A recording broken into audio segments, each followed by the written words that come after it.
Yep, we're good. I'm just testing it. It works. I just You look so professional, Oh, as thank you. always. Welcome. Okay, see ya.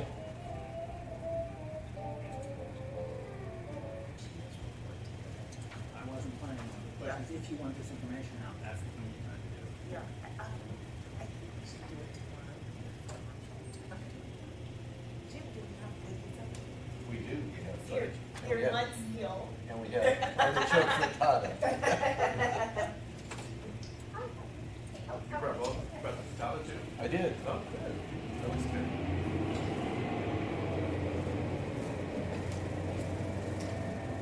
That was kind of fun, and they made starter.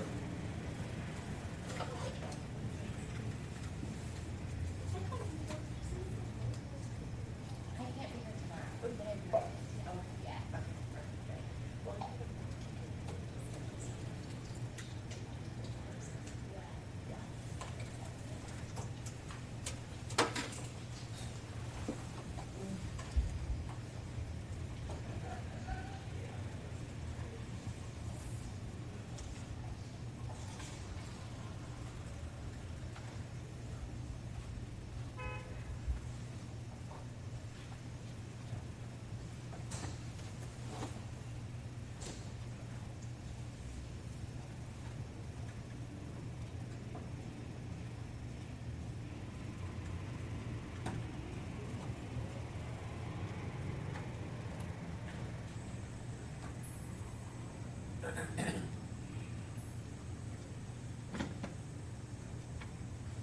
Hey, Margie, Francisco, how are you?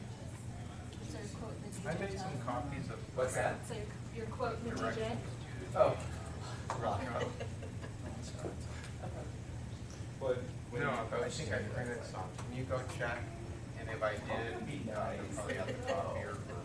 He did a judicial profile. Oh. And it was Just bring them to me. like And yesterday then before. another, It actually you was look for. really nice. Yeah. A lot kind of Tell like, he him spent that, like 3 days in his courtroom. Of course, he's local, maintenance. so a lot of people Yeah. walk over there. Sure. He hung out, he wrote very nice Yeah. piece. Oh, good. Very, very, very nice. Good. In fact, David said he's gonna take Lyle out for drinks. I asked him to get him, I said, well, good luck. It's hard, I've tried. Try to get his unbiased opinion of people. Well, I think it's obvious what he thinks of the bar when he keeps quoting Sam Bellachini. He always finds where Mark Air goes. Oh, yeah. Yeah. Well, during the Dunn arbitration there, Lyle was hanging out with Garrett when he went into their little office. Yeah. Well, he did tell me that he does talk to Mark regularly, that Mark's a Mark on the phone. Mark's a but he loves the thinking of the I told Leah that his article quoted Bellachini saying that the state bar is committing fraud by trying to collect everybody. That's libel. Yeah. That is Bellachini did it, and then Lyle. When I look, yeah. You remember that letter we all got during the Michelle resigned, it was a good letter prize. Oh, you were all our faces. Just a swallow. How'd that work out? Hello. Got your ass kicked, but that worked out. I love that. Yes, exactly. So pleased. You have to like back up like. I was so pleased with that. How's your time? I was a second. Yeah. No, I was pushing. And you're in Jersey. You did that. I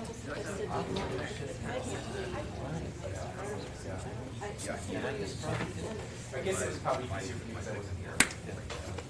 And I was just worried about losing. Jason, you have spread out to have That would have so much fewer of us. Oh, okay. Just go ahead and start it. Do we have camera? Do we have camera? It's closed, right? And open, we're starting open. So I've got everything.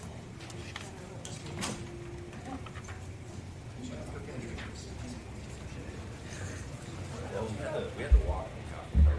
It was a, what is it, onion samosa?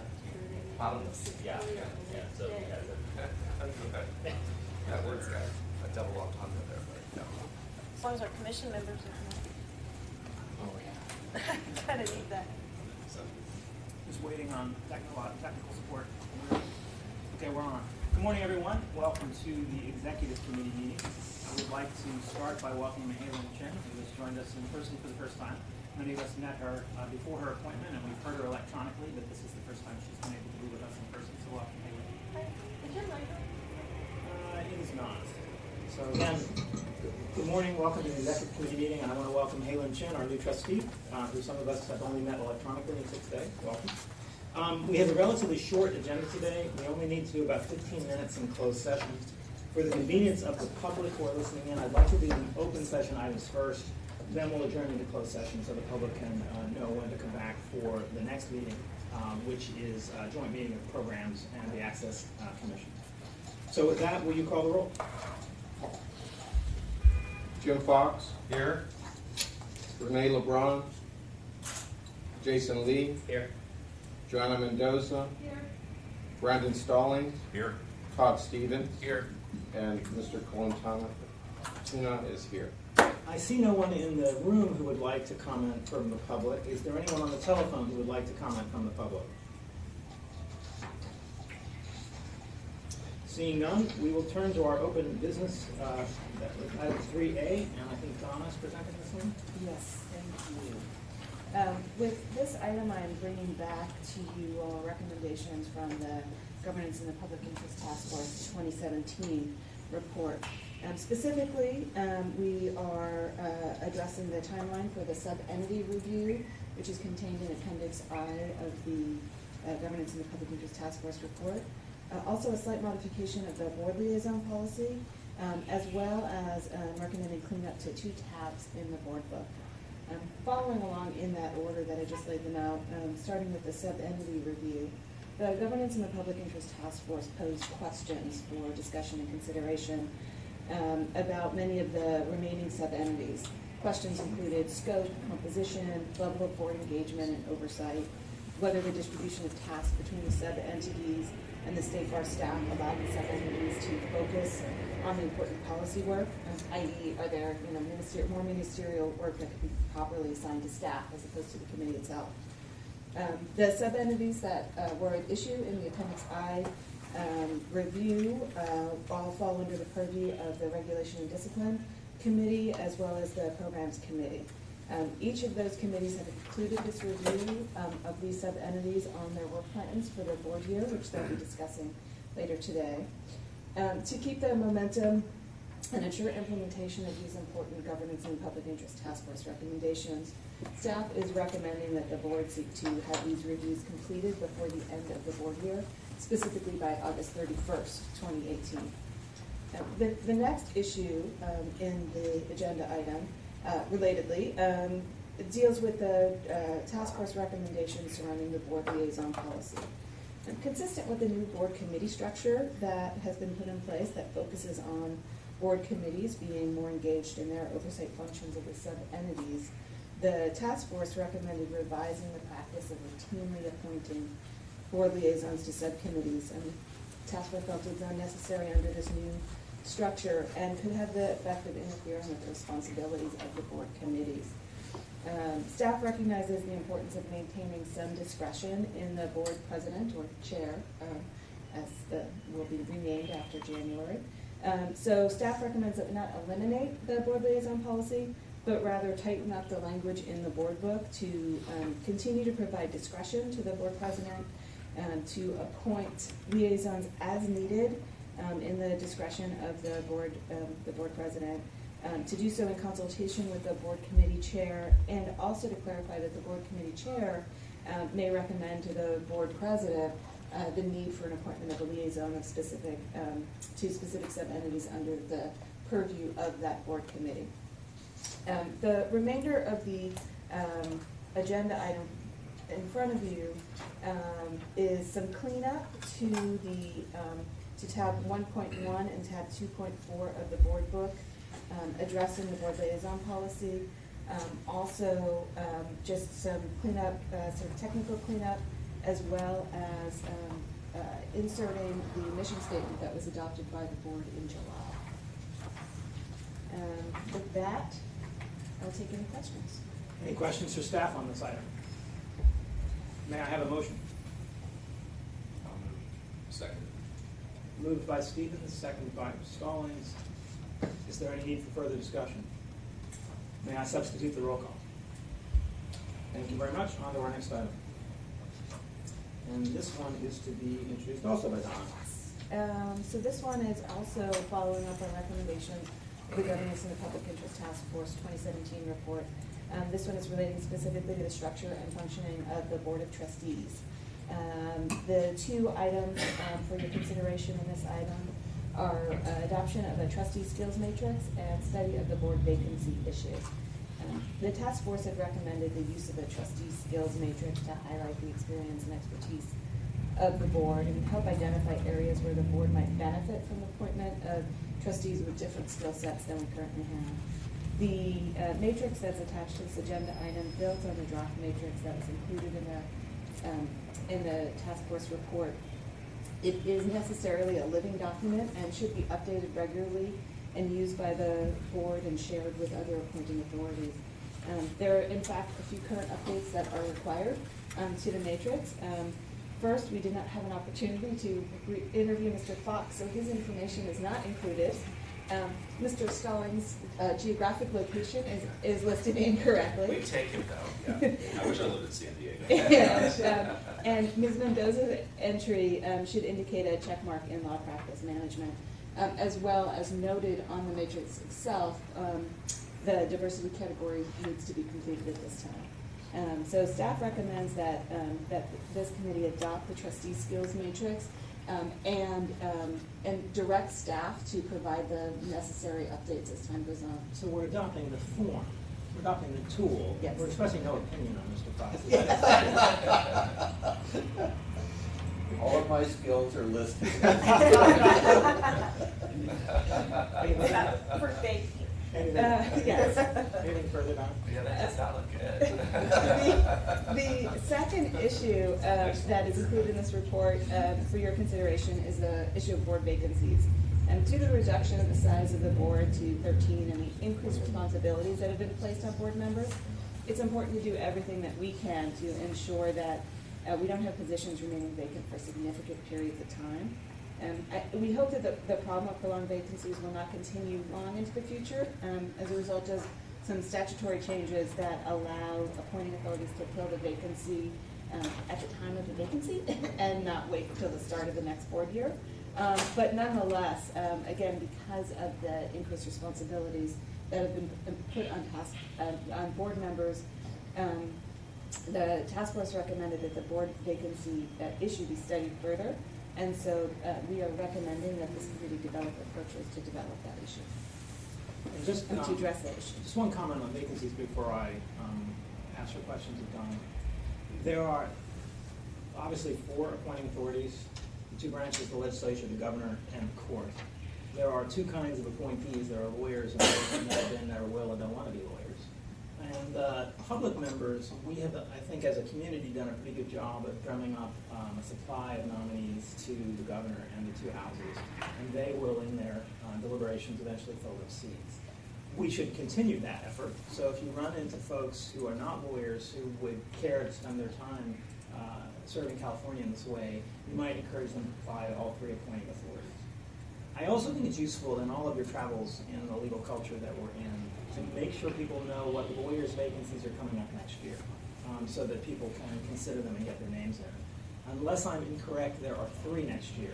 My seat, which is the assembly lawyer position, is to be appointed next year. And the court, I believe, has 2 appointees next year. One. So there's 2 lawyer seats next year, one at the court and one at the assembly. The Senate lawyer seat has been filled by Josh Petula, who at the moment, he's not supposed to start until September. The anticipation is that when the FIBO gets signed in January and the Senate has the authority to appoint him early, they will. So that seat's been filled. So as you're out there in the community, that's what we're looking for. We're looking for good public members, and there's 2 opportunities for lawyers next year. With that, are there any questions for Donna on this item? Yes, ma'am. I know it's easier to look over there, but I had sent an email about, with regard to the skills matrix, the second page describes what it is. items are, under public administration, we currently limit it to state or local government, and I thought we should eliminate that state or local so we can encompass federal government experience as well. So just eliminate the specific types of government reference. I think you were going to check the governance and the public interest task force report, but I'm not sure that we really need to worry too much about what that said, because I think we should just Sure. make it broader. Any questions for Donna? Any other discussion? May I have a motion incorporating Joanna's proposed amendment? So moved. Is there a second? Second? Is there any discussion? May I substitute the roll call? Okay. Next item is update on section association transition plan. We're moving at a sufficient clip that Mr. Chang is not yet in the room. So what I want to do is mention briefly my sense of where we are in this item, and then we may adjourn to closed session and take this item up when we come back into open session. As you know, the fee bill requires the sections to separate from the bar into a freestanding nonprofit corporation. We have not waited for January to arrive to make that work happen. The Chief Justice has the responsibility under the statute to approve a name for the new entity, and the entity asked to be called the California Lawyers Association, and the Chief Justice has approved that name. On that basis, bar staff incorporated a 501c6, which is a nonprofit that engages in advocacy like a chamber of commerce or a trade association, as it's commonly called in the tax code, even if our friends in the bar prefer to be called a professional association. So the entity exists. We are in the process of negotiating two agreements between the bar and this new nonprofit, one of which will be on our agenda tomorrow for discussion, one of which is still being negotiated.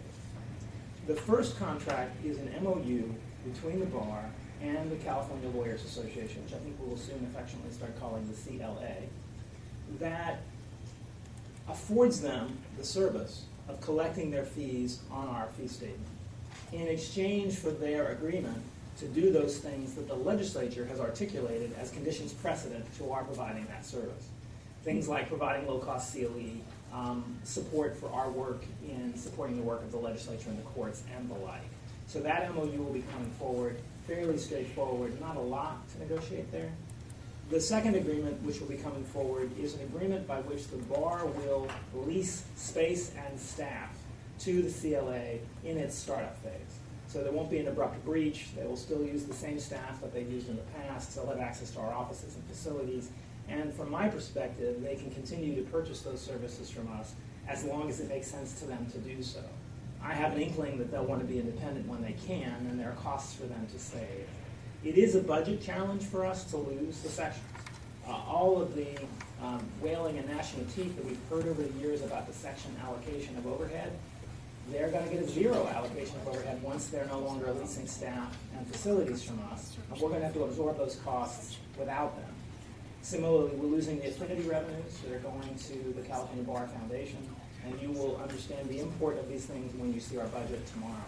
So we're not in a hurry to chase them out. We're happy to support their transition because it helps us as well as it helps them, but we recognize that the kids are going to move into the basement initially and then find their own apartment. So that's my sense of the report. Until Mr. Chang can join us, I suggest we adjourn to closed session. Yes, sir. One question I had is, would we collect your fees in this upcoming, we have time to get it on the 2018? It's less about getting it on than it is about taking it off. The status quo is that they're on the bill. Taking it off the bill would require a lot of reformatting and reprogramming. So the status quo is easy to maintain. Change is There's difficult. an audit. Yes. Yeah. Okay. Any further discussion Has on Pam been retained? Yes. the question was, has Pam been retained? That you might want to unpack that for the public. Okay. Pam Wilson, the former director of the Office of Education, has established a firm, Pam Wilson and Associates, and that firm was selected pursuant to a competitive solicitation process to serve as the facilitator for the section's separation effort in a wide variety of areas, including working with them through governance, budget, staffing, etc. And so she's been working now, I believe, for a couple of months with the group. They have calls every week. State Bar staff have been participating on the calls, James and myself. And they've made, I think, quite a bit of progress on many fronts, as is reflected in the agenda item. Anything further on this item? There's no action required of the board, it's simply an information item. Okay, our next item was a conflict of interest code. This item has been withdrawn. And that brings us to our closed session agenda item. What I would tell the public is that we expect to be in closed session for about 20 minutes, and then we will come back into open session solely for the purpose of adjourning. And then we will be in recess until 10 o'clock, when the Programs Committee will jointly meet with the Access to Justice Commission. So with that, is there any other business that needs to come before this committee before we go into closed session? Seeing none, we will adjourn to closed session, and I'll ask those members of staff who are not required for this item to take their leave.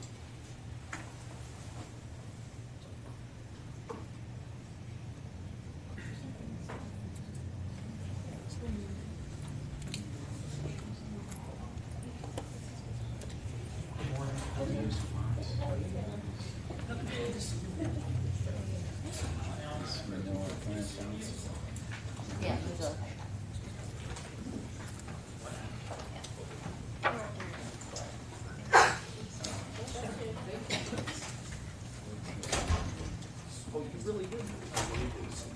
Okay, we've got most of our committee here now. I guess we can go ahead and get started. I just want to remind everyone that we're webcasting today. So when you're speaking, you got to make sure your mic is on, and you've got to push the button twice for the green light to come on. So make sure you do that before you speak, so everyone on the webcast and in the room can hear you. It's also helpful if you identify yourself before you speak, so that people listening who can't read the nameplates know who you are. This is a joint meeting of the California Commission on Access to Justice and the Programs Committee of the State Bar. We're going to be taking roll for both entities, so we will start first with the Programs Committee. Great. Mark Rotten. Here. Helen Chen. Here. Michael Colantuna. Here. Stacy Spector. Here. And she is. Brandon Stallings. Here. Stacy Spector. Here. Alan Steinbrecher. Here. And Todd Stevens. Here.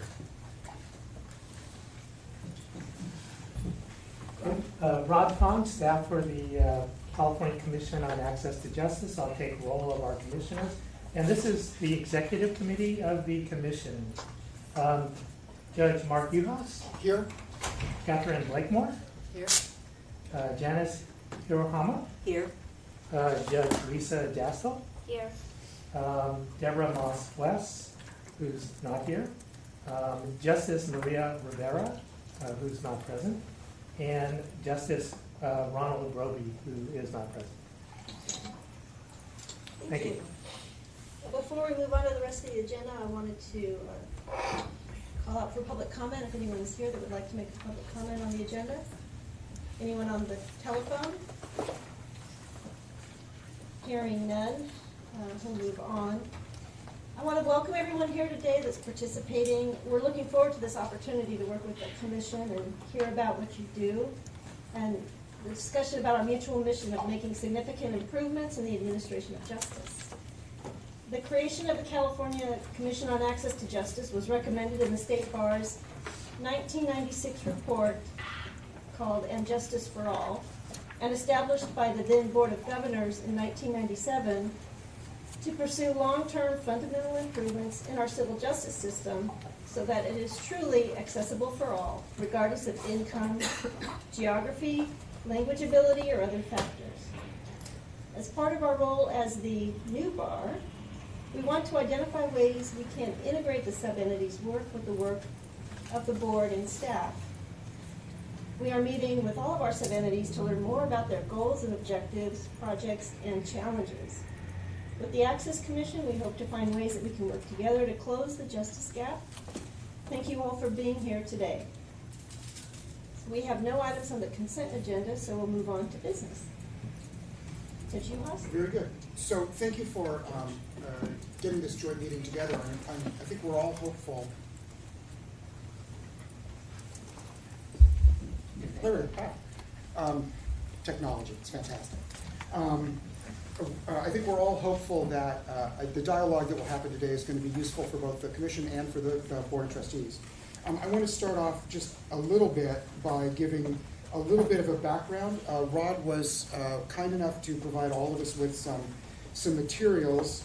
And in those materials, I think that to set up sort of the issue that we're all concerned about talking about here today is that there is a huge justice gap, not only in California, but in the United States. And the problem that we're facing generally in California is that we have not enough lawyers in the right places to serve the folks of the citizens of California.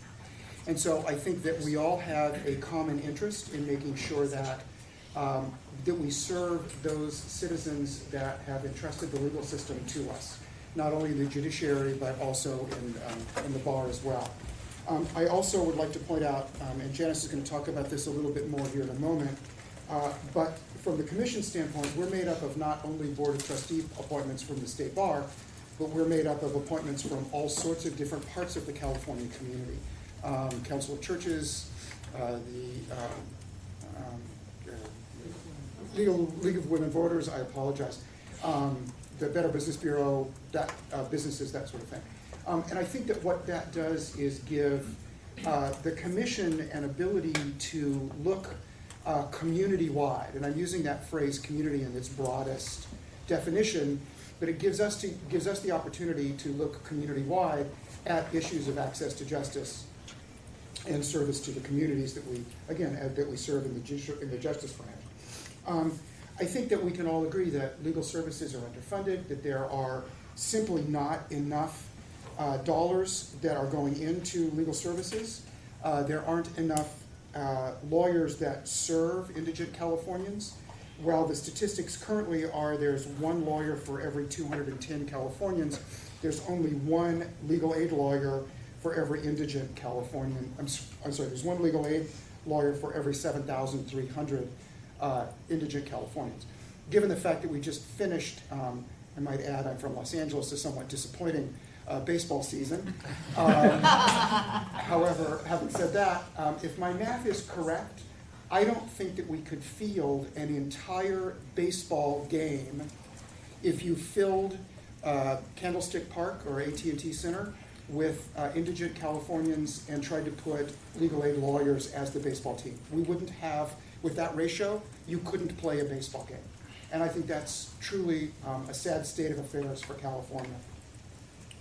I think that we also need to keep in mind that there's been a lot of social science research that's been done, and many Californians don't know that they have a problem and therefore don't seek legal help. So we really don't know how many Californians are not being served because they're not seeking the legal help that they need. Oftentimes people decide that they can handle this on their own. They also aren't sure that their problem is legal.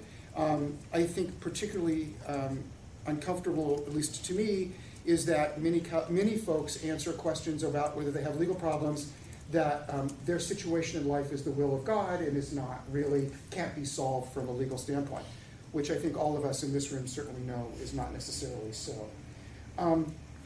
So having said all of that, as Ms. Mendoza was kind enough to point out, the Access Commission was established approximately 20 years ago. We were one of the first, if not the first, commissions. We are often held out as a leader in the commission movement in the United States. We are often a model for the commission. We have been a stable commission for a very long time. We've been a very innovative commission. We're a very active commission, not only in California, but also nationwide. It just happens that every year the ABA has the Equal Justice Conference, as many of you know. Part of the Equal Justice Conference has a commissions meeting. This year it happens to be in San Diego in May, I believe. We will obviously participate, and as the chairman of the commission, I've been working with folks at the ABA to choose speakers and sort of look at what the program is going to look like for the commission members. We are a well-respected group I think not only in the legislature, but the Judicial Council, the other stakeholders in the branch. As I said, we have many appointing entities. I think we're well respected by those entities. We have been a leader in, for example, limited scope, the materials that are on the bar's website right now, which the executive committee doesn't know this yet, but I've committed the commission to take a look at those limited scope materials and refresh them. They've been on the bar, on the website for quite some time. They're roughly 20 years old. The law hasn't changed a great deal, but they were materials that came out of the commission, and I've agreed as part of a ABA limited scope meeting that happened last week that we would, on the commission, take a look at them again and just make sure that they're still up to speed and good materials. They're good materials. But we were a leader in the limited scope area. We precipitated a report several years ago that ultimately led to the language access plan that the Judicial Council is now implementing through Justice Cuellar. We have done other things which we'll be talking about a little bit in the future. I'm going to turn this over for a moment now to Janice to allow her to sort of explain who makes up the commission and explain a little bit about who we are by way of membership. Thank you, Judge Uhas. Janice Hirohama. I'm a member of the commission, and I wanted to tell you a little bit about the composition of the commission and what we bring to this endeavor. As Judge Uhas mentioned, we have 26 commissioners, and 10 of them are appointees of the State Bar Board of Trustees, but 16 of them are appointed by other entities. And those entities range from the Governor of California to the Speaker of the Assembly, Senate President Pro Tem, the California Judges Association, the Judicial Council, and also organizations that you might not necessarily associate with access to justice at first blush, like the California Council of Churches or the California Chamber of Commerce, or I represent the League of Women Voters of California. The commission members are broadly reflective, I think, of the diversity of California. So we come from all over the state, urban and rural, male and female, diverse in race and ethnicity, sexual orientation. So I think that we are a good cross-section of the diversity of our state. And the practice areas or the professional backgrounds of the members are also very diverse. So we have trial court judges, appellate court justices, government attorneys, attorneys from all segments of private practice, from sole practitioner to big firm attorneys, legal services, legal aid attorneys, nonprofits, academics. So really a broad range of professional backgrounds represented, and also I would add life experiences. And so what I think that does for our commission is it gives us a lot of strength because we can draw on the expertise and the subject matter knowledge, the experience, and the connections of all of our members. As Judge Uhas mentioned, we're really able to take a broad view and go beyond just what we conceive of as the legal community and really look beyond that. As Judge Uhas mentioned, those connections that we have extend nationwide so that we can bring in information about creative efforts to address access to justice in other states, like court navigator programs from New York. Those are things that we learned about from national conferences, from our contacts in other states, from our members who are out there monitoring developments in access to justice. And that's something that our diverse membership is able to give us. I think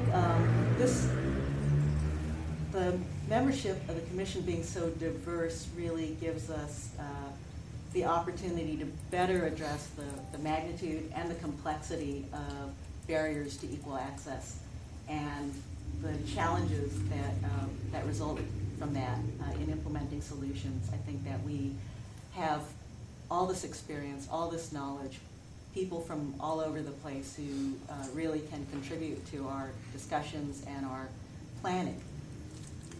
Just to give you an example, when we talk about language access issues, we have been able to draw on the knowledge and experience of our members who are court interpreters, who are trial court judges, who are on the ground and can see the dilemmas that litigants who don't have interpreters face.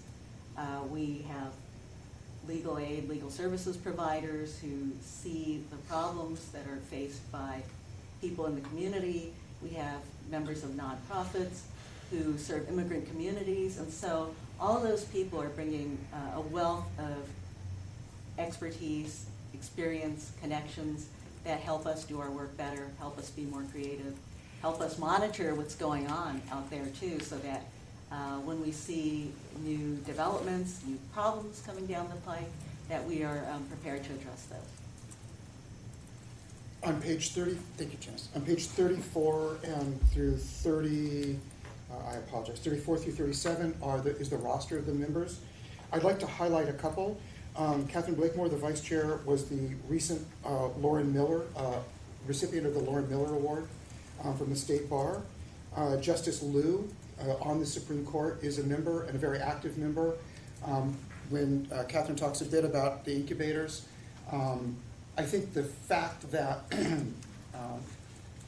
California has the robust incubator program that it has, and again, materials that were prepared as part of those incubators is due in no small part to Justice Liu's enthusiastic support of the incubators. And we are not the only state with incubators, certainly, but we have some of the incubators in the state that I know other incubators look to for some guidance and some idea of how to do the incubator work. Erica Yu, Judge Yu, is a former past chair of the Commission on Judicial Performance, and she currently continues to sit on the CJP.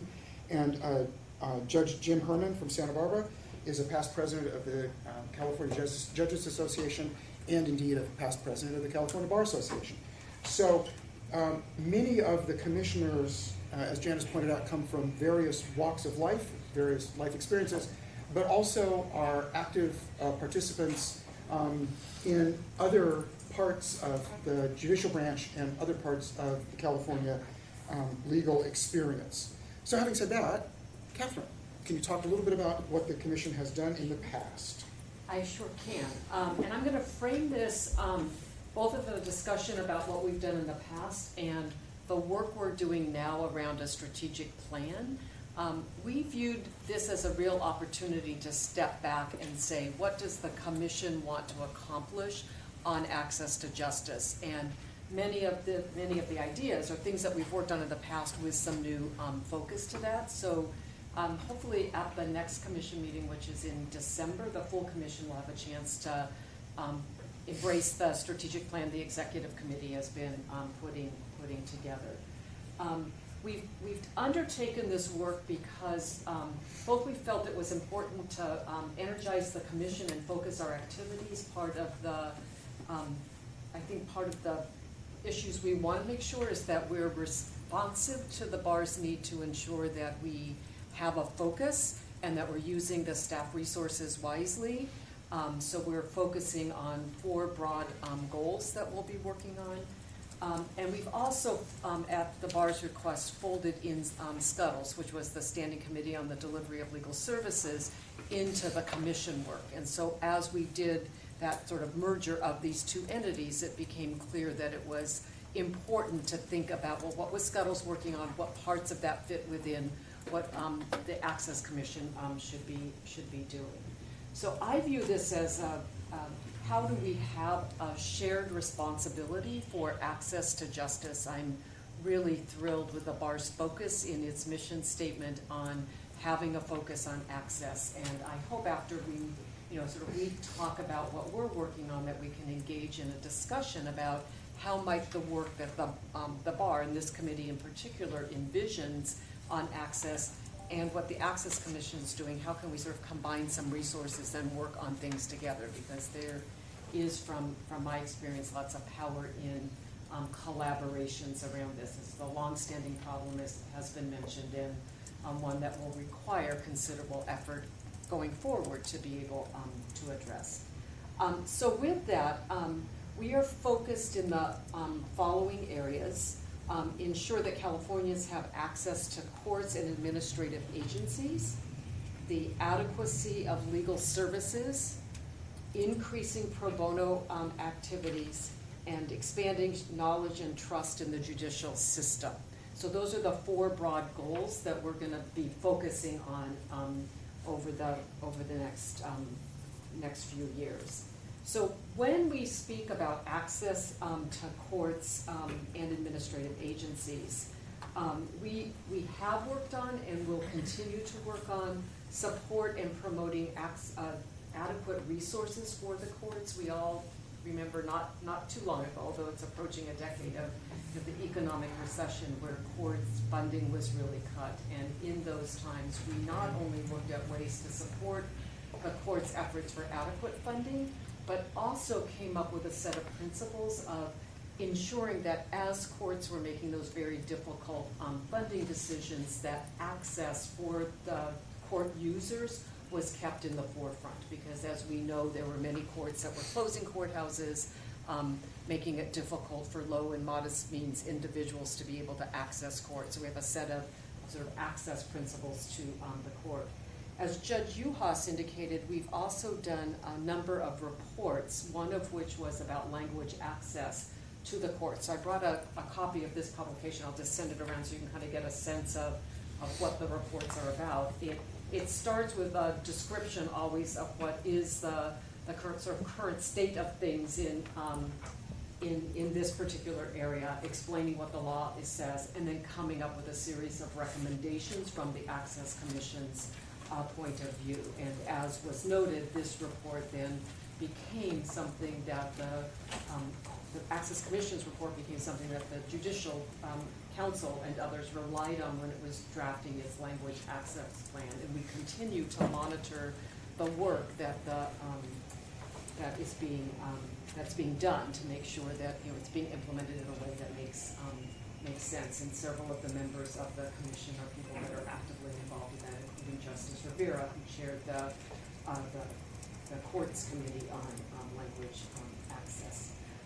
We have over time also worked with the bar and other appointing authorities on the Aranda Award. We think identifying people who have contributed greatly to the administration of justice and access is really an important thing to acknowledge, and would hope to work with you going forward about that.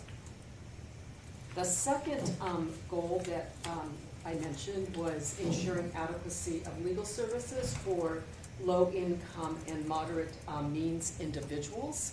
We're looking at that from a couple of ways. The Access Commission has been a supporter of increased funding for legal services programs, as has the bar. Thank you. As a director of a large legal services program, getting additional funding has been very helpful to us. We're really looking forward to that happening in January this year.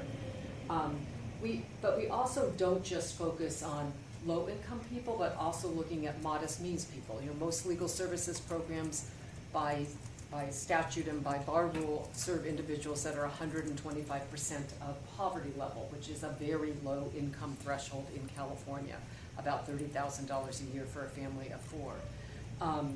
So we've also taken the step of looking at, well, how could we impact modest means individuals? And that's when Judge Uhas mentioned the incubator projects, where the Access Commission, working with others at the bar, received a grant to essentially start up funds to look at what might we do to expand the availability of legal resources to people that are above the 125% of poverty level, but still really priced out of the legal market. And that resulted in startups of 3 or 4 incubator projects, but more importantly, development of manuals and sort of a collaborative approach to helping these young lawyers, for the most part, learn the ins and outs of establishing a law practice where they can focus in a targeted area and representing individuals just above the poverty line, or and so forth.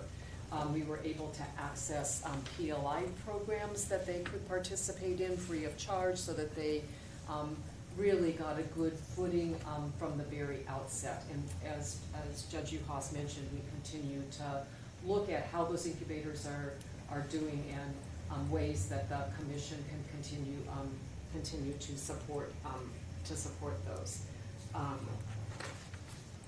The third goal is increasing pro bono involvement and other voluntary support. So we think that, as we're looking to close the justice gap, it isn't a problem that will just be solved by funding more legal aid programs, that there has to be engagement of the private bar.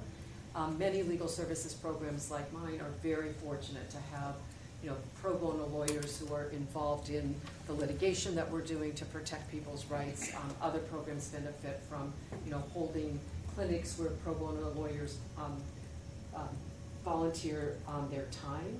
We want to look at ways that can be expanded and promoted. As you probably know, Scuttles historically gave pro bono awards, and we think that's an important way to acknowledge the significant contributions of pro bono attorneys, and would like to, in the future, work with all of you to continue to provide those awards. I will also just make one other note that's very timely. As I'm sure you're aware, with the recent fires, there has been a very collaborative effort between the bar and legal services programs and others to provide emergency relief to people who lost their homes, people who are in need of emergency assistance and having great difficulty accessing it. And that's something that the Access Commission, along with the bar and the Legal Aid Association of California, works on. And obviously it's a very important area in California, where we seem to have our share of disasters every now and then, at least. The last goal that I mentioned is increasing the public's knowledge of and trust in the judicial system.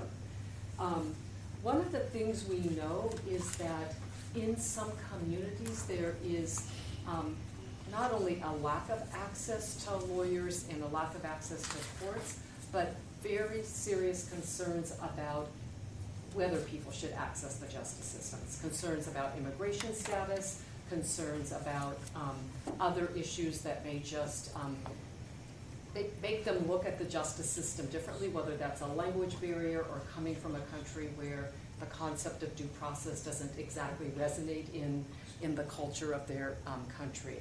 So we think it is important to do work both with the Supreme Court and the Chief Justice's initiatives around increasing knowledge and access of the system, but also the work that the bar does through its publications of helping all Californians understand how they can access the system, providing people with information so they feel comfortable accessing the system. So we have a series of initiatives that we hope to engage in to work with others to help people understand their legal rights and responsibilities, and also hear from people about the barriers that they feel exist in their communities that we could then address by way of a report or some other activities to help move that forward. So I think with that gives you kind of a snapshot of the things that we have worked on and we hope to be working on in the future. And I think all of us are happy to answer questions and then hopefully hear from you about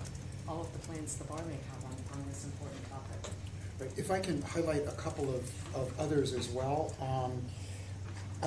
As you know, a few years ago, the Conference of Chief Justices and the Conference of State Court Administrators passed a resolution to achieve 100% meaningful access to justice for all Americans.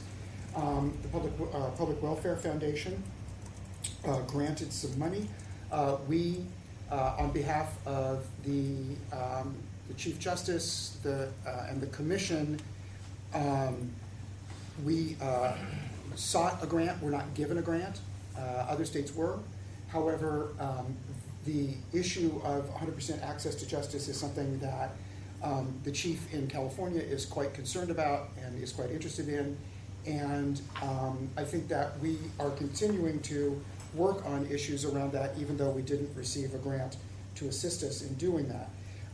We also are continuing to monitor the Shriver project. The Shriver Project is money that was granted by the legislature that allows attorneys to be given to litigants in housing cases and in some family law cases. Just now, there's a report that's come out within the past 6 months or so, I believe, talking about some of the good of the Shriver Project. What I think is coming clear from that is that people do indeed benefit in those cases from having legal assistance, legal representation. So we continue to monitor that. And then finally, I'm going to embarrass myself a little bit, and I'm going to put Rod on the spot for a moment. We are working on Cal LAIR, and the LAIR stands for Legal Aid. Interagency roundtable. Thank you. I think Legal we're Aid calling it something different now in California, right? Right. Because nobody could remember what LAIR stands for, right. So we'll So- start with what's the new name? Right. Justice and Government. Justice and Government Project, very good, thank you.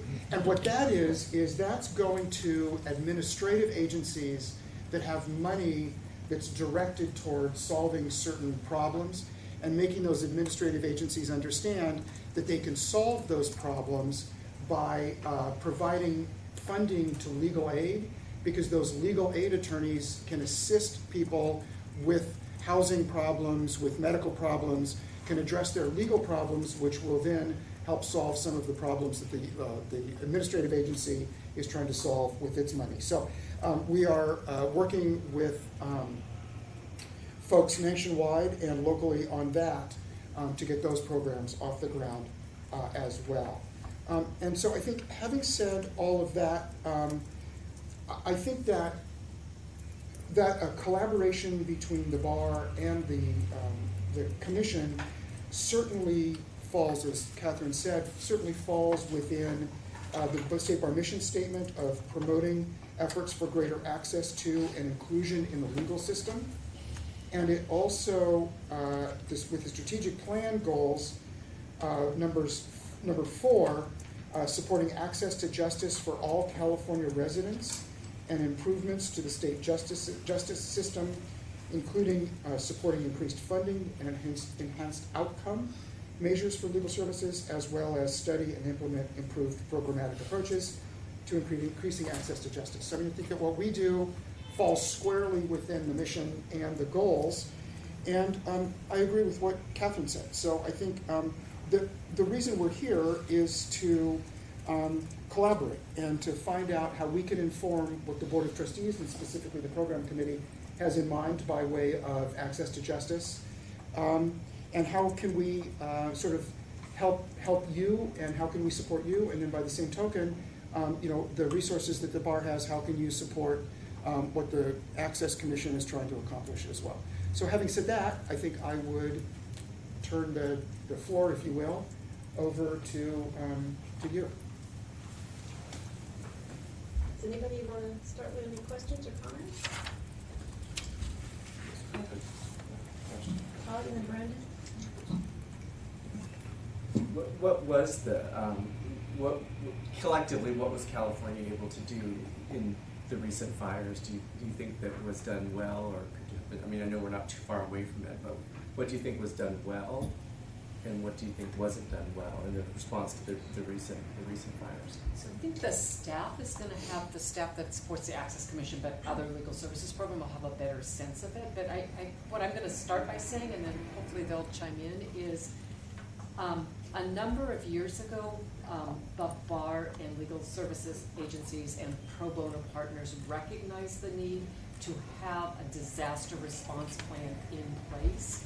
And that's been developed over a period of time. It's very strong, particularly in kind of the larger Bay Area counties. And it's really, in a lot of ways, that plan that was activated that engages, provides resources to legal aid programs as they're going out to help their constituents, engages pro bono folks who can staff hotlines and engage with people who might be more modest means and provide them with resources, on issues of things as basic as how does one get FEMA assistance and fill out the forms, of which they are amazingly complicated. And if you fill them out and you answered them wrong because you didn't understand the question, nearly impossible to fix after the fact, absent somebody intervening on your behalf, for example. So with that, maybe Rod or somebody Sure. want to talk about that? Immediately, and I assume, Todd, you're asking about the Northern California Yes. wildfires. Immediately after that happened, our staff was very active on the phones, getting together with, basically convening conference calls with a lot of the different stakeholders and parties involved in the fires, starting from, as Catherine pointed out, the legal aid folks who are on the ground in the communities up in Sonoma, Napa, and the various other communities, trying to find out initially what was happening, what kind of needs were people requesting, and really having those folks be our eyes and ears. At the same time, different organizations from the legal aid community, including LAC and other legal service providers, joined the call. We were able to, as the Bar Association also, bring in bar associations such as the Bar Association of San Francisco and the Alameda County Bar to come in and talk about, again, what's happening. We were able to bring in government agencies such as the Judicial Council and folks at the Department of Insurance to find out what's going on and what people can do.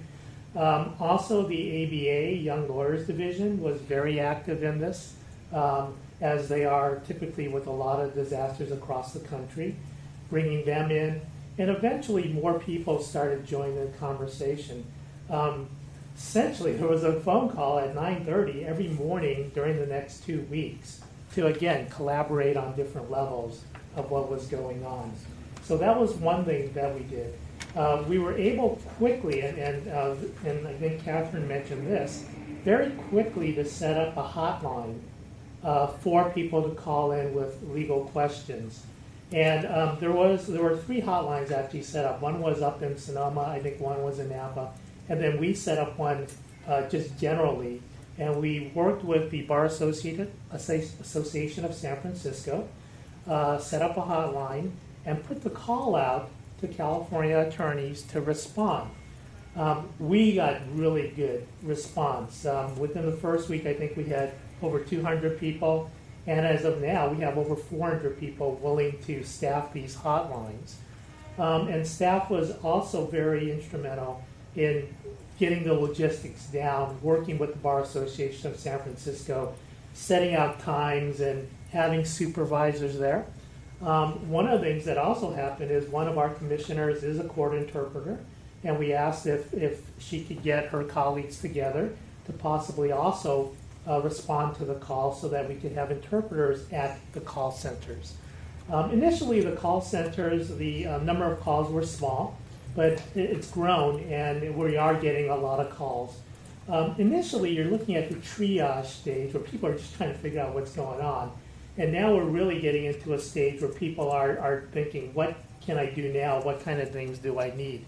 And then eventually we're going to be having the rebuilding and all that. So that's what happened externally, and I think we should be proud as members of the bar that we were out there and letting the public know that we were available. The other part is even internally our bar reacted. And our office, we work very closely with our Office of the Communications to get the word out. I don't know if any of you took a look at the website, but it was very prominent with the legal help that's out there, as well as one of the concerns that I think the public had, and we noted this through the publications of newspapers basically, that there were some lawyers who were a little on the unscrupulous side trying to take advantage of folks.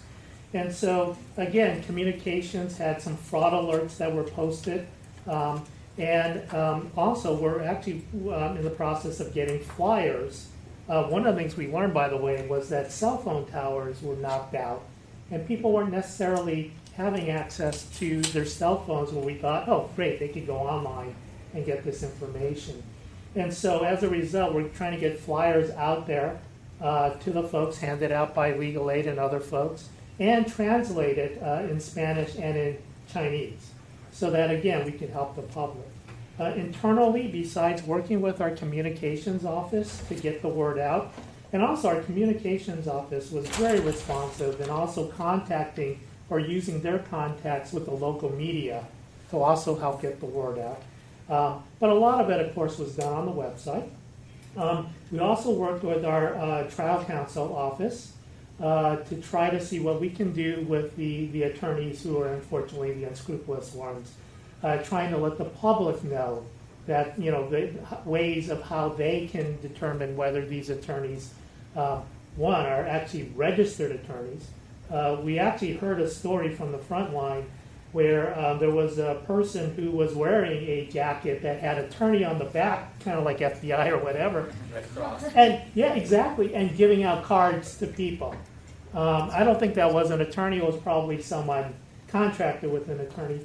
But you use your imagination on what was happening there. And of course, we worked with our chief trial counsel office to get folks to look at this, to determine where the lines are, and to react to these things. So I think, again, the board should be very proud that the State Bar took a really active role in letting folks know, what their legal concerns were. And hopefully I answered your question. Thank you, Ron. Hi, Brandon Stallings. I just want to thank the presenters of COAF and thank you for the important work that you're doing.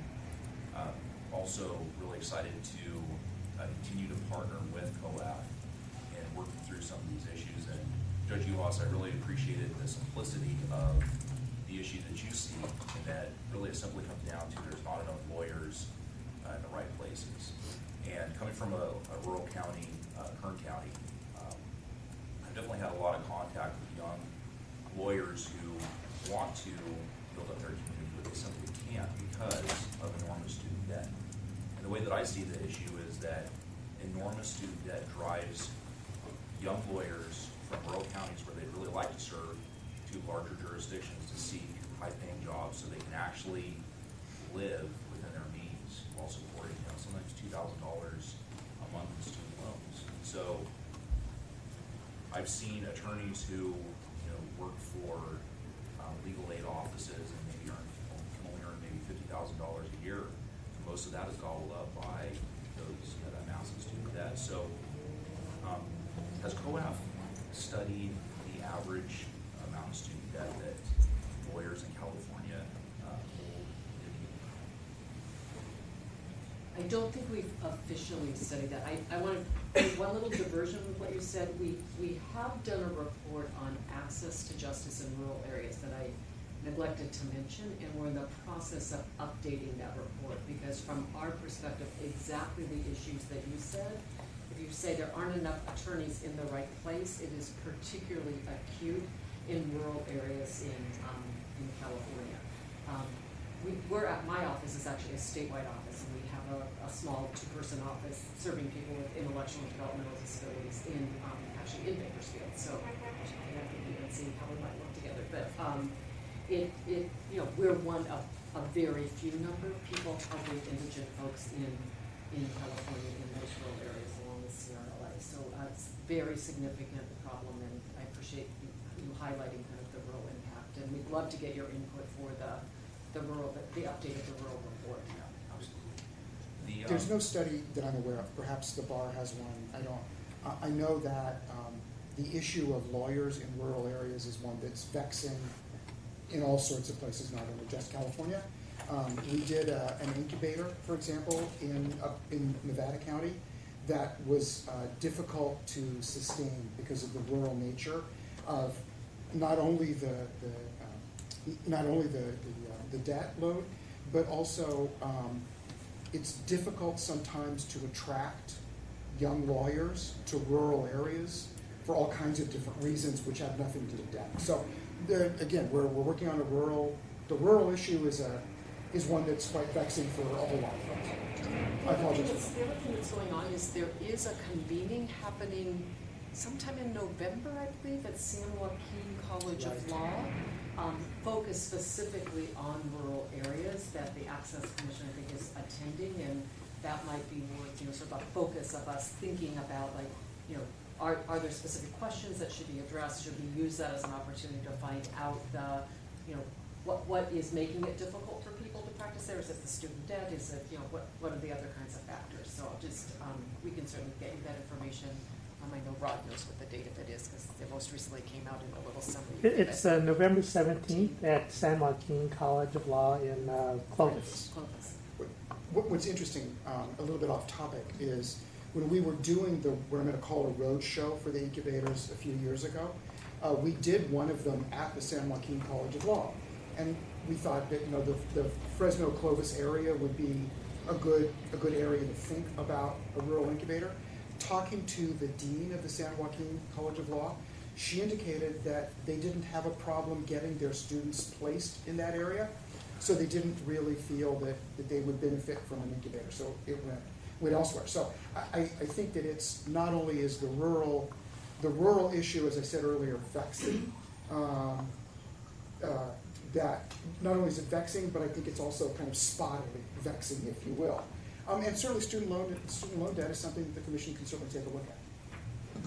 Okay, we have, do you have follow-up? Yeah, I'm sorry, Okay, go ahead. if I could. Has COAF looked into the possibility of any sort of lobbying of the federal government to expand the loan forgiveness guidelines? Because right now it's about 30, you have to work for an employer. 10 years. 10 years, you have to show 30 hours of work a week. And understand that there's certain people who might work for, let's say, court-appointed program, indigent defense programs who would not qualify for something like that, or individuals who spend a significant part of their week on pro bono activity.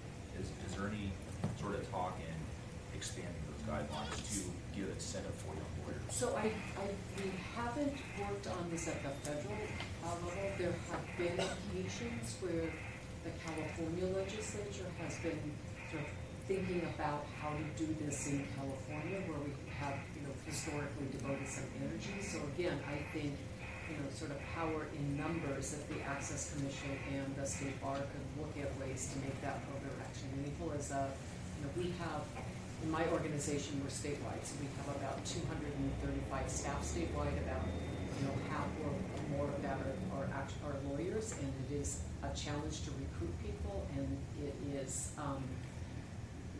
And to keep people, actually, because people are very committed when they come out of law school to want to do public interest work, and as your debt increases or isn't going down significantly, I think it makes it harder for people to stay. So finding real ways to provide debt relief is important. There are some good models at law schools where they have public interest law school loan forgiveness, but each law school might have less than 5, 2 or 3, and so that for each graduate class, so it makes it hard for that to be sort of meaningful for them.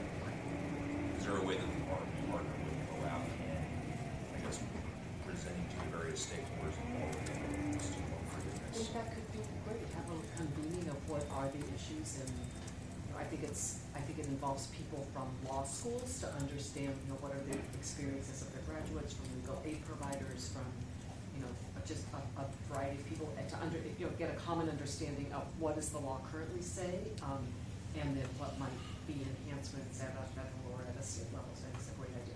I'd be happy to work with you on that. So LAC, I was back talking to the executive director of LAC, the the Legal Aid Association of California. I apologize. And they have many rural initiatives, and they're working on loan forgiveness issues and that sort of thing.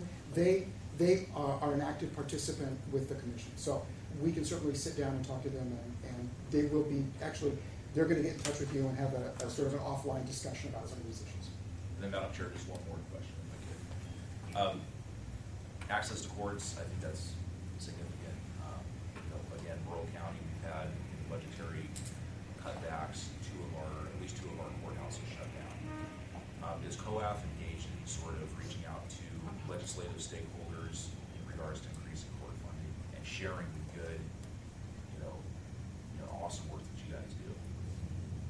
Yes, we have done that, and we continue to do that because it's really important. Access Commission, along with LAC, which Judge Costas mentioned, a couple of years ago there was a legislative hearing about difficulties accessing courts where court hours were so reduced people couldn't get in, couldn't get domestic violence restraining orders. other kinds of problems and, just the distances that people have to travel often by public transit or maybe not at all because they can't get there. So we could not agree more that that's a really critical issue. And I would also agree that, as funding formulas, particularly reserves, so there's, now courts cannot really carry forward a reserve, which I know in some rural counties has been more of a problem because you have less flexibility and less new money coming in, and that's probably something worth looking at in addition. Okay, we have Aaliyah, Stacy, and Michael. I just wanted, and Brandon, you teed this up really well, talking about, asking the question, is this something that the bar could look into? Because going back to Judge Uhas and Catherine's kind of opening remarks about what we hope to get out of this, we have, if you look at it, I believe it's page 56 of the materials, you see the goals included in the board strategic plan around access, and they're pretty limited, pretty general. And one sort of outcome of this discussion that might manifest in January when we have our planning session would be to put some meat on the bones that's here. And so we might decide to explore and really look into loan forgiveness or incentivizing practice in rural areas. So one just idea I want to float out there, not really for robust discussion today because it would require a lot more research, would be, are there ways that the bar could look at using its discretionary grant dollars? So we have the vast majority of our legal services funding has to be allocated by formula, and it's pretty prescriptive. But there are some discretionary dollars that we do have to allocate, that perhaps there's a role for us to play in funding or supporting a statewide initiative around loan forgiveness. You might recall from the study on the bar exams that from the little data that we do have, we were able to see that students that go to Cal-accredited schools, there is, in some instances, more of a propensity for those students to practice than in rural areas of our state that are more underserved. So I think there's a lot of work we can do. And so I just wanted to tee that up, that maybe this is an area that the board might decide we want to focus on this in the next couple of years, and it would involve looking at the funding that we ourselves do have to provide, as well as the relationships with the law schools and our role there, oversight and partnership with the Cal-accredited schools. So just wanted to throw that out there, that's precisely the kind of conversation we were hoping to have today. And if I might just say, I think having some of these joint initiatives that we own a piece of and the bar owns a piece of becomes this very nice way to collaborate, and that maybe there's a way, as we're both developing strategic plans, to be able to. Okay, perfect. To find some of those, it's not always, we're not going to be aligned on every single thing, but to identify some very key things that could involve both entities, and working on that, I think would be quite powerful. Stacey? Yeah, thank you, and thanks for all your work and just the thorough nature in which you presented everybody. So I just want to acknowledge that.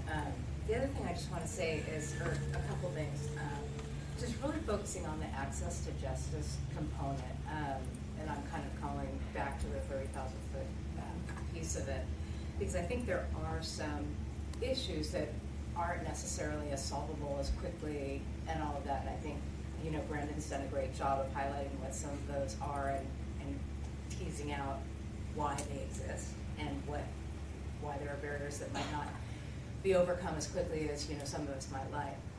But considering that we kind of have the wind of technology at our backs per se, is there a way, like with the rural component, where you have more metropolitan areas and you have so much technology at our fingertips, where folks from a metropolitan area could be assigned a few hours a week or something like that to be able to use technology to be able to service the rural areas, but they're not necessarily in the rural areas, but they have great resources to be able to do that, to be able to accomplish some of where the dearth of needs are and things like that. So are there some creative strategies that maybe could be considered to be able to fulfill those needs in a different way? And I know that it's always better to be in person and to have those people accessible, and there might be times that they may have to visit, maybe once every 6 months or something like that, to be in person for something that's more, more in depth, that's not solvable by, consulting and phone calls, but could that be something that could be explored, by having it more of, not in-person kind of situation. So you don't necessarily have to answer that now, but it's just something to think about, because you may not get those folks in those rural communities, but you still have people that need services. So I can respond in a couple of ways. The bar is very lucky in that it has staff that is expert in the areas of the LRIS. And we have been talking about, in other committees that I sit on, we've been talking about an idea of a statewide LRIS that might provide that kind of technical ability.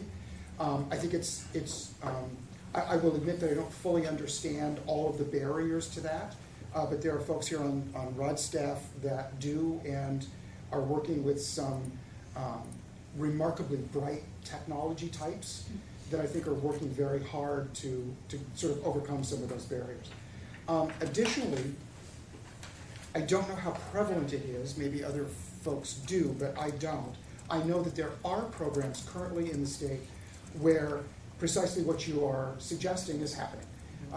That there's a lawyer sitting in downtown San Jose that's addressing a problem at the edge of San Jose County, or the edge of in a rural area somewhere. Yeah. Sierra County, there you go. And so those programs are ongoing. We have some in Los Angeles as well. I think that I liked your phrase with the wind of technology at our back. I'm going to steal that if that's okay. Go. But I think that technology provides a lot of opportunities for answering a lot of these questions in rural areas, also provides a lot of opportunities to answer questions in urban areas. I think that we need to be very cautious around how we do it, what that looks like, and all of that sort of stuff. But I do think that there's tremendous opportunity that the commission can look at, that the bar can also look at, especially around LRIS rules, which would be sort of interesting in that regard. Yeah, and what I would recommend is when you're thinking about it, when you're brainstorming about it, is kind of, try to go one level higher and look at the whole thing, because what you can really do is kind of set up clusters and tentacles for where it makes the most sense to do the outreach, where people exist, where they don't, because it doesn't necessarily have to be just kind of plugging holes, because if you just plug holes, that's where I think some of your issues arise. Having done this in other sectors, that's where it gets a little kind of confusing, and you're plugging holes, and then some of the overlap and some of the regulation issues might come to bear itself. So if you kind of step one above and kind of figure out how it's all operating, even where there is current representation that's appropriate for the actual site need, So anyway, for what it's worth, that's one of my questions. My other one was, I noticed, and I can't find it now again, but I was struck a little bit by the downturn, or for lack of a better term, in the translators over time. And I noticed that the only area that went up was the area of Korean-speaking translators, but the other areas kind of went down. So there was somewhere in your presentation. Was that not in your presentation? Maybe you have something else there, right? Oh, maybe it was in that book. Oh, yeah, I'm sorry. Maybe it was in the book that you sent around. But so maybe that's not an appropriate question. But okay. Well, anyway, that was going to be another issue. Like again, if you have speakers or translators that you can deploy from another place, so that you're not deficient where you need those folks, because there are all over the place. I mean, when you look at our state legislator, you look at the makeup of our state right now, the largest caucus in the state legislature right now is the Hispanic caucus. So there's no reason for our representation of translators for the Hispanic community to be going down and creating, you know what I mean? So it's going to take some thinking and some strategy to make sure that we're actually fulfilling what the needs are. So just to keep an eye on that. And again, it may not be that they're in Alpine, which is right outside San Diego. It may be that they are in, Richmond, right outside of here, which is not gonna be the place, but, but they can phone home or whatever. But there's kind of some creative ways to fill those needs. That doesn't mean that, Brandon's issue, people are moving to places where they can't make the living they need to make to be able to pay off your student loans and make good, pave the way for the future. We have a lot to learn from medical models, I think. I think that California Medical, yeah, I agree with you Right. completely. That's a great model, actually. Right. I think that one area where I'll take a swipe at my profession.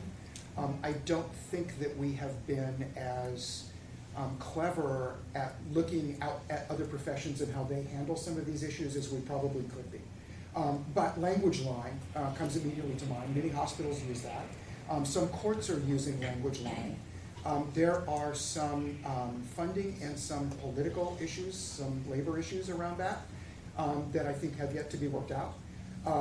But I think that what you're saying is something that certainly is a tremendous issue. And I think that, again, with the wind of technology at our back, I think there's a lot of ways that we can address some of that. Language line being one of them. I'm certain there are many, many others. Yeah, I mean, there's just a tremendous amount of resources, and if you look at the numbers in that book, and it doesn't necessarily follow the trends of what's going on in the state, in other sectors. So I want to just say, that report is actually somewhat old. So that report was done before the court came up with its language access plan. So I don't think that's actually the current trend, but the point is well made that we need to be creative about how we solve it. I might just also say with our strategic plan, one of the decisions made at our last in-person meeting when we were beginning to develop this is that each one of these goals needed to include technology as one of the objectives. That we can no longer do this work about how do we improve access to the courts or legal services without thinking about the technology piece. So we haven't fleshed out what that piece would look like for each of these, except to say, you're absolutely right that it's not a problem that can be solved without.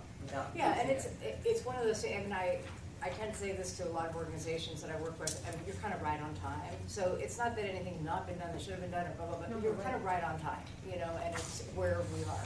That's the reason it's being added now. I think. Yeah, and I would just say, lastly, just that we may also have to dig a little bit deeper as an organization to make sure that we're asking our members what their capabilities are too. Are we digging deep enough to find out what languages that are spoken and all of that kind of stuff? And that's something we need to, make sure that we are collaborating on. And I don't know, we may ask those questions often enough. I don't know the answer to that, but it's something we should probably put, on our shelf too to double back on when we do internal, surveys and stuff like that. And I'm going to just make my point, which I do at every meeting. Whenever we talk about technology, we all have to ensure. I represent Californians with disabilities, and technology very often is not accessible to people who use screen readers or other kinds of devices. And so part of what we did actually with the bill this year, my organization, not the Access Commission, is on the e-filing systems, got agreement that the folks developing those systems will ensure that if there's an attorney that is blind or who is a quadriplegic and uses a device that's going to allow him to file those documents with technology, that those will be accessible for that. So that's just another emerging area in terms of technology and access. So, thank you. Yeah, I just want to acknowledge the good work that you do, and thank you for taking the time to be here today. I want to comment on the Nevada County incubator from the perspective of a lawyer who lives and works in Nevada County. It was transformative in a way that you may not have noticed. The average age of a lawyer in California is the same age that I am. It's 56, and it gets older as I get older because the lawyers aren't letting go at the end, and the youngsters aren't coming in the numbers they used to. And the average age of a family lawyer in our county, which is the heart of our bar, is higher than that. And we now have 2 young family lawyers who took the suite across the street from the courthouse. The chief suite has always had a lawyer in it that just went empty, and they are in it because they came out of the incubator. Now, they can't yet make a living in our economy. So they both live in Roseville and split their time between Roseville offices, which is suburban Sacramento with a larger population base and, quite frankly, more money, and Nevada City. And my sense is, given the quality of life in Roseville, from my perspective, sorry, Joanna, And given the quality of life in that county, as their practice grows and they can choose to live in one place, at least one of them is going to choose to stay in Nevada County. So I think it's been just injecting 2 young faces into a room full of gray hairs has enlivened our family law bar in an important way. And I think it worked because we're not so far away from larger population areas. So you can coax people to come out 2-3 days a week to be part of our incubator where they can still live closer to a larger marketplace. And we'll work on them. We'll seduce them away from the big city. So I think it's been a success, even if from sort of an institutional perspective it was a struggle and maybe not a success. In my little view of the world, it was a huge success. Terrific. That is, and I don't mean to give anybody the impression that I think it was not a success. I think it was a success. I think it was a learning. I think there's a learning curve in there. I think there's a lot of work that's been done in rural states and in rural areas that we shouldn't recreate the wheel. I know North Dakota, South Dakota, are doing some very innovative things. And so I think I don't want anybody to think that it wasn't a success. I think it didn't. I think it was not as successful as we would have hoped. But it sounds like when you throw the pebble in the water, sort of thing, you never know where the ripples are going to end up. And here's how I want to go from an anecdote to something more useful. The bar has 3 missions. We regulate admissions and regulate discipline. Our most obvious mission, and the one that will take necessarily most of our time, attention, and resources. And 2 other important missions, diversity and access. And those are essential parts of our 3-legged stool. And we are going to do policy development framed in our strategic plan so that it's stable and consistent over time. And we're going to do a planning session in January to look at that framework and think about what we should be working on. So at this point in our policy development, we're in the idea gathering stage. And then we'll select down a few ideas to focus on in January and take a fewer still and put them on our work plan. So that's our funneling down process. And we have not yet had an opportunity as a committee or as a board to think about this. We need to get input from others before we commit to anything. But the idea that racking around in my head ties together many of the comments that you've made and that our trustees have made. And I frame it this way. The labor market for lawyers doesn't work because there are underemployed lawyers in some places and clients with some means looking for lawyers in other places. And I think we need to think systemically about why the labor market doesn't work so that we can develop strategies to correct the labor market. And I think we all know anecdotally why there are unemployed lawyers in Alameda and no lawyers at all in Imperial. I exaggerate both cases, but you get my point. But I think if we think about it systemically, with support from people outside our professions like economists and sociologists and labor statisticians, we may develop a more thoughtful picture of the problem that may drive more creative solutions. So one of the things I think we as a bar can do, without regulating anybody, without hiring anybody, and without necessarily spending a ton of resources, we can frame the debate and do some thought leadership that may help all of us. So that's the kind of idea that's rattling around in my head at the moment. I'm open to other ideas, and I look forward to having a dialogue with your input from my fellow trustees as we think through what should be on our work plan for next year. Yes, Mark Broughton. I think we've had a few discussions. Occasionally I've been monitoring or liaisoning for the last year, the commission. I'm really encouraged by this discussion that we're having here. We're getting some ideas, and I'm getting a sense of maybe how the board can assist or support you. I come from Fresno, as you know, and so I mirror the thoughts of Mr. Stallings over there. I highlighted the same comments that he did in your presentation, and I did like how you framed the issue that there's not enough lawyers in the right places, the same way that Brandon did. From our community, just to highlight this a little bit, we used to have 9 outlying courts in Fresno County. We now have none, and we've had none for a long time. There's one central courthouse in downtown Fresno. And all those little people that you talked about, people from all over the various rural communities, have to come into that one courthouse to do their legal work. And it's not only just the communities, but of course the local police agencies, and anybody that has to come to court has to come down there.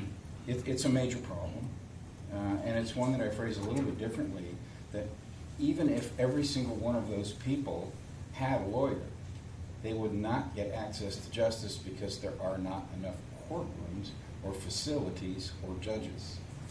And I understand that that may not necessarily be the study of the commission. It may be sort of in the range of the Judicial Council, and it's a legislative sort of activity to fund those courts and those facilities. But I do think that is a component of something that needs to be considered when framing your idea here. I wholeheartedly agree with the student loan forgiveness notion here. I really like Leah's idea that there's something that we can possibly look at in helping along those lines. Just as an example of this, I had a very good young associate who worked for me as a student, and worked for me for about 6 years, and recently left our firm to go with a governmental agency because of the loan forgiveness that they were offering, not because of the salary or the work, but because of that. So that is a huge incentive. And I would say maybe parenthetically that it's not just lawyers that you have a hard time going into rural communities. In the Central Valley, it's very, very hard to get people in the healthcare profession to stay there across the board. It's a tough problem, but probably one of their biggest needs that you want to service as the people that are out there in that Central Valley. You talked about the medical model, and I like that idea. And I think about my college roommate went off to medical school. I decided I didn't want to go to medical school then because I didn't like genetics. But and anyway, he went to medical school, graduate medical school, and he did a 2-year what we call internship program where he went into the barrios in downtown Los Angeles and worked in their clinics in there. And as a result of that, I believe that he got all or most of his medical school debts paid off. And then, of course, he went on after his service there.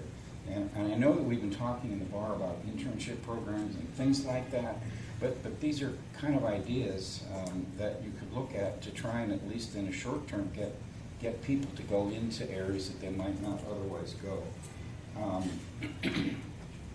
I thought just for a moment, and by the way, I was aware of the meeting out on the 17th out in Fresno. I think I alerted people to it. I can't go myself, but I would. I would encourage you to speak to others other than the dean of the law school that's there, because there is legal services that, a small unit out there in our county, our community, the bar, the local bar is sort of interested in those issues, and I'm trying to get them perhaps a little bit more connected with you folks. Because there is such a great need out there, I think you'll find that an incubator program might work despite what information you might be getting just from the law school. And then I guess my question was, I had a lot of ideas as you were speaking, and we only have till 11:30. But I wondered if you could explain a little bit more what the incubator program is and how you're implementing that. Sure. There's a series of different models. There is the one in Los Angeles, the Los Angeles Incubator Consortium, is a consortium of 3 or 4 law schools that have gotten together, and they have law students or graduates within 6 or months or a year of graduation that apply, are chosen, and as part of that incubator, they then work together in sort of essentially in one large room so that they can exchange ideas and support each other. There's an executive director, and then there are programs, ongoing programs, law management programs, visiting attorneys, if you will, come in and give ideas on cases, support on cases, that sort of thing. There are councilmen that have some discretionary funds that have allowed for legal clinics in their areas, that they hire the incubator attorney to go down and provide those services, which brings some money in, for example. Incubator attorneys will they essentially hang their shingle, and they are a solo practitioner for all intents and purposes, with support, however, of how to run a law office, how to get insurance, how to market, how to do all those sorts of things. There's office space that's provided at no or low cost. For example, Lawyers Mutual comes in and gives a break on the first year premium. I don't know what the number is, but it's a pretty reasonable number is my recollection. But it gives a break on the first year premium, and then also provides support of how to avoid the ethical pitfalls and don't get sued for malpractice. There's another model down in Orange County, which is run through the Legal Aid Society of Orange County, or LASOC. And LASOC has an LRIS. And so they have an incubator where people that wouldn't qualify for services under for LASOC then get referred to, as part of the LRIS, to the incubator attorneys. So those incubator attorneys then are, again, they hang their own shingle, there's a lot of support, that sort of thing. The common theme through all of these is that there's support both professionally and personally by someone that's there that can make sure that if they have a question about a specific area of law, they can find an attorney.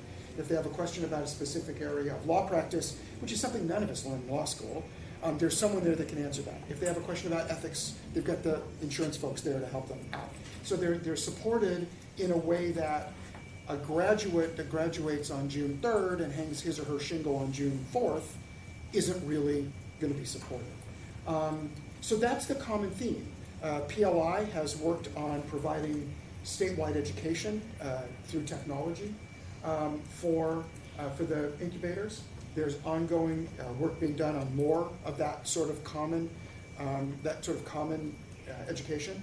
I know that there is an incubator conference that happens every year in a different place. This next year, I believe it's going to be in Atlanta, where incubator folks from all over the country get together and talk about issues and problems, and they're working on a common type of curriculum for incubatees, young lawyers. We're still kind of looking for a word to call them. For young lawyers, that then provides that education in a way that's cost efficient. Technology, the wind of technology is behind the back. Does that answer your... There's a lot of different ways to do it, but there's a lot of common themes. Yeah, I think so, but it sounds to me like it's more for helping the young lawyer than it is for possibly helping the community obtain a lawyer that might not otherwise have a lawyer. So it does actually sort of kills two birds with one stone, if you will. It's there to support the young lawyer, but they are obligated, in Los Angeles, for example, they're obligated to give so many hours of pro bono time to a legal aid agency. They are also encouraged to do moderate means and to help moderate means clients, which goes all the way from an individual to a small landlord to a mom and pop business, to provide more legal services in the moderate means area than going out and looking for larger businesses. So they're right in they're housed, they're officed, and they are trained and they are supported right in that sort of sweet spot, if you will, of modest means folks. Is there any subsidizing, or this might be an idea, of either fees or costs for low or moderate income individuals? Some models do, some do not.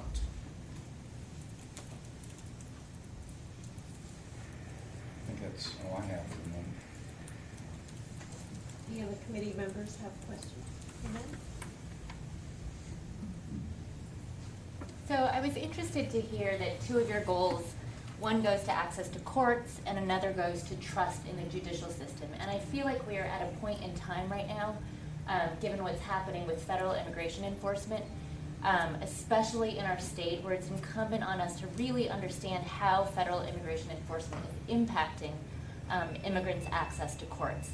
I think we've heard anecdotally through various news reports that people are avoiding courts because they're afraid of being detained by ICE agents who are waiting at courthouses. We've heard about people not being able to obtain domestic violence restraining orders.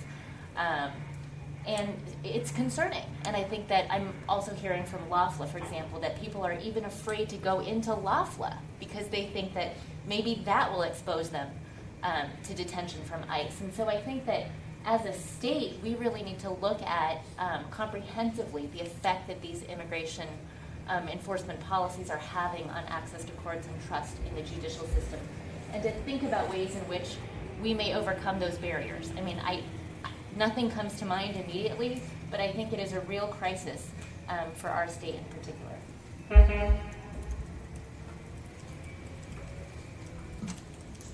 I was going back to earlier in your discussion when you were talking about the fires in Northern California. I anticipate, as a believer in global warming, that we're going to be seeing a lot more natural disasters in this state. One of the things I think the bar and the board can do in close affiliation and collaboration is to create some type of program of disaster preparedness. You know, whenever something happens, we know we have a plan in place as far as what we do, going to emergency shelters with specific flyers, identifying where they're going to get legal aid, the fraud issue, and so forth, and just have it ready to go in the future for any type of natural disaster that happens in this state, so we can hit the ground running and know what we're supposed to be doing. And it should be coming through the state bar as the state agency in this area. I think we really need to come up with something. And it sounds like you guys have done an amazing job for the fires, and we should use that as a model going forward.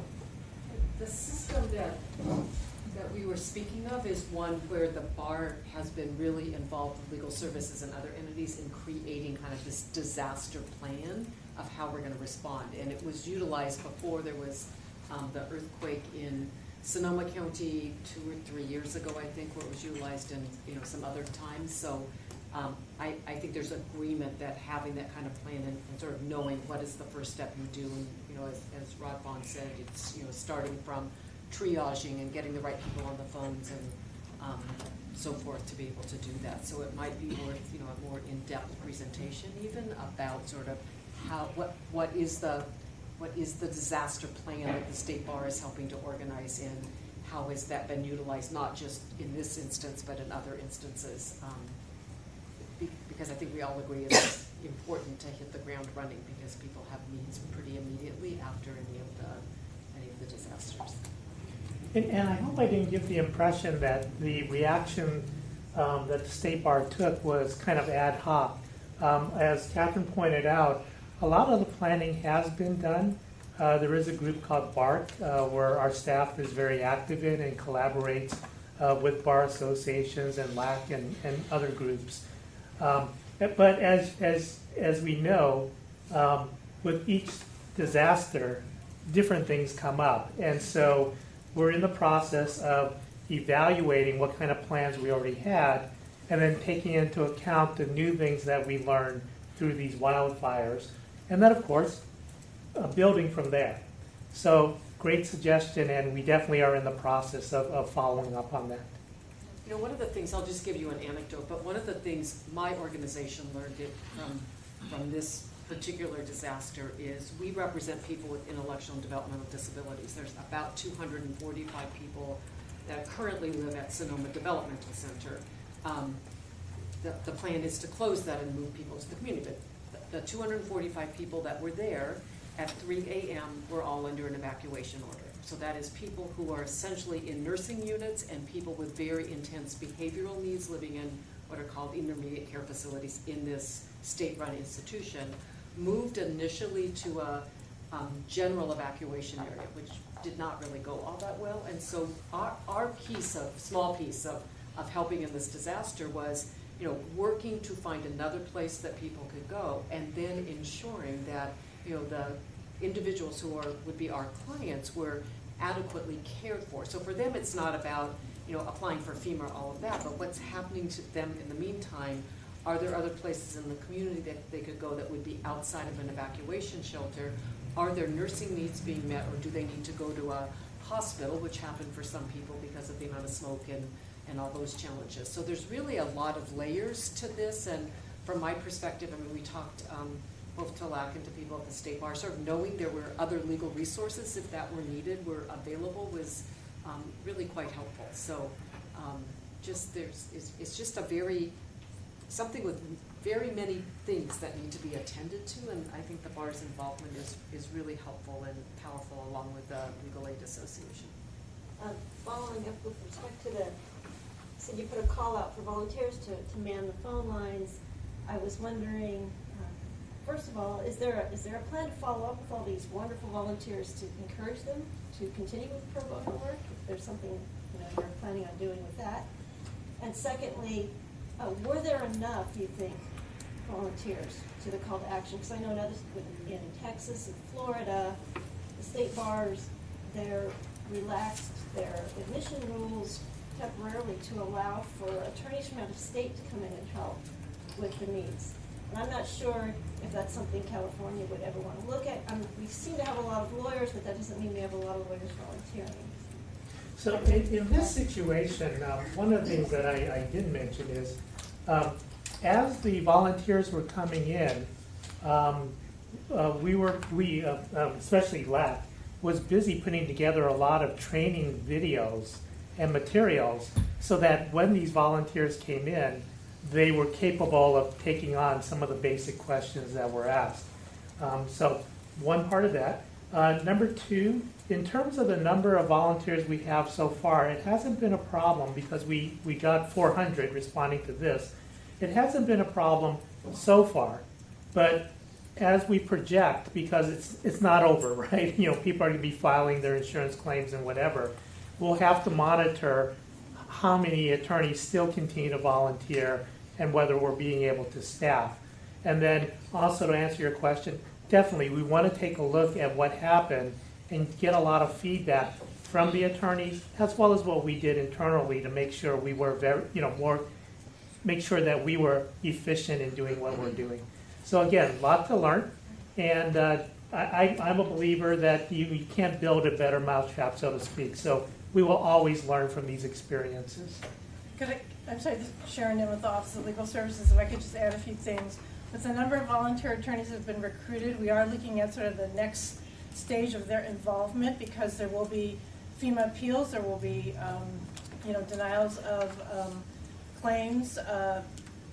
We're already starting to see that, so we're going to be doing another series of trainings at the end of November, and the attorneys that have been recruited, we're keeping in contact with them because there are many who do want to provide pro bono assistance kind of at that next stage. We also know there will be other long-term issues. We know that from disasters in other states, as well as many disasters we've had in California.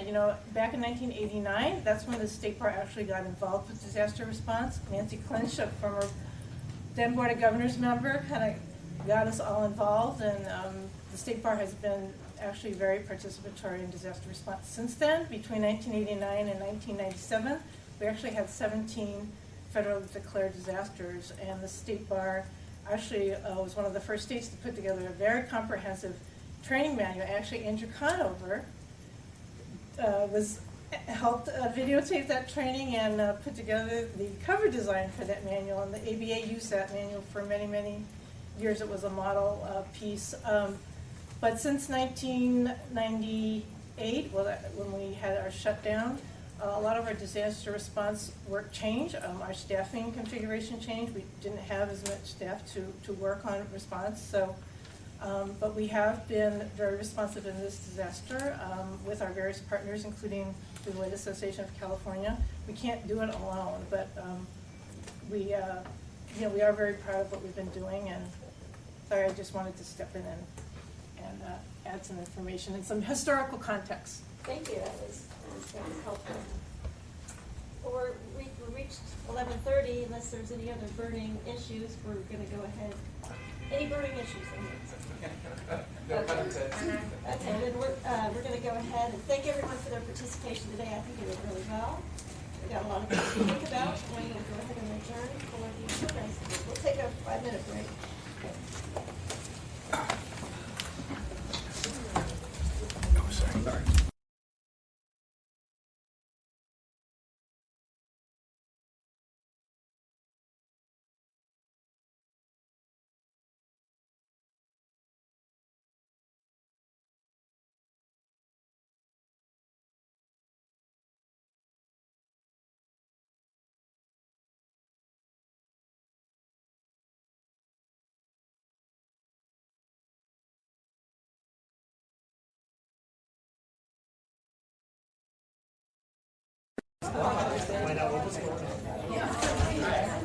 We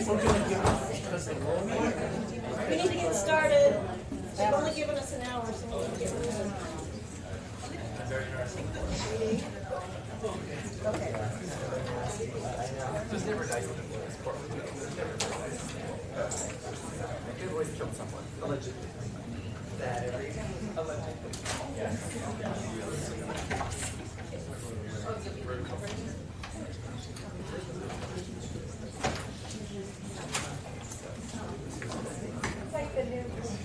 Okay, we're going to go ahead and get started.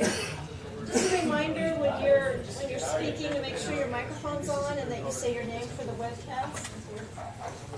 I'm going to start the meeting by asking Andrew to please take the roll call. Certainly. Mark Broughton. Here. Elaine Chen. Here. Michael Collinson. Here. Stacy Spector. Here.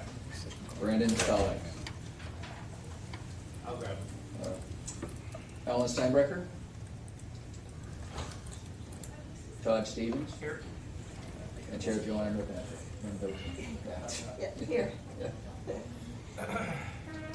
so as there are no scheduled closed session items today, we'll go ahead and convene the open session this morning. I'd like to ask before we move on to the agenda if there's anyone in the audience that wants to make public comment. Right?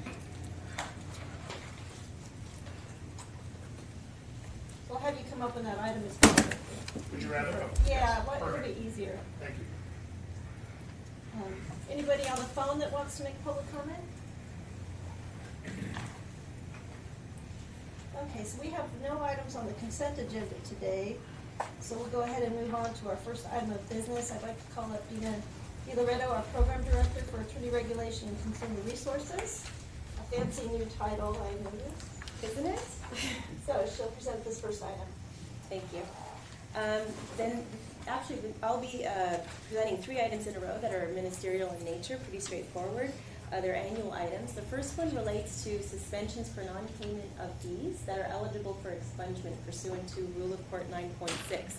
That rule authorizes the State Bar to present to the court on an annual basis any suspensions that are eligible for expungement, and with a board recommendation as such. The eligibility requirements are that they ended more than 7 years ago, lasted 90 days or less, are the only blemish on an attorney's record, and that they have not benefited from this expungement opportunity in the past. So the request to the committee and to the board is to proceed with our annual process. Staff has vetted the list of who is eligible and proceed with making the recommendation to the court for an expungement of those suspensions. Great, thank you. We have a proposed resolution on the board. Do I have a motion? Second? I'll second. We've added members, so I think we have to take roll call. Mark Broughton. Yes. Highland Chen. Yes. Michael Collinson. Here. Stacy Spector. Yes. Brandon Stallings. Yes. Alan Steinbrecher. Yes. Todd Stevens. Yes. Item passes. Thank you. On to our next item. Dina DiLoretto is going to present our next item as well.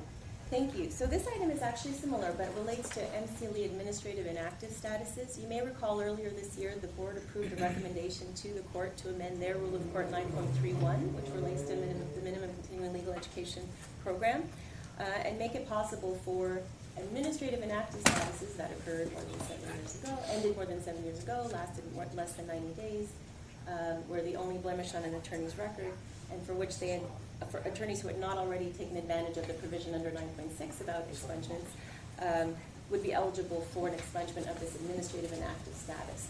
The only operational difference is that the administrative inactive statuses in the first place were done by board approval, did not require a court order, and so if approved by the board, these expungements can also happen immediately as opposed to going back to the court with the specific names. Great. We have a proposed resolution on the board. Do I have a motion? So moved. Second. Any discussion? Is there any objection to substituting the roll call? Hearing none, the motion passes. Our next item is also being presented by Dina Di Loretto. Do you want to proceed? Thank you. This relates to MCLE compliance. It's kind of part 2 of the compliance cycle in any given year. Earlier in the year, I was before you asking permission to place on administrative inactive status those attorneys have not complied with their requirements, which at that point involved reporting compliance.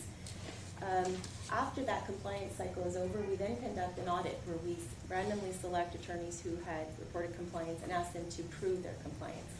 This year, the entire compliance cycle was delayed. We followed the same schedule as the billing cycle, which was slightly delayed in starting and also extended a little bit to accommodate some of the changes we've made this past year. So we're starting the audit later than usual.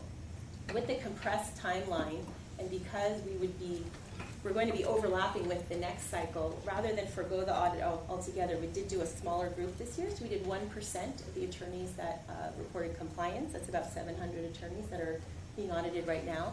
And this is a request. We're also following up on some attorneys who were given an extension of time in this period or in the past period due to good cause issues and have now are surpassing their extension of time.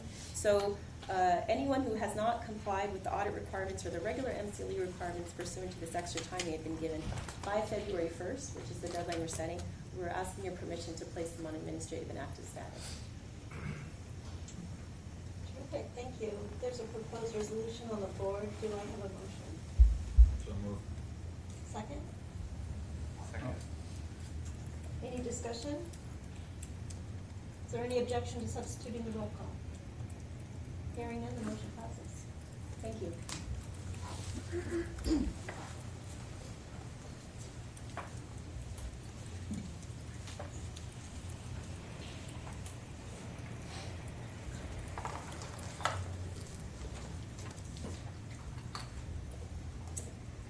Before you start, Greg, is this the item you want to have public comment on? Okay.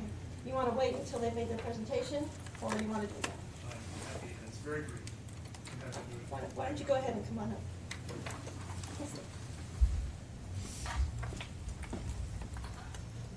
Thank you for hearing from me yet again. Greg Brandis, Dean of St. Francis Law School. Obviously, the package of amendments to the court rules and the B&P code and the guidelines and the accredited law school rules that are considered today, respecting the elimination of unaccredited law schools as well as the accreditation of those schools that are registered. You know my position on this very well. You can always be counted on to show up and talk about those things, right? And that's really my only point today, is I can always be counted on. So if this now needs to move forward into a process of getting it to the court and getting it through the legislature, because of course the legislature ultimately has to be involved, and in other ways that I can be of assistance to the bar as, in some sense, a technical expert in this area, I want to make sure that I've made that specific offer to board in any way that I can help. Just briefly, one very explicit connection back to what we just spent an hour and a half talking about. Obviously, these are the schools where folks in rural communities, places that are not presently served by physical presence law schools, can stay in their communities, can study law very affordably, and stay in their communities to practice after they've passed the bar exam. So there's a very direct connection between this work and the work of access to justice that is so urgently needed in this state. These are schools that are affordable, so the general idea of these loan problems that we are concerned with, that are very, very vexing problems, generally don't apply to the graduates of these schools because of the affordability of these programs. So there's a very, very explicit connection between these programs, this work, that so many good people spent so much time on, the work of the Committee of Bar Examiners on this and other members of the working groups that put these together. Very, very valuable work, I think, for the state in respect to these two important missions of the bar on diversity and access. And so, again, I thank you for all the work that's been done on this, and look forward to being a resource. Thank you, Greg. So Gail Murphy, our Director of Missions, is going to present on site. If you could introduce Erica. Sure. So Gail Murphy, Director for Admissions, and I have brought with me Erica. Erica Hiramatsu, I'm Chair of the Committee of Bar Examiners. And I can present on this matter. This is at number 134, item 134. The Committee of Bar Examiners had initially approved in principle amendments to various rules and the sections of the codes to eliminate unaccredited law schools, as you heard. And we would give them a certain number of years to become accredited, and this is to become California accredited, so they'd be a CALS. And this went to public, I'm just simplifying it. It went to public comment. There was no comment. We're now before you to request that you approve the rules that we had and approve them for submission to the court, the Supreme Court. And Gail can give you the details of the travels that it took through our system. So basically, this is a project that's been ongoing for probably over, decades really, but for the last 2 years. I'm not sure any of you were there a couple of years ago when the board actually approved some of the same rules and amendments. And we were getting ready to submit them to the court, and then some issues surfaced with regard to, well, if you're going to do this, what about that? And so essentially it was thrown back to the Committee of Bar Examiners with a request to answer some additional questions. So the committee did form another working group. There was another public forum, and so this working group was composed of representatives from the schools that these rules would impact. And there was a general consensus that this is the direction that we should go in, which is unusual, I would say, having seen it not being that accepted in the past. And so essentially the rules were, there's lots of different rules that are impacted here. You have a court rule, you have then statutes, and then you have the California accredited rules. And then if ultimately adopted, the unaccredited rules would basically not exist anymore. So what do you do first? And I think besides going through the Committee of Bar Examiners and the Board of Trustees, basically it would go to the court to more or less approve the concept and principle that yes, this is the right direction to go in. It essentially requires schools to become accredited through a 5-year process. It also then would permit the accreditation of online law schools, which is unique and certainly is not true in any other. Well, no other jurisdiction actually accredits law schools like California does. So essentially, the idea, the concept would go to the court, and if the court approves it, then there are several legislative changes that would have to be placed in the state forest legislative program. And then if those are ultimately approved, then there would be more or less a domino effect with regard to the court rules and the other state bar rules that would come into line to be able to implement this whole project. So that's in a nutshell. The rules are there, they're attached to the agenda item. And we're happy to answer any particular questions anyone might have. There's a proposed resolution on the board. I'm thinking we could have discussion if there's a motion made following the motion.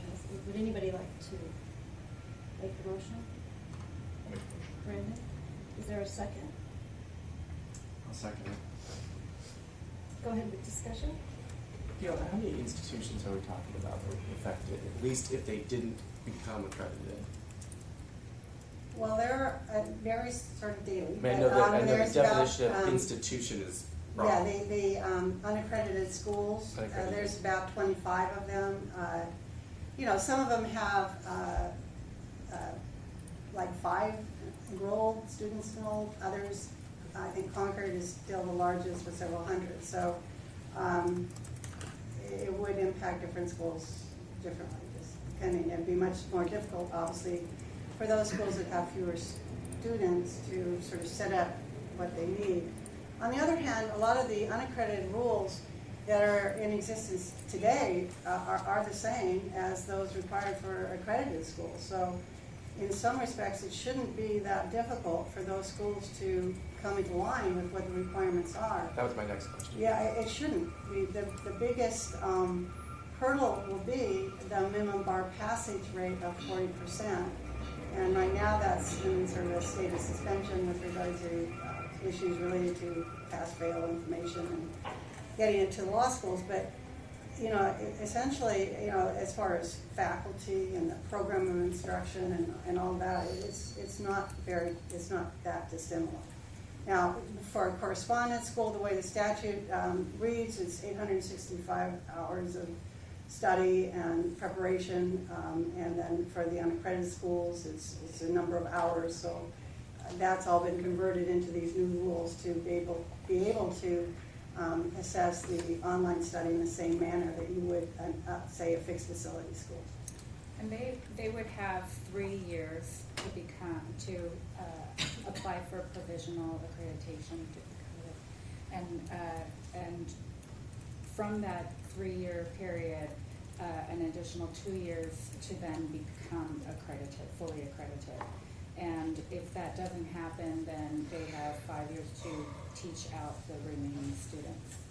So we've made sure that no students are going to be negatively impacted by the loss of Correct. the ability to teach. Yes. Thank you. Do you have any other questions? Brandon and then Alan? Right, Brandon Stallings. I want to applaud the steps taken by the Committee of Bar Examiners and then really this board to really be at the cutting edge of legal education. I think, you know, providing individuals with, you know, from many socioeconomic backgrounds, the ability to pursue a legal education. I think that this is really timely considering the presentation we just heard. And I think that California really has, at least the bar has its finger on the pulse as to maintaining this tension between protecting the public, protecting law students, and also providing a means for which they can seek a cost-effective legal education. And so I support this, I guess, next evolution of legal education. Thank you for all your work. If I could add, one of the things, California is a very unique state in that it accredits the law schools on its own, with the bar accrediting these law schools. If accreditation went to a third party, those costs would rise substantially, and then the point of this would be lost. I just plant that in your ear. Absolutely.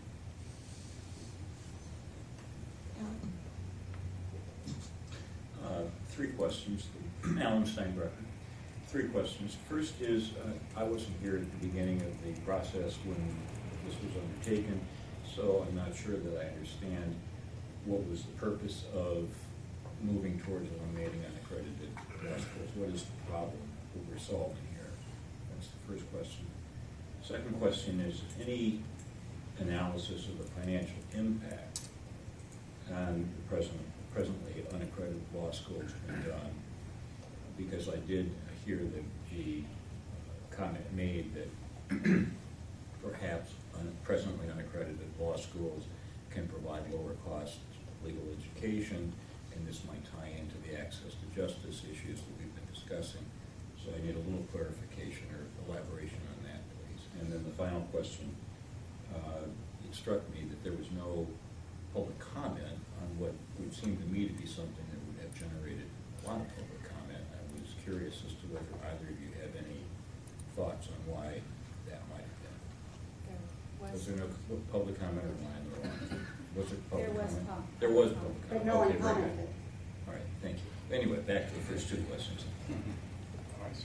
So I'll sort of work backwards, but there were several public comment periods as these rules evolved for the last 2 years, including public forums. So I think the reason why this is conjecture here, but that you're not seeing public comment at this point is that the stakeholders at the schools, and the students, I mean, they feel like they've been involved in the process. They may not agree completely with the final result, but I don't think that they can feel like they haven't been part of the process in the development of these rules, as was actually discussed by Dean Brandis in his comments. So I think there were plenty of opportunities for people to be heard if they wanted to be. The financial impact on the schools, I would not say that that particular exercise, if you will, was done in the sense that we looked at how much more it would cost each school to become accredited.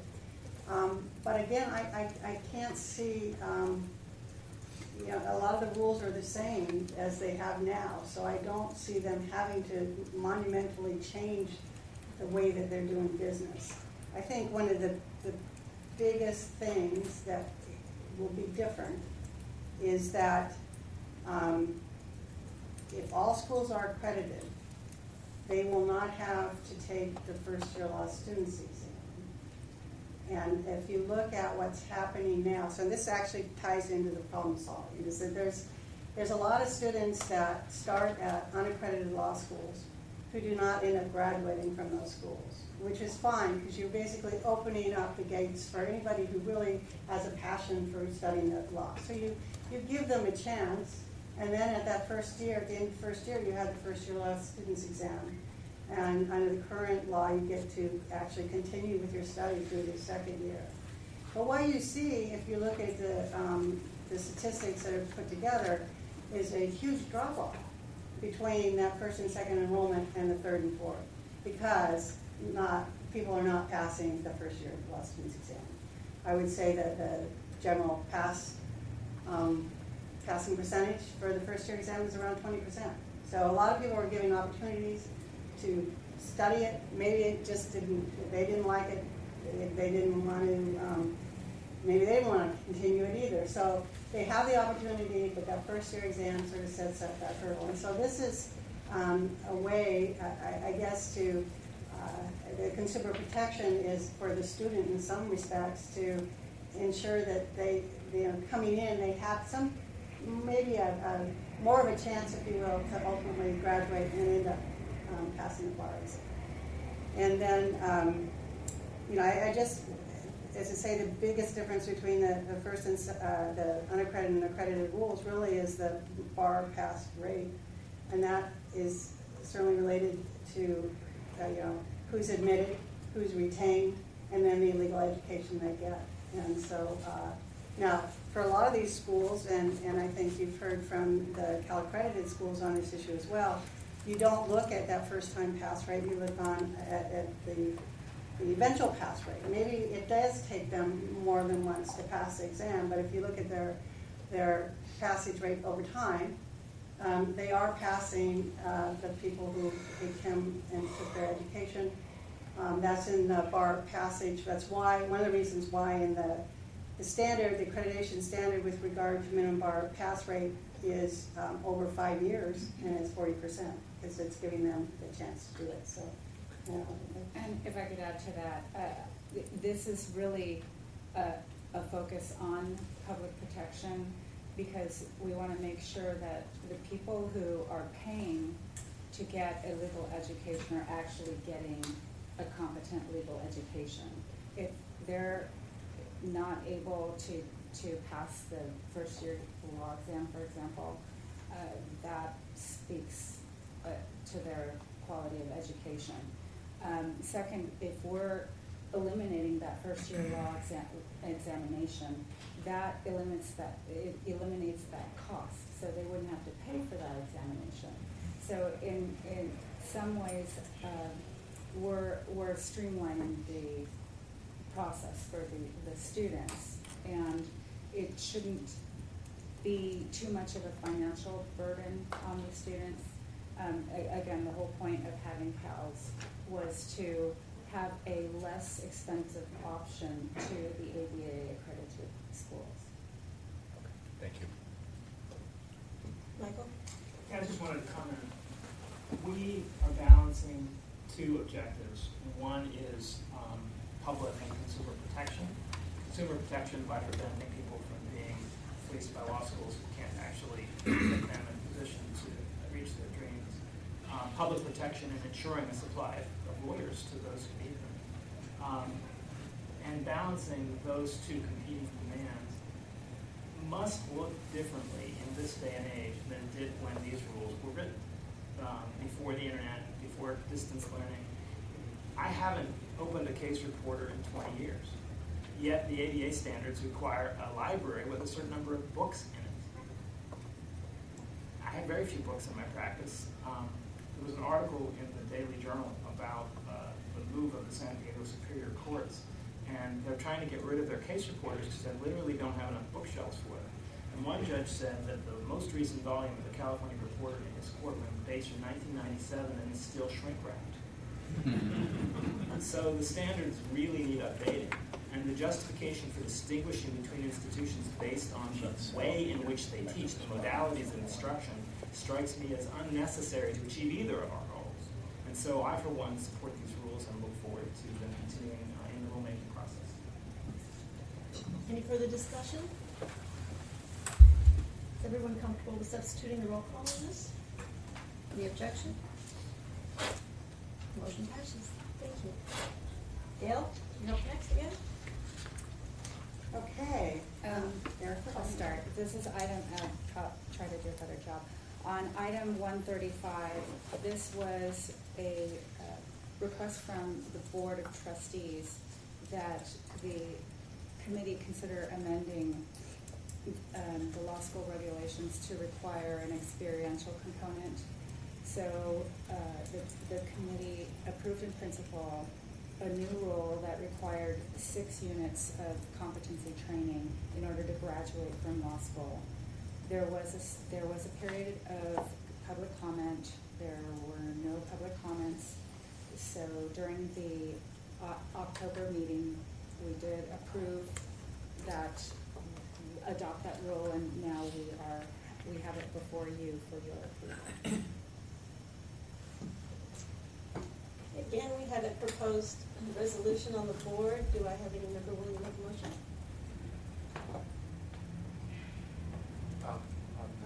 Yeah. I'll make a motion. I'll second Todd's motion.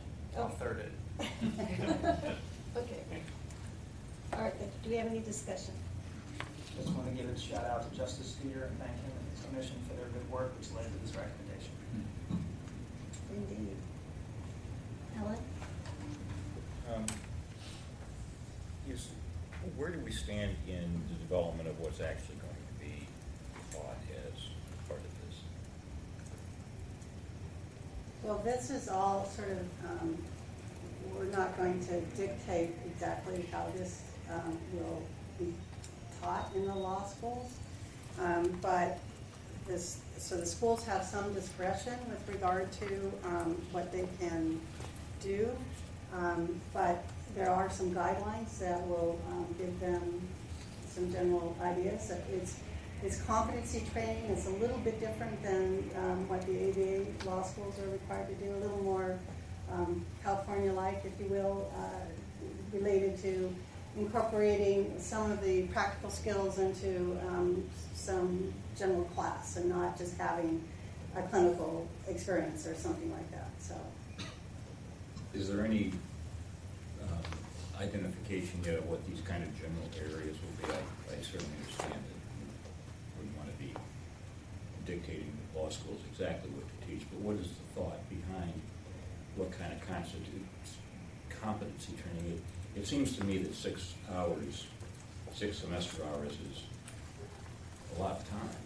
And I sometimes have wondered whether in my own, before I fall asleep at night kind of thinking, whether law schools need to be 3 years as opposed to 2 is one way of reducing the cost of law school. But adding 6 hours of competency training unless it's really core and fundamental. And I was one of the people who argued for including competency as in our admission statement as one of the things that we should be concerned about as the state bar. However, the devil's in the details, and that's why I'm kind of probing what we might be teaching. Are all law schools going to teach stand-up trial skills or the application of the rules of evidence in front of the judge? Are they all going to be teaching some kind of thing about being a competent attorney in some other way? I'm just a little nervous about where this is going to end up. Okay, I would go back to another rule that was changed, I think just last time, essentially that said that the California accredited school, or maybe it was actually a guideline, so it was approved by the committee. And this was at the recommendation of the California accredited law schools, and that was that each school had to provide 15 units for students if they wanted it in competency training. And so the guidelines, and I'm afraid I just don't have them in front of me here, are much more specific with regard to the kinds of classes. But I noticed that we have Mitch Winnick back here, who is the dean of a California accredited school, and so I'm sure Mitch would be happy to provide more details because they were developed in collaboration with the California accredited law schools. The guidelines, there are specific guidelines. They're just not attached here. And in fact, the Cals had requested more. I'm sorry, who requested? The Cal accredited schools wanted more of that, of the experiential training to be required. I believe that there was some pushback from the ABA schools, which is why it ended up at 6 units. So as far as the concern that it would be too many hours, I think that they feel it can be addressed. You probably or may not know the answer to this question, but I'll ask it just in case you do. When the proposal was made to make competency training 15 hours, was that accompanied with any thought about extending the amount of time that students would have to stay in law schools in order to graduate, or was it completely the 15 hours would replace other electives that are currently being offered? The latter. If I could add, this was a subject of very long process under TFAR, the Task Force for Admission Regulation Reform, and they were definitely They suggested it be 15 hours. The full board approved unanimously the 15-hour requirement, and it's been reduced in part because the ABA only requires 6 of those. So we're trying to keep in line with them. But ideally, the whole idea is to make these law students more prepared to come out and practice law. And it's going to be working in conjunction with our new 10-hour MCLE requirement as well, where we are figuring out what would work best to help bolster that practical skills aspect new attorneys need. So it's definitely gone through a long vetting process, very detailed, to get to this point.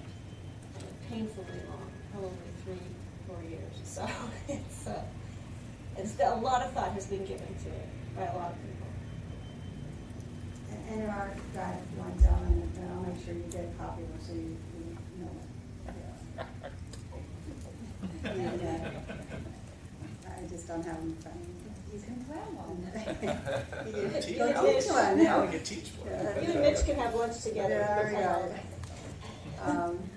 But this was, part of the 6-unit thing was to put all the schools sort of on the same playing field and have them, and let's see how that goes before you start adding on additional curriculum requirements. So this is at least a start for those who are interested in the TFAR proposal.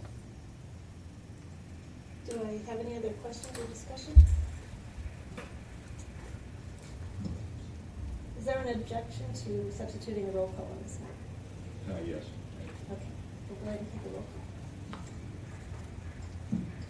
Mark Broughton. Yes. Helen Chen. Yes. Michael Colantuna. Yes. Stacy Spector. Yes. Brandon Stallings. Yes. Alan Steinbrecher. No. Todd Stevens. Yes. Item passes. Thank you. We'll move on to our next item, which is the report on the content validation study. Yep. Yeah, Rod, he is gonna join us.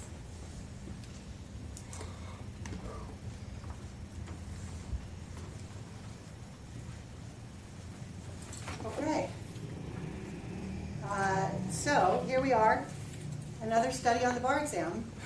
This is the third out of four. This is the content validation study, and in your agenda item, we have put together quite a bit of background with regard to the content of the bar exam as far as I can find, relative to the subjects that are tested on the exam right now. I think everyone knows that the content, if you use it in its most expansive term, also would include multiple choice questions versus maybe performance tests or essay questions. We did just administer our first 2-day bar exam in July, and that had one 90-minute performance test, 5 essay questions, and then the MBE, which is a 200-item multiple choice test. The written part of the exam covered the 13 subject areas that have been in place for some time, and then the multiple choice covers 7 of those same areas. So I'm going to let Ron take it from here with regard to the actual study and what it shows.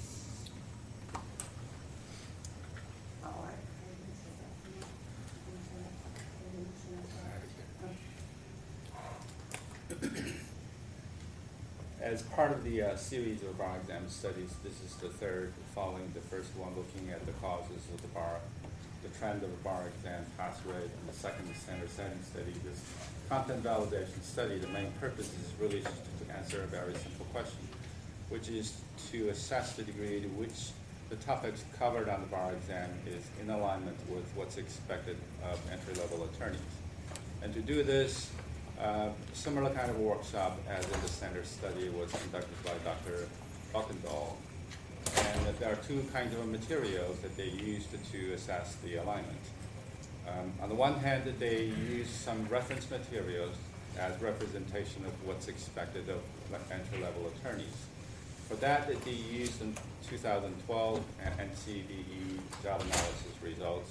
And to supplement that information, they also used the Department of Labor, their database that describes the basic skills and knowledges required for a variety of different occupations, and they use that for attorneys as supplemental information. On the other hand, to assess the content on the bar exam, they used 2016 written questions as well as the MBE. Although for MBE, instead of a full comprehensive assessment of the content alignment, we had access to only the overall outline of the exam rather than the individual question items. So the process of the alignment exercise is to look at the breadth and depth of the alignment. The breadth is essentially just an exercise of looking at the reference materials as represented by the job analysis results and the questions on the bar exam to see to what extent they match each other. And to assess the depth, they use a taxonomy of the cognitive complexity that has 4 levels. So for each of the questions, the workshop panels assign a complexity level from 1 to 4. And going through this, they were able to identify, for both the MBE questions and the written questions, what they consider to be appropriate cognitive complexity level. And at the end, they were able to identify, based on 2 questions. One is, to what extent what's currently covered on the exam is you can find the matching through a crosswalk in the job analysis results. On the other hand, there's also the question of what's currently expected of entry-level attorneys as represented in those reference material. If there's any gap, those are required, but then not currently tested on the bar exam. So the first question is they were able to identify all of the matching between the 2 materials. The second part of it, the workshop and the report, identifies some gaps. The gaps are mostly in what they consider in the distinction between domain knowledge and skills and abilities, largely in the skill area. So that's the distinction. Also, another dimension of the distinction between domain knowledge and skills is the complexity level assigned to domain knowledge is at a lower level. Out of 4, it's assigned generally at level 2. Skills and abilities are assigned at a level 3. And the overall conclusion is there is general alignment of the bar exam representing what's needed for entry-level attorneys. But given what I told you about the materials we used, there's a limitation of the study. One has to do with not having access to detailed question items in MBE. Also, the survey results is based on a national survey. So these two limitations, the report from Dr. Bakendall recommended that as follow-up next steps is to conduct a California-specific job analysis results and use that as the basis to reevaluate the bar exam content. So those are the 2 steps as very concrete recommendations resulting from this study. And staff will look at a variety of different ways of conducting job analysis results. Usually that's a process taking 12 to 18 months just to complete job analysis results, and a lot of considerations we have to look at and what's the method that we use. So we'll survey all the different approaches available and come back and report to the board about that findings as the next steps. So the Committee of Bar Examiners considered the report and basically took action affirming the current scope of subjects tested on the bar exam, and also agreed that the next steps should involve conducting a job analysis study, and then once that's done, a revised content validation study. So with regard to any future format or scope of the bar exam, much more information would be available. So I think the recommendation is that the board accept the report, and that changes be made to the scope of the bar exam at this time, and that a recommendation be made to the court, or that the court be advised that the bar's next step would be to conduct this study. Thank you.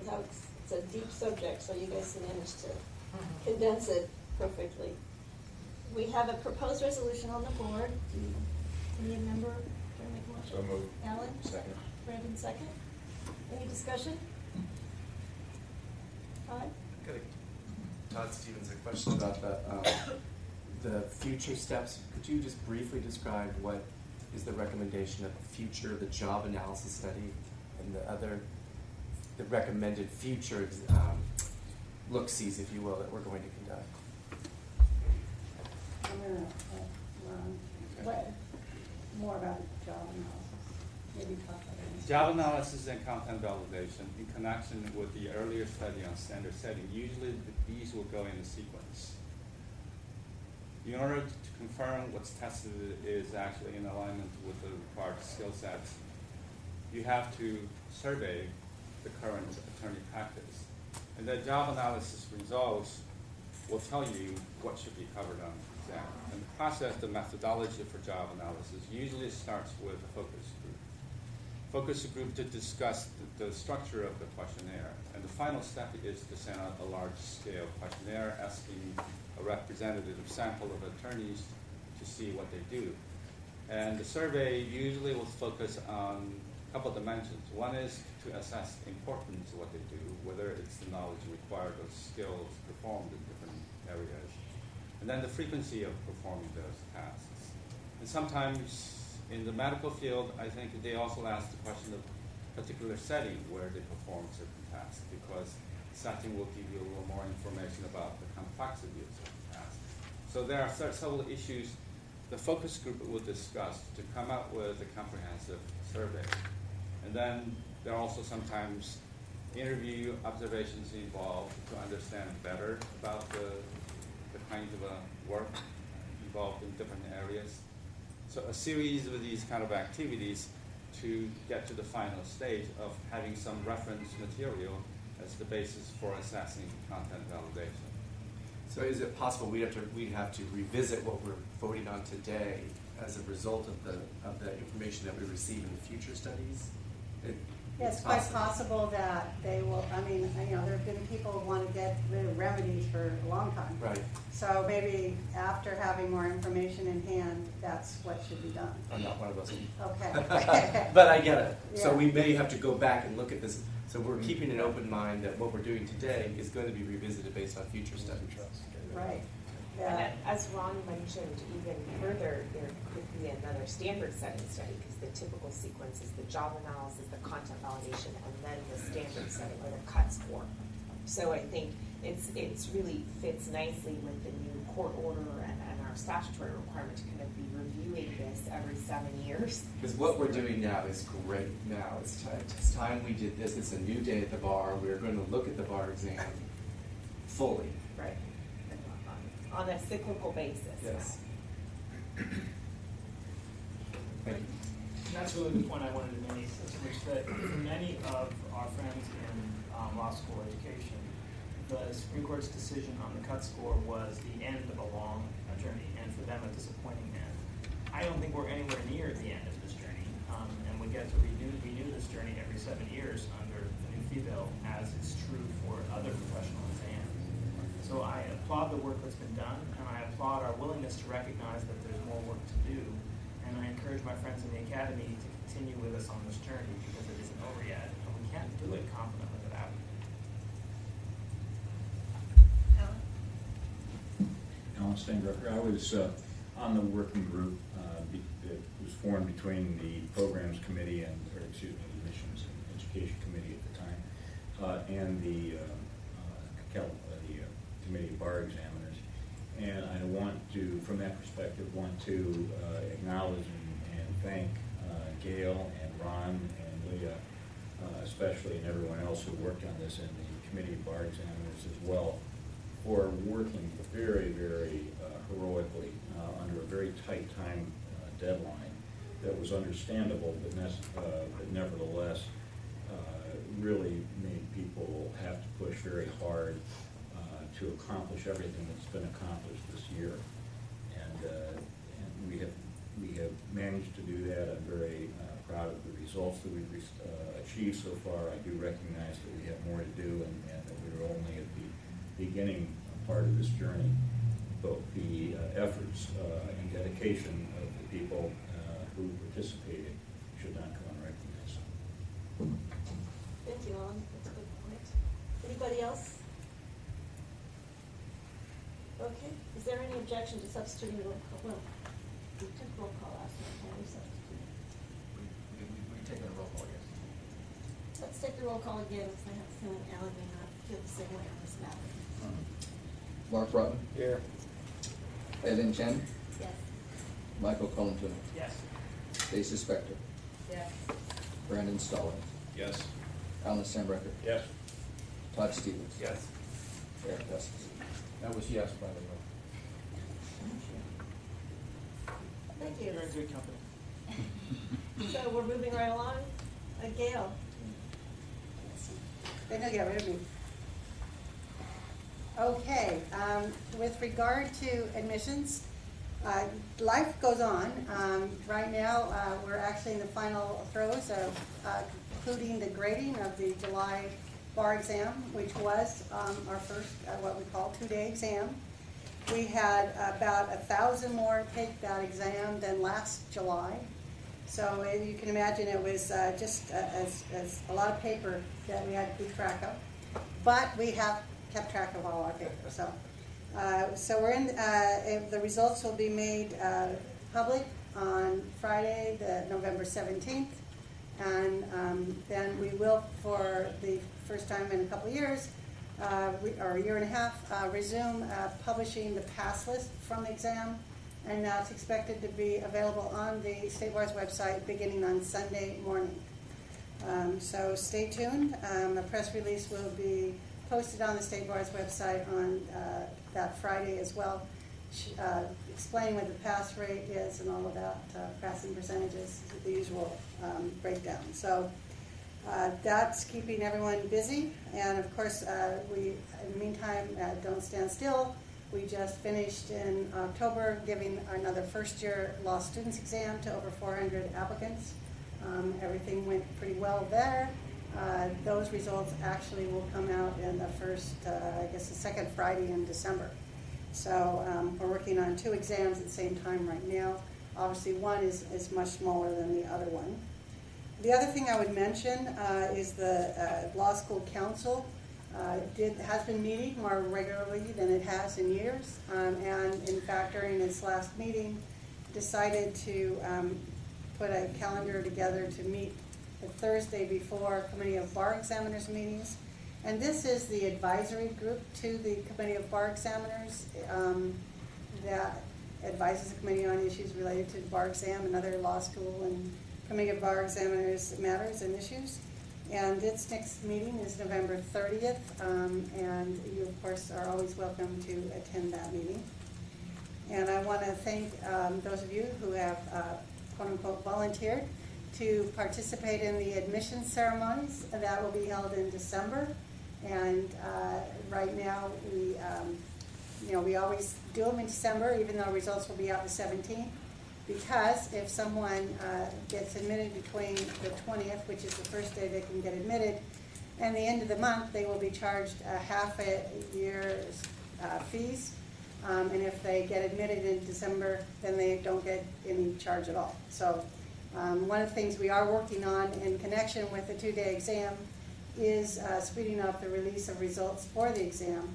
And that is probably something we want to look at with regard to if we have a whole slew of new attorneys getting admitted earlier than now, which is mid-November, maybe that rule should be relaxed or changed in some manner to compensate that addition of a couple of weeks to the admission and not charge them for the whole half year, even though they've been admitted for only 6 weeks. So just to put that on the radar, nothing before you at this time. So that's it, I guess. I just wanted to add, as far as the Law School Council goes, they also chose a chair, and that chair is Dean Mitch Winnick, who is here. That's all. Okay. Thank you. Well, Gail, before you leave, somebody needs to say this. My understanding, the last time you'll be presenting in person to the board. That's right. Next meeting is December 1st, correct? That is true. Yeah. Yeah. Thank you. So I just wanted to make everyone aware that this is the last time we're going to see Gail. Thank you so much. You've been with the bar for 35 years? I think I've been at 74 bar exams and I still haven't passed. I don't know. Like some of our I think you just did. You've been amazing to work with the last 4 years. I've been on the board. Thank you so much for all the service that you provided to the state bar. You're going to be a huge loss. Thank you. Thank you.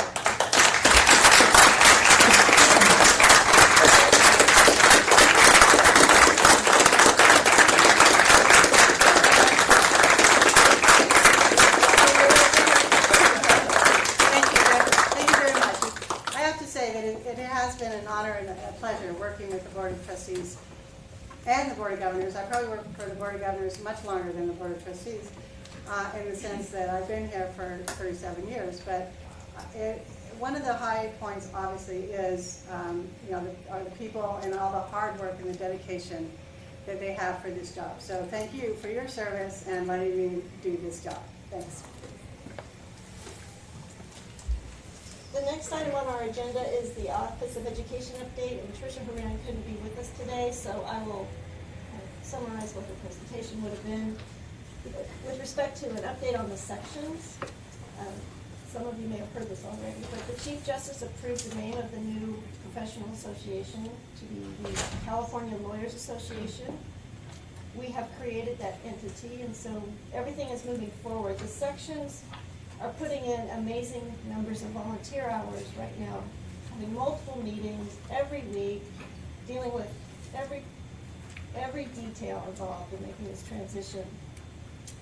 They've been working with the State Bar staff we're working on the MOU that's required by the statute, as well as a potential services agreement for them to continue to use state bar staff, if that's what they choose to do, and keep a place here at the bar for the time being until they figure out what they want to do in the future. It'll allow smooth transition going forward.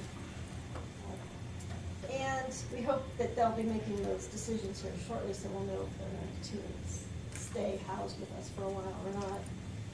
They've completed their mission statement, and they're going to be voting on their governance structure and bylaws. And at their call on Monday, they made a lot of progress on all of these things.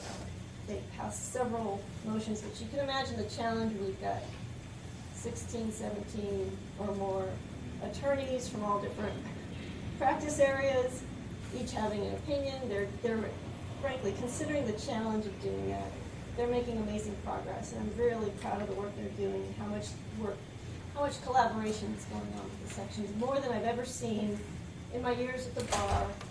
I've been involved with the section since 2003, and I've never seen the sections work together like this. So it's a great way to begin a new trade association. So I'm very hopeful. So with that, the next item on the agenda is the work plan. Okay, being the last thing between everyone and lunch, I would be brief.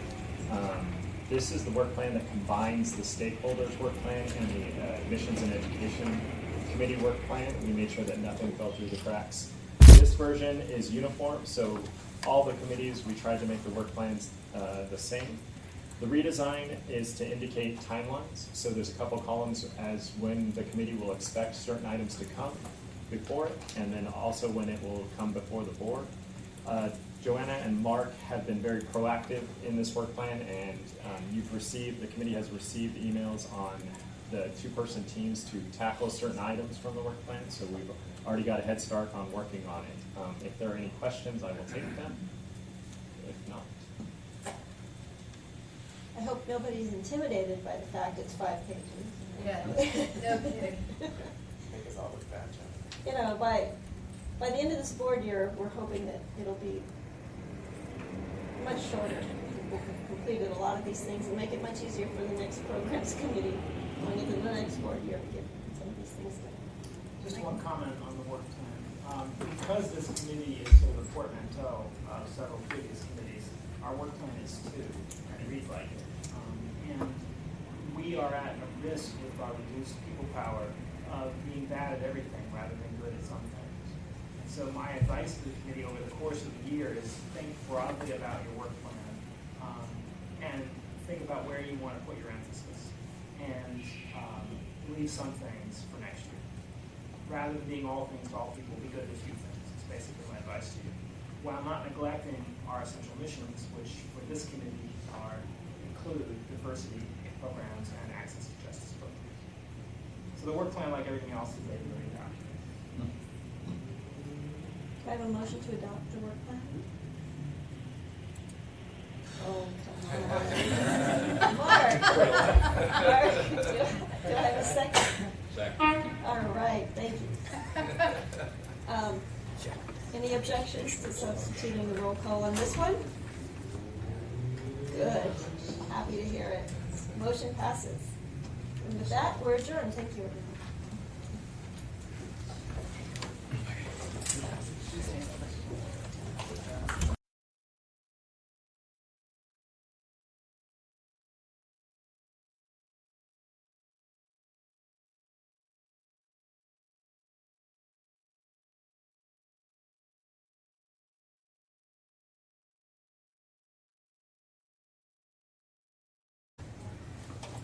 I don't have a chair's report, other than I want to welcome Kevin Harper. For those of you that haven't met him, our acting CFO. I've talked to him on the phone now many, many times, and today met for the first time, which was great, finally to meet him.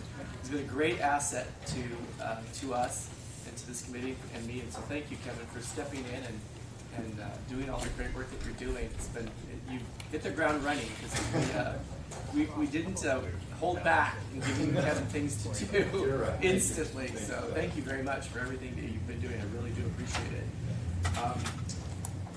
We don't have anything on the consent calendar. Do we have anybody from the public that wishes to address the Finance and Planning Committee? Seeing none, do we have anyone on the phone that wishes to address the Finance and Planning Committee? All right. Well, hearing none, then we will move to our first agenda item, which is the proposed adjustments to law school fees. And we have, I don't know if we have any other audio visual, but we do have a graphic there. Andrew's going to address this issue. The one issue, my biggest concern about this was, had it gone out for public comment, and it had, we got one single anonymous voicemail. So we did not get any opposition to this. And I've sort of informally polled some folks that have interest in this topic.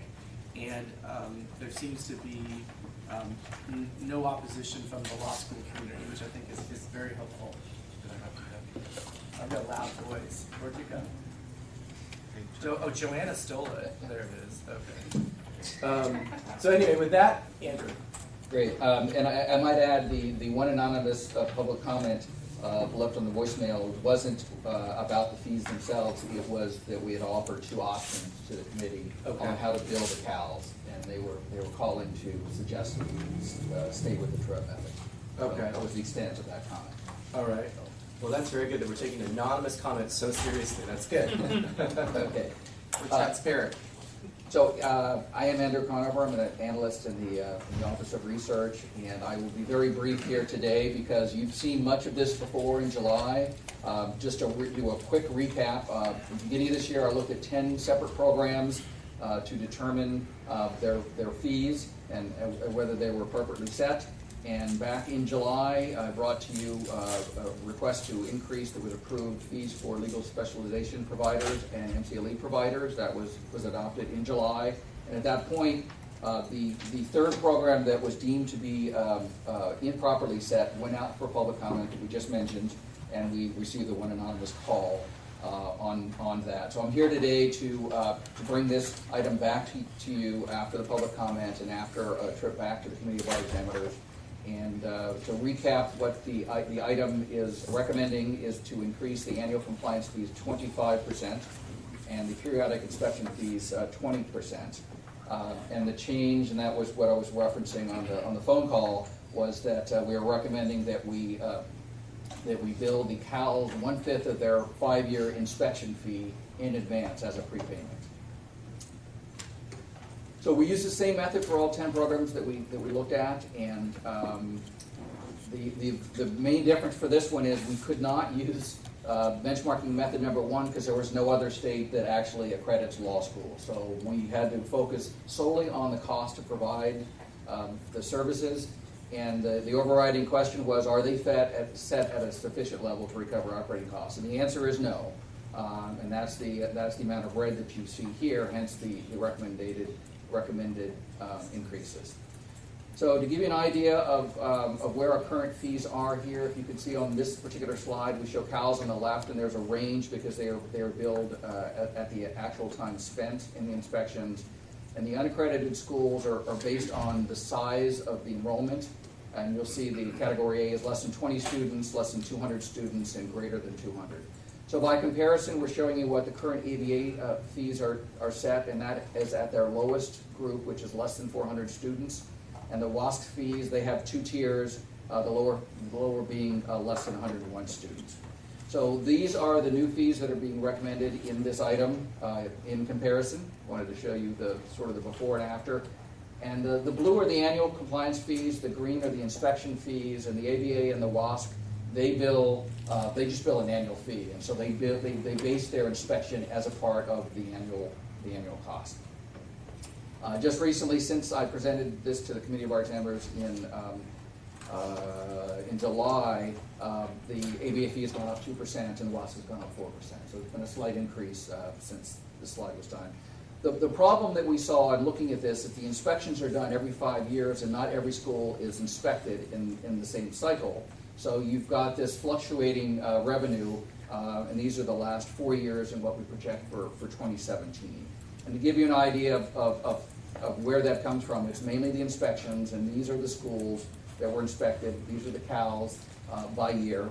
And you'll see this variance. And less variance in the unaccredited because they're charged a flat rate by size. And that's just to give you an idea of the cycle, and the two new schools are on the right-hand side. So to summarize, we're recommending that the fees be increased 20 and 25%. The hourly fee, since the CALs are charged on the amount of time it takes to actually do the inspection, the hourly fee rate has to go up 20% as well to match that. And we're asking for 1/5 of the inspections be paid each year for the CALs. And these are earmarked to be effective January 1, should you adopt this. We mentioned the public comment before, and it won't be reflected until the November statements. So are there any questions? Michael? Not a question, but a comment. As we look big picture at our finances, and when Kevin, I'm stealing some of Kevin's thunder for tomorrow, when you look at our budget, you will see that we have a structural deficit. We came into this year planning to use reserves to get through the year. And the fee bill makes significant changes in the way we pay for the implementation. The sections have perennially complained about their share of overhead. Well, it's about to go to near zero because they will be outside this organization. We may recoup some expenses from them through leasing staff and space in the short run, but over the long haul, they're gone. And that overhead doesn't go away, it just gets respread. We also lost the affinity revenues, which will go outside this organization and go elsewhere. We have not had a fee increase in 17 years? 2000. And partly, we have not needed a fee increase because the number of lawyers who pay the fee has been continually growing. Well, demographically, we've hit a plateau, and that number is going to flatten out at first and then come down. So we're at an inflection point in the financial life of the bar, and I think we're going to be looking hard at a lot of the places where our money comes from and where it goes to. And so that touches just a little bit on this discussion. This is not a large source of revenue to the bar. This is a small piece of things.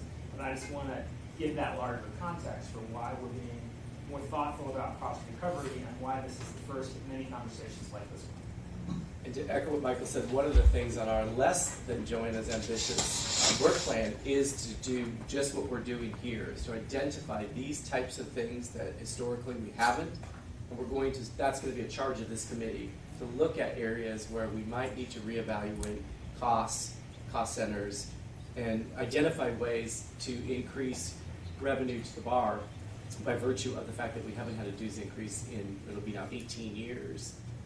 So that's going to be more staff assistance and like what Andrew's done to help us identify some of these other areas with Kevin's support. We're going to be doing that going forward. Do you have the resolution on that? Yes, I do. Does anybody have any other questions or prepared to make a motion to adopt the resolution? Sean, thank you. Do I hear a second? Ms. LaDonna said second. Any further comment before we take a vote? Any objection to substituting the roll call? All right, well, thank you very much. All right. So now we're going to move to the 2018 State Bar preliminary budget, which, as you know, is lengthy, and it's in your, it's been posted. There's some key features that I think we all have to focus on. That it discusses the implementation of the bar's proposals in the labor negotiations that we've been talking about, the one-time payment, and so we have to budget for that. It also, as Michael alluded to a moment ago, reflecting the impact of the separation of the sections. We knew that that was going to have a fiscal impact, and of course it has. So it's reflecting that, reflecting the redirection of the affinity and the insurance program revenue that's been mostly is now went from having it to not having it basically overnight. So that's certainly had an impact on the budget going forward. The funding for the content and the validity studies, all those are expenses that we didn't necessarily anticipate, that because of the bar exam issues we inherited, and we've been addressing those. And of course, the fingerprinting, that's a big issue that we're going to have to address, and I think this budget has looked at that as best it can. And it does reflect a general fund deficit, but we've got ideas and things to talk about to address that going forward. One I just alluded to a moment ago is that this committee is going to be charged with looking for other ways to cut expenses or increase revenue aside from any type of a discussion of a fee issue, which we're not discussing today. But with that little intro, I'd like to turn it over to Kevin, who I hope you've all introduced yourself now to, and to touch in more detail on the proposed 2018 budget. Kevin. Thank you, Chair Stevens. All right, so this is the preliminary budget that we are presenting to you today. There actually will be a final budget that comes to you in January. So the preliminary budget is required because the State Bar has a legislative deadline for filing a preliminary budget by November 15th. So by getting this in front of you and hopefully your approval, then we can file this document by that deadline, and also give us authorization to begin spending on January 1, and then at your next formal meeting, then you can see the final budget, which will be primarily this document with any updates on things that we learned between now and then that will allow us to address some of the issues that we'll be talking about, and also to add in more narrative information about objectives and accomplishments and service performance metrics and executive director's message and things like that. So the agenda of what we're going to go through, we're going to look at the budget at a high level, and then we're going to look at 2017 so far. How are we doing? Because part of the budget depends upon how we're going to end 2017 before you can start budgeting 2018, so we'll look at that. And then I'll highlight some of the biggest issues that we've made assumptions on that impact the budget. And then we'll look at a little bit more detail on some of the details about revenues, expenses, and headcounts.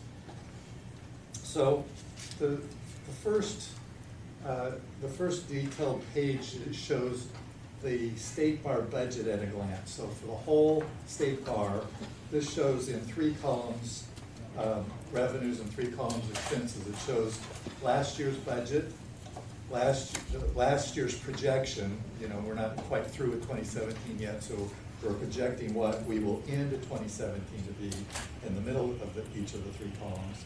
And then what we are proposing is the 2018 budget. So just the highlights of this, you can see that the 2017 budget had $146 million of revenue and $165 million of expenses. So in that year, we budgeted a $19 million deficit bar-wide.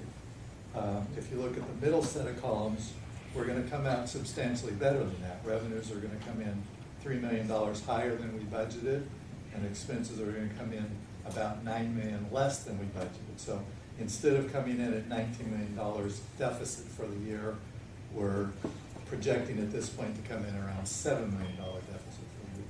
This is State Bar-wide. And then the 2018 budget is set at a level that's pretty comparable to the 2017 budget, with some of the changes that we're going to talk about as we go through in more detail. Sorry, Kevin? Yes.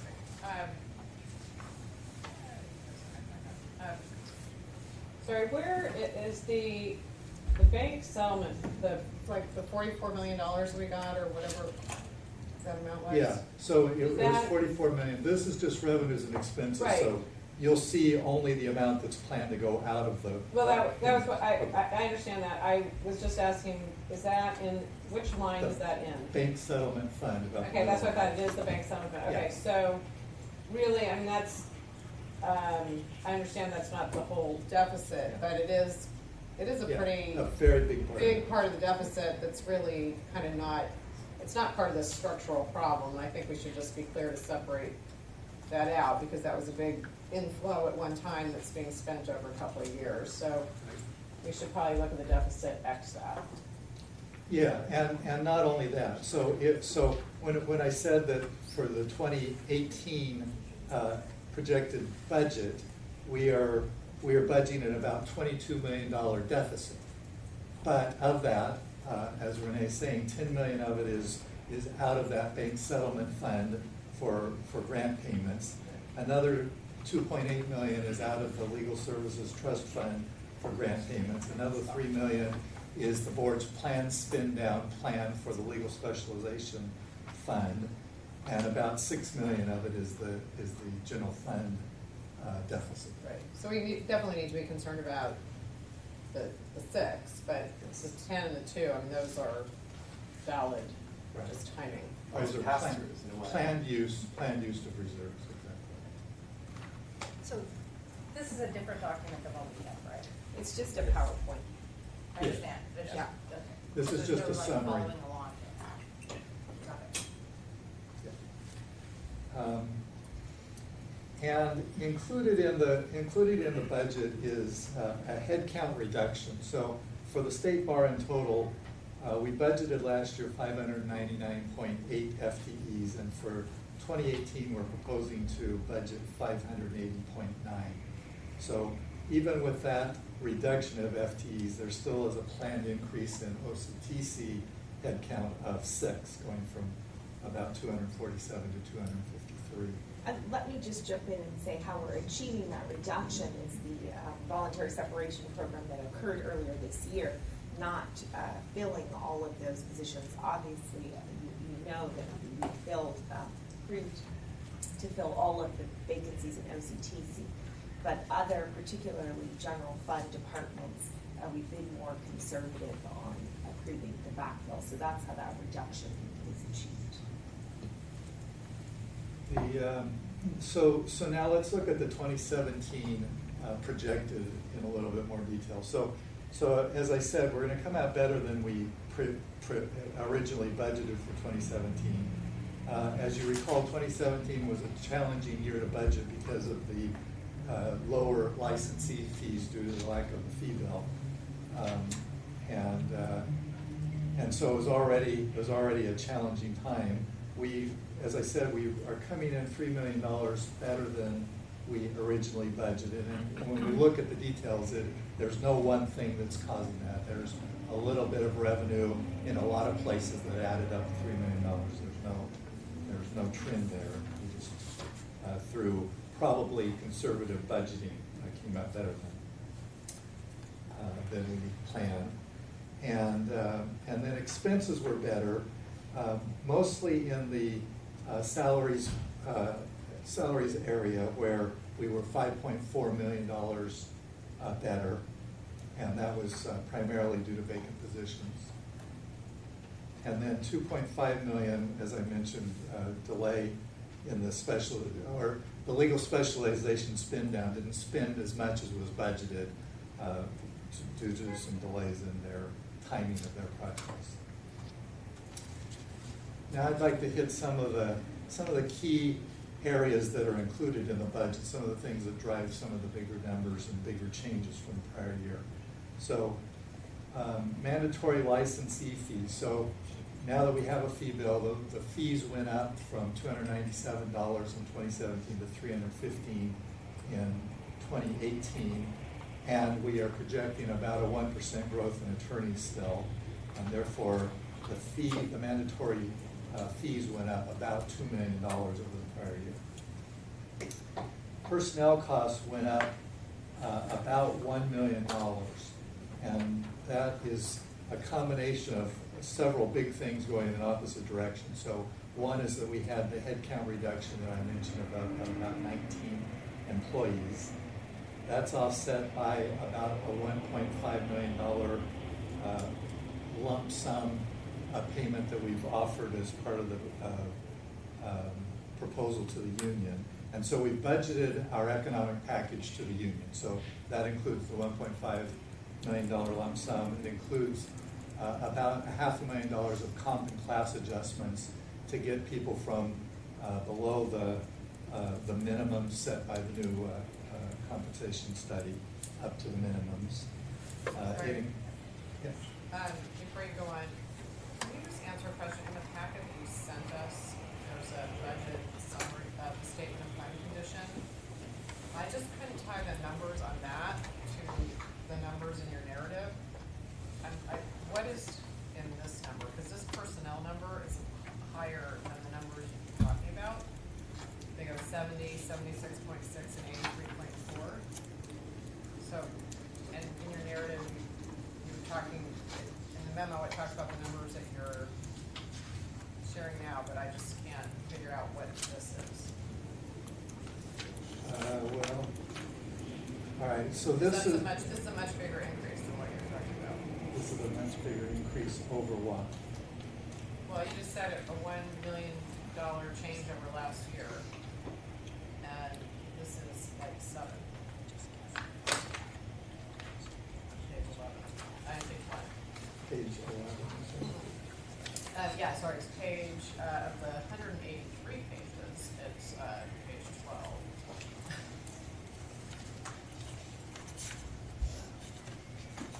It's just this one that shows all the revenue and all the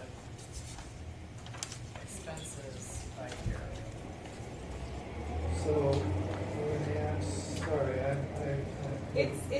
I think what Renee's pointing out is on page 12, I think, correct me if I'm wrong, but under personnel expenses, that's the line you're looking at. So we have the 2016 actual at 70.4 million, 2017 projection at 76.6, and 2018 budget at 83.421. Right. I think the difference is because this doesn't include 2017 budget. And so the increase Kevin is talking about is budget to budget, whereas this is projection to budget. And for 2017, our projected personnel expenditures are significantly lower than budget. But that would make it worse, not better. That would make it less. I mean, He's talking about a $1 million variance here, and this shows Is seven. $1 million variance you're talking about 2017 over 2016 or 2018 versus 2017? 2018 over 2017. Okay, yeah, That's so, fine. so if we actually came in lower, Leah, then the variance would be even bigger. No, so all I'm saying is, I think the 1 million is 2017 budget to 2018 budget. And this $7 million here is 2017 projection to 2018 budget. So they're Why are we comparing. comparing budget to budget, comparing actual to budget? Well, because when we budget vacant This positions. says we- projection, by the way, it doesn't say budget, it says projection. Renee, I'll have to look at the Sorry, I'm page not trying that to you're pick on you, it's pointing just to. that these numbers I couldn't tie to the numbers that you're saying, which are also in the memo. Because it looks like a big increase in personnel expenses, a bigger one than you were just counting. Yeah, well, all right. So it is big over our current actuals and not big over our prior year budget. So, but I will So look at what. on this thing that you're showing up here, what is the number you're showing for personnel for 2018 budget? So I can't read that far. It looks like 79 something at the bottom. So this one that says 2017 budget is 78.7 versus the 2018 budget is 79.7. That gives you the $1 million. Okay, so what's the 83.4 in here then? Where are you seeing 83.4? Under personnel expense. What page are you on? 12. Yeah, under 2018 budget, it says 83.421 million. Now I see what you're talking about.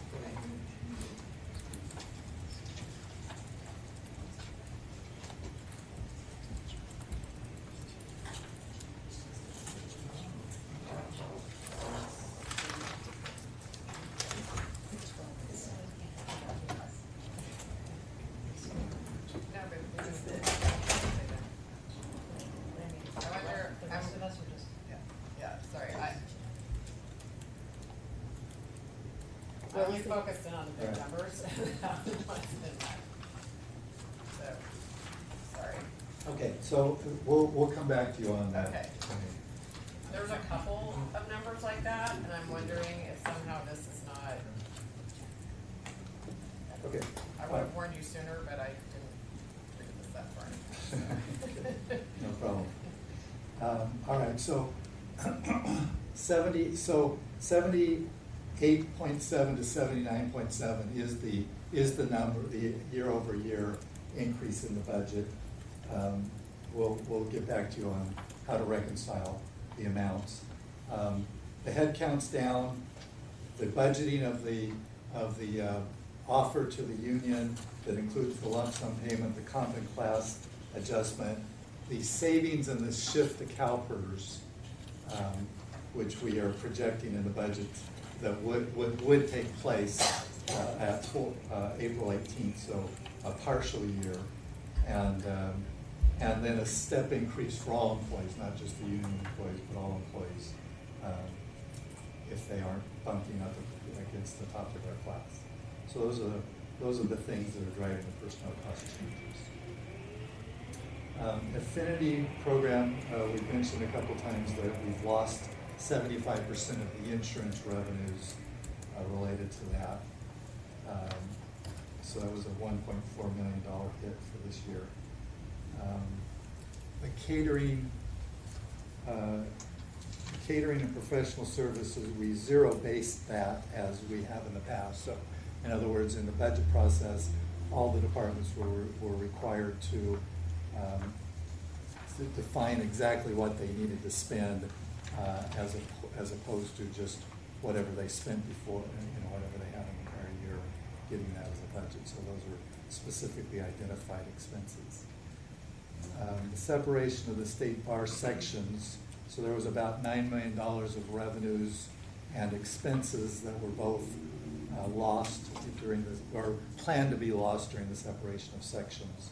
And the indirect cost related to that then needs to be picked up by the rest of the departments is $1.7 million. And that $1.7 million, it was determined that we would, that the general fund should pick that up in the first year to give the rest of the departments the opportunity to right-size their budget for the additional costs that they're going to have to pick up as a result of being a smaller entity now. Attorney fingerprinting, so the budget contemplates that we would not pay for the fees, for the fingerprinting fees, that those will be passed along, so there's no expenses related to that. But the number of staff, we put some in here. It's hard to determine exactly the right number of staff because there's so many things that are unknown.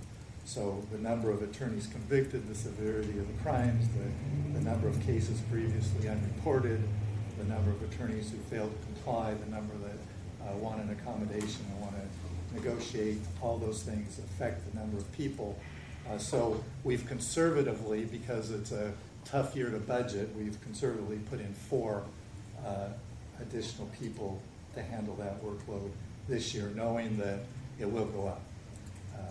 Not sure exactly how high and exactly when, but that's the low end estimate I've heard of is 9 in a range of a pretty big range of what it could be. Building improvements, we've put $2 million in the budget currently to continue the process of getting this building in compliance with life and safety requirements. So there is more than that, but as you know, the elevator upgrade project is there. There's a HVAC project, a fire life safety project, an emergency generator project as well. The sum of those is in the range of $4.5 million. So the $2 million that we've got budgeted helps us progress that without ultimately completing the process yet. The information technology projects, we've got about $2.8 million in the budget to continue the CMS project. Last year, you recall, the board had an amendment to the ERP, to the budget to give us authority to spend $700,000 on starting the ERP system implementation.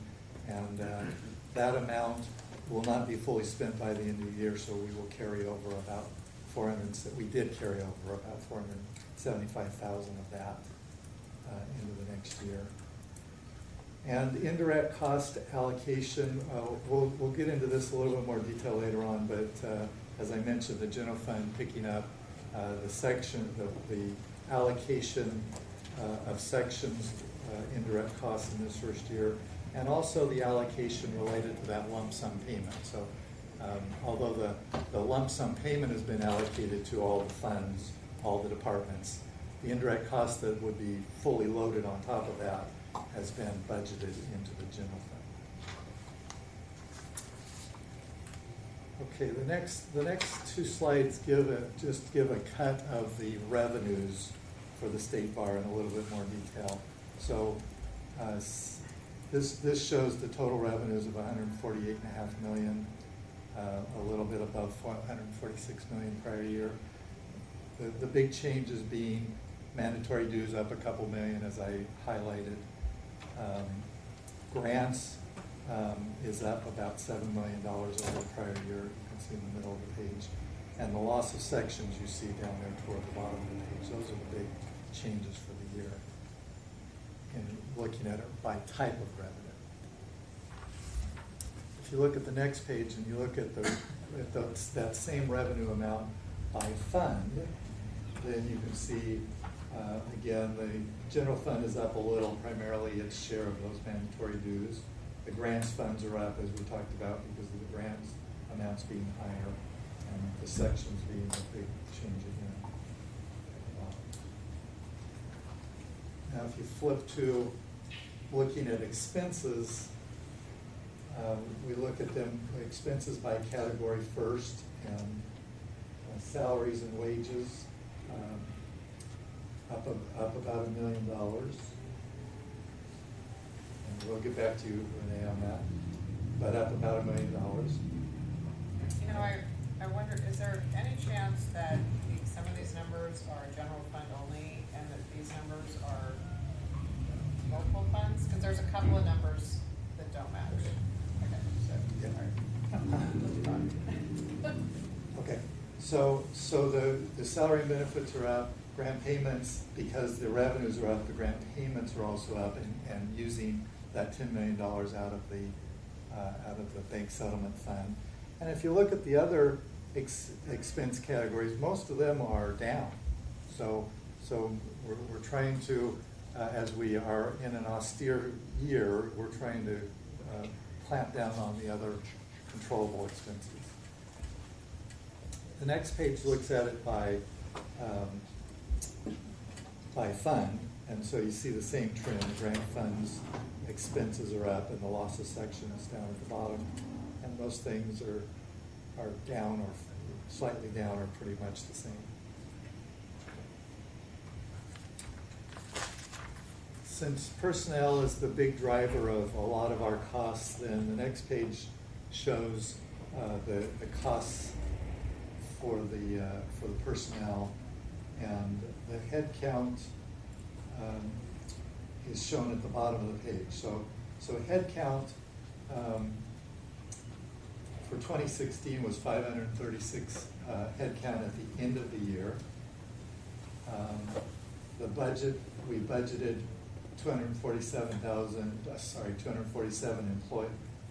599.8 employees during the 2017 budget.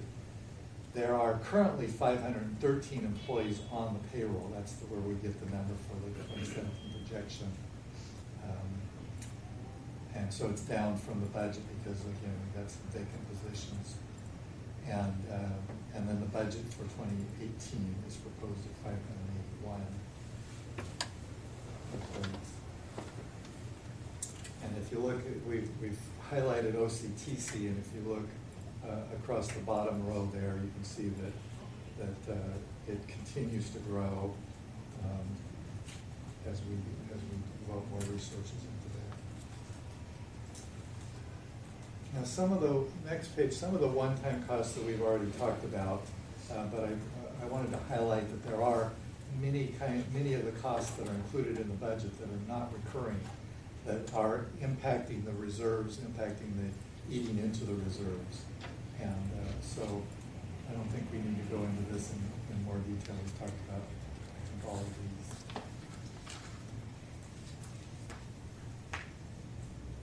Then on the next page shows the general fund. So we've been talking about bar-wide so far.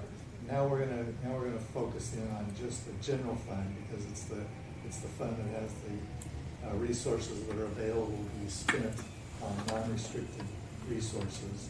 So we took we just highlighted here the changes from the prior year budget. So in the revenues, we budgeted last year 72.7 million, and the big changes are the increase in dues of 2 million, the loss of the insurance part of the affinity revenue, 1.4 million, and we've got a transfer in budgeted to the general fund from the IT Special Assessment Fund, and that gets us up to our 74 million. The transfers out are primarily related to the employee amounts that we talked about earlier, and also the fact that we had a transfer in the prior year that is not recurring, the transfer that was last year to the Client Security Fund of 1.6 million. So with those changes, we previously, for the general fund, had budgeted a deficit of 9.5 million, and this year our budgeted a deficit of 5 million. All right, the next page is just an overview of the indirect cost allocation in a little bit more detail. So we've got a lot of costs detailed on the left side of the page that are accumulated in order to be allocated out to the various departments and funds. And then the right side of the page shows you which fund those amounts are being,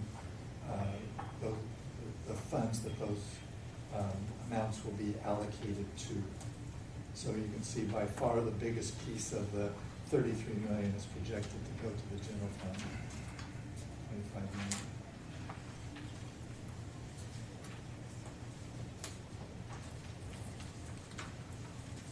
All right, and then we look at the reserve levels of the funds after this budget. How are we doing in terms of meeting the board's minimum guidelines of 17%, 2 months of operating expenses? So looking at the funds, you can see that all of them are coming in at least at the 17%, except for the elimination of bias fund.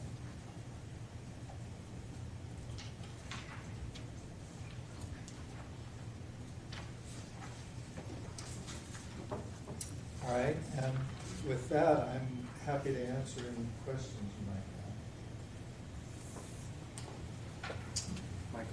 I just want to comment where we are in our financial policy making as a board.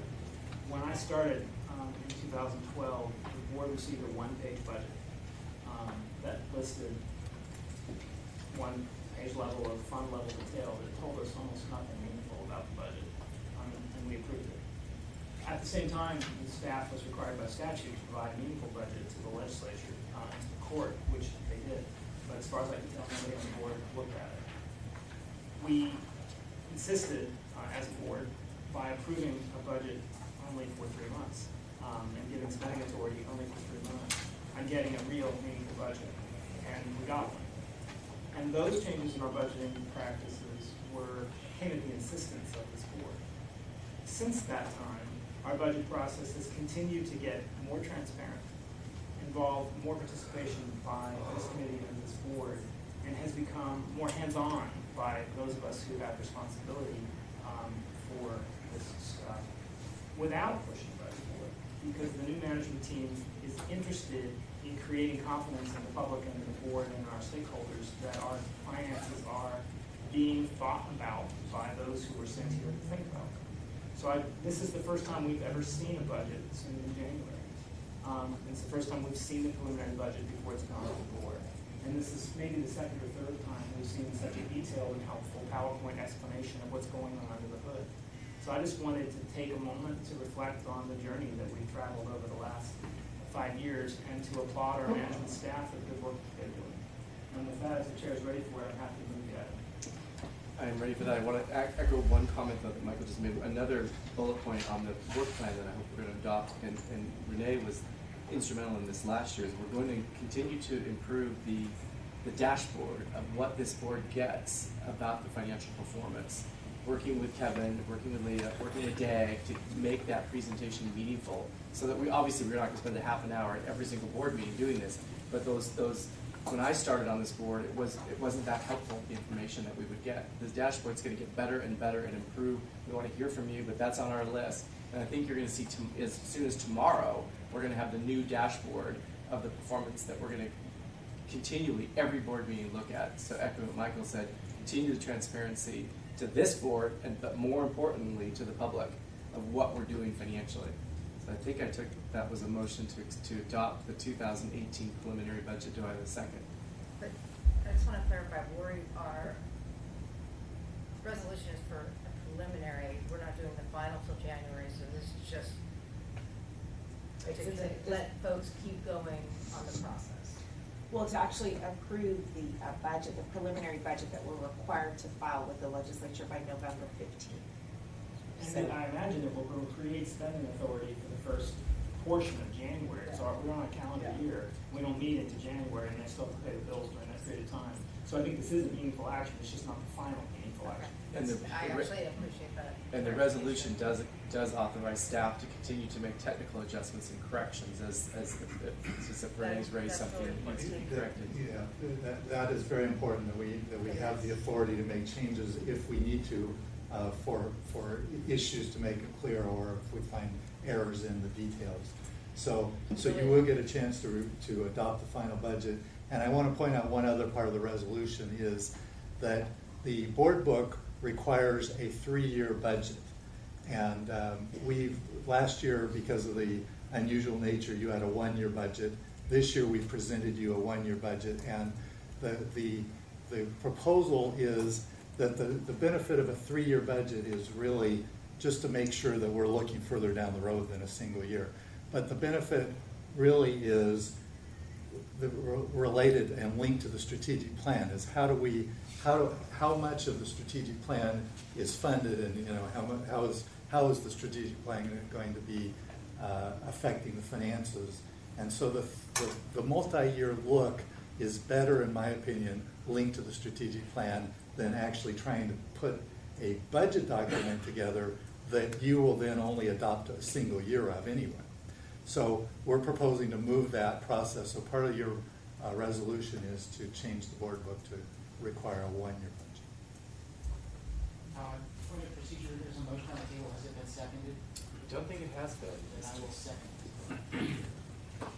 Can I just want to emphasize or reiterate a couple of points, mostly for any members of the public that are watching, because I know the board is aware of what I'm going to say, but I just want to kind of restate that this budget does reflect the implementation of the BAR's proposal at the bargaining table to the union. So that results in both significant cost increases that are offset in part by the assumption that we will transition to CalPERS for the provision of health care.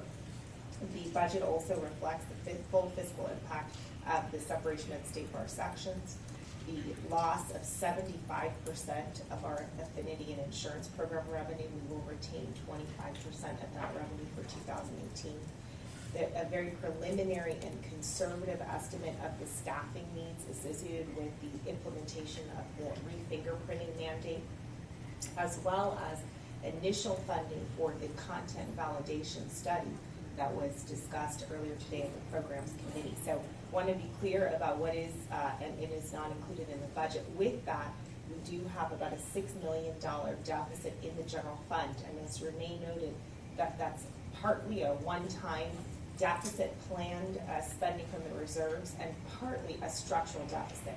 And I would say they split about 50-50 in terms of what's structural and what's planned. And that the structural deficit that we're facing is something that together, staff, executive leadership of the bar, and this board are going to have to confront in the next year. We've been lucky to have a fairly healthy reserve balance, but with this budget, the 2018 budget, I believe our general fund reserve will go down to really right at the level of of the minimum that the board has established. So our task will be to right-size this budget in 2018, and there's only two ways to do that: increasing revenue or reducing costs. And we will be working with the committee over the coming year to get our budget balanced as we move into 2019. That's on our work plan. Thank you. May I substitute the roll call? All right, thank you. Thank you, Kevin. That was very helpful. Appreciate that. And the third item on our agenda is to schedule fees, penalties, charges, and deadlines. And Kevin, I believe you're going to address that as well. Actually, I was asked to. I'm Dina DiLoretto, Program Director for Attorney Regulation and Consumer Resources. And this item basically is the item that formally sets the fees for 2018 as authorized by statute to the maximum amount allowed, and incorporates them formally into the schedule of charges and deadlines. So we're back to a total of $430 for active fees for 2018 and $155 for inactive fees. It also sets the penalty schedule and the penalty amounts. The penalty amounts and all the other amounts on the schedule are unchanged from previous years. The schedule we'll be back to assessing the late payment penalties on February 2nd after the February 1st legislative deadline to pay fees. In 2017, you may recall, we asked the board to extend somewhat of a grace period before we assess penalties. So the deadline before we assess penalties was after March 1st, rather, to give the attorneys a little bit of a chance to adapt to our new billing system and payment collection process. So this is kind of a good time to recap what we accomplished in 2017, which was pretty remarkable. We changed our billing process by really moving to an electronic billing system. Instead of mailing paper statements to all of the attorneys, we directed them to go online and obtain their statement that way, where they could print and mail a check if they liked, but better yet, they had the opportunity to pay online through my State Bar profile. It's always been an option to be able to pay online, but being able to access a statement themselves that they could print rather than us mail it to them is the new part. And we really pushed online payment as much as possible. The other big change was we launched an agency billing system, which was the first time we did that. The ability for a firm or an agency to go online and pay for a group of attorneys, calculate an invoice for 20 or 200 or 1,000 attorneys, and be able to pay us in one lump sum, whether they then printed it and mailed us a check or paid online. That calculation was a lot easier for them and easier for us to reconcile in the back end when the payment came in. We also payments online were free if they paid through ACH, which is an automated checking way directly through the bank account. But we implemented a 2.25% processing fee on payments for any of the mandatory amounts. That helped recoup the cost of the credit card processing fee that the bar had been absorbing until this year. So that went very smoothly. And another thing we did to cut waste and to cut cost, where in the past we used to send bar cards automatically to everyone who had paid, a plastic bar card, kind of like the credit card that you put in your wallet. But we learned through surveys and anecdotal comments that not every attorney wants or needs a bar card. It's very important for someone who is going to court sometimes or visiting clients in prison, but otherwise most attorneys don't use it. So we instead created a system so that they could download and print a paper bar card on demand once they paid their fees through my State Bar profile, and they could have that immediately. And we only issued plastic bar cards upon request. As a result, we ended up mailing just under 50,000 plastic bar cards instead of the usual 245,000. So that was also very successful, and people who needed a bar card got one, and people who didn't seem to miss it. Do you have any idea what we saved by doing that, going from plastic to paper? It's about $1 a bar card, including postage, typically. So we didn't get to gain all the savings we could this first year because we didn't know how many people really would order it. So we were a little bit conservative. We only ordered, some of the things get ordered in advance, like the plastic supplies.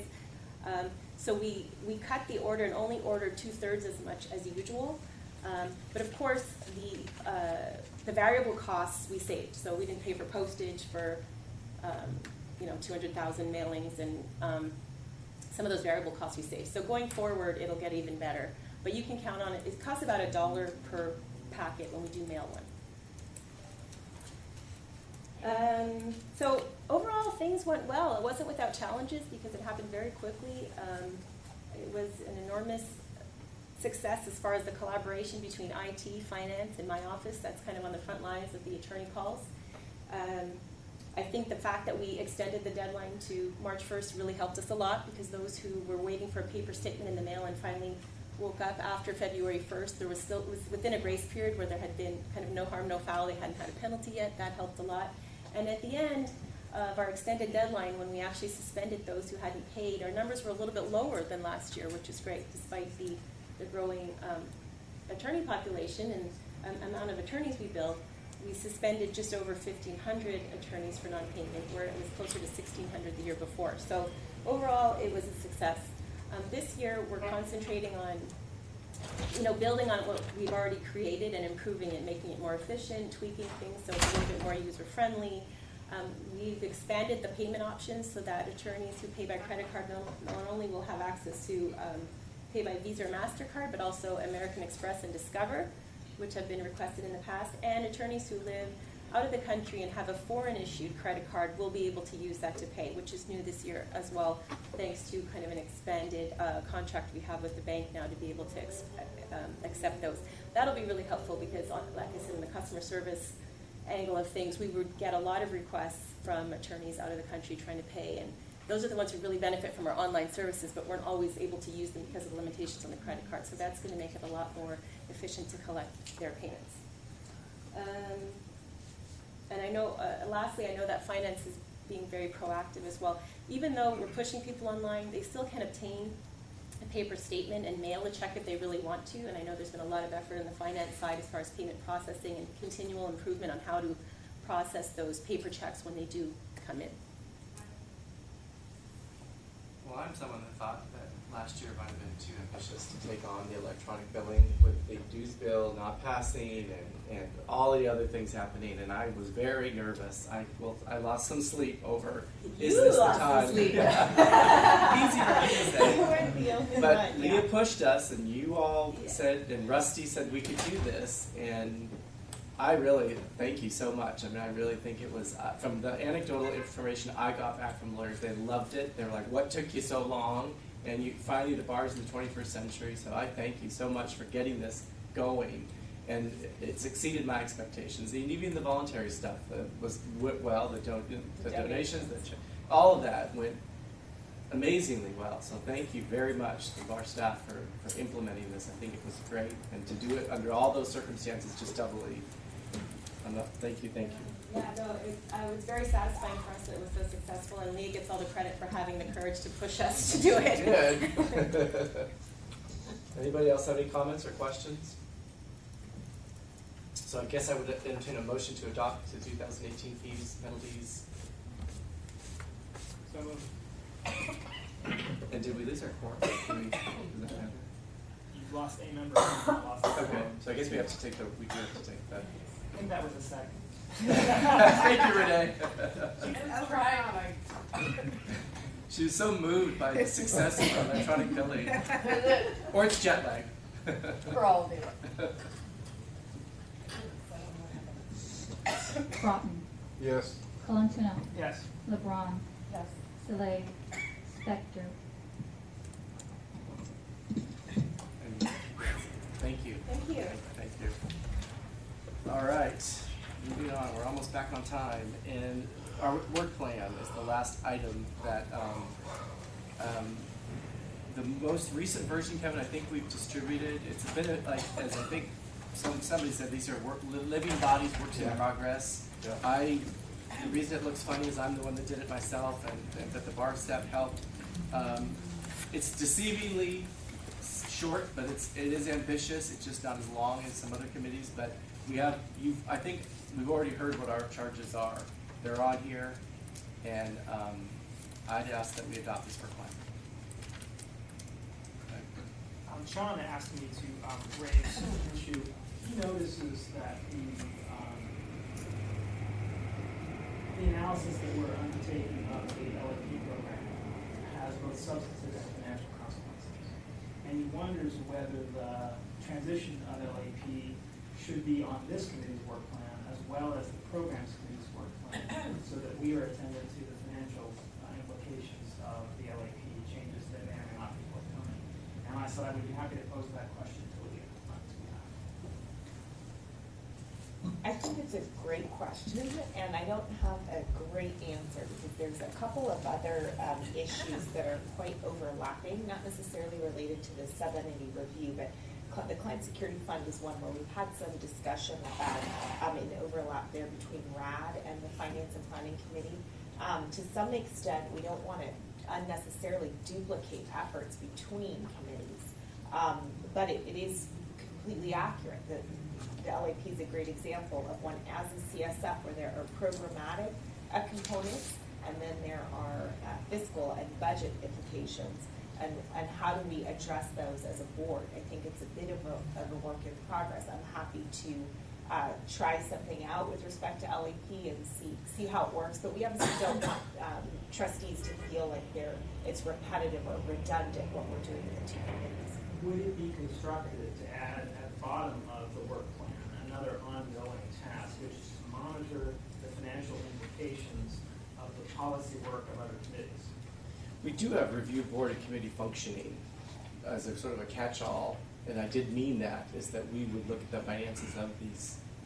Or you could add that as a clause to that one, including the financial implications of policy initiatives of other committees. It's just a way of saying that when there's a policy development that has meaningful budgetary impacts, the committee would like to be informed. I think that makes sense. Sounds like is that, you're going to do a friendly amendment? I'll move the plan as presented with Sean's amendment. Okay. Second. Mark seconds. Okay, I guess we should do, so we're missing a couple people.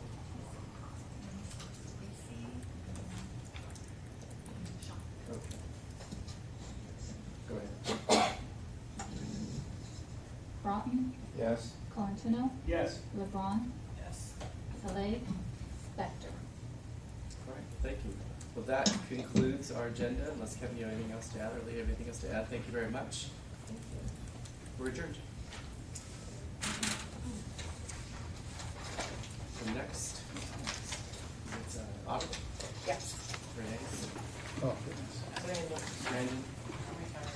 Retired. Gone to Australia.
All right, we'll go ahead and call the audit committee to order.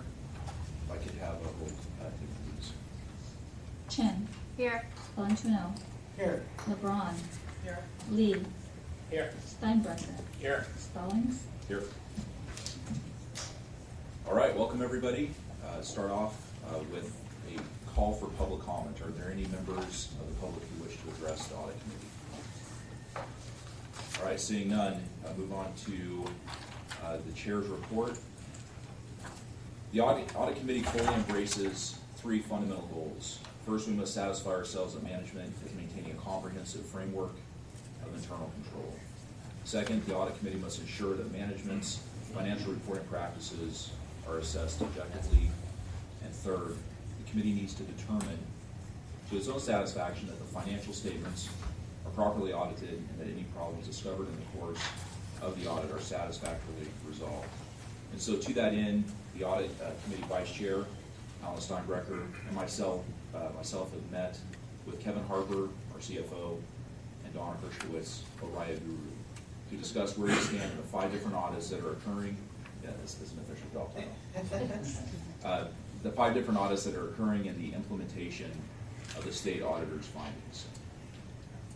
The Office of Mission Advancement and Accountability, headed up by Donna Hershkowitz, is taking a comprehensive look at our statutory compliance, and I look forward to hearing from them at future meetings on how the bar continues to work toward the goal of reform, transparency, and accountability.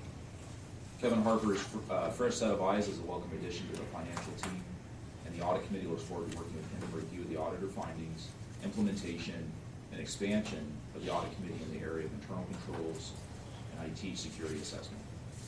The trust of the public and the trust of our stakeholders is of utmost importance, and the audit committee will continue to work hard to earn that trust.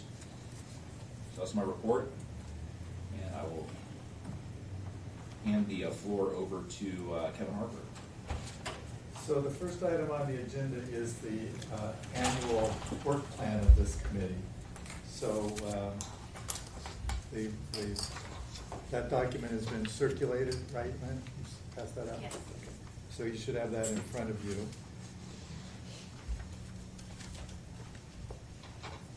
And so this document, as I understand it, gets adopted by the committee and passed along to the executive committee for their consolidation with the other committee's work and review and feedback. All right.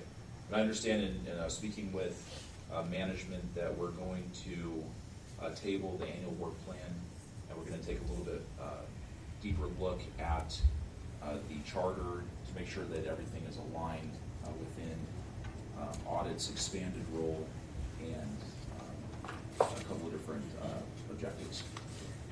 Right, I think there's a little bit more that should be included in the work plan to reflect the expanded scope of the committee as identified in its new charter. One alternative approach to tabling it might be to approve giving staff the authority to work with the chair and the vice chair to finalize. That way we can move forward with finalization of the work plan. So that would be an alternative, but I do think it needs to be augmented to fully reflect the enhanced scope as reflected in the new charter. That would be my motion. Our finance staff is really busy. They're trying to do an awful lot in a compressed space, but we do need to make clear that this committee is going to take up its new responsibilities of oversight, compliance, and internal controls, and technology-related risk management issues. So I think that's a nice compromise. Let staff do one thing at a time and do it well, while keeping track of the things that are on our to-do list. So that would be my motion. All right, is there a second? Second. All right. Can we substitute the roll call? Yes. All right. Any objection to substituting the roll call? All right, motion passes. All right, second is status of audits. Kevin. Yes, so I think you have in front of you the schedule of audits. There's 5 different kinds of audits that we get performed each year, and that shows you the timelines of approximately when. So I think you've asked us to give you an update on the status of each of these each time we get together. So that's what we're prepared to do. So let me start with the Moss Adams internal control audit. So this is an audit that is conducted once every 5 years according to board policy. This is the year that it's going on. They've completed their field work. They have not issued their report yet. We believe that they're going to issue their report in November, but we don't know for sure. Once they give us a draft of the report, they will give us some time to respond to their findings with management response. They will incorporate those findings into their report and then issue their report. So the back and forth could take a little bit more time, but we expect the draft of the report sometime this month. We've received some preliminary feedback from them, and so I'm hopeful that there are things for us to work on without there being gigantic danger signs, and so we'll know more for you by the next time we meet. All right, did we have Stephen Resty here to give an update on the IT? Yeah, cybersecurity audit.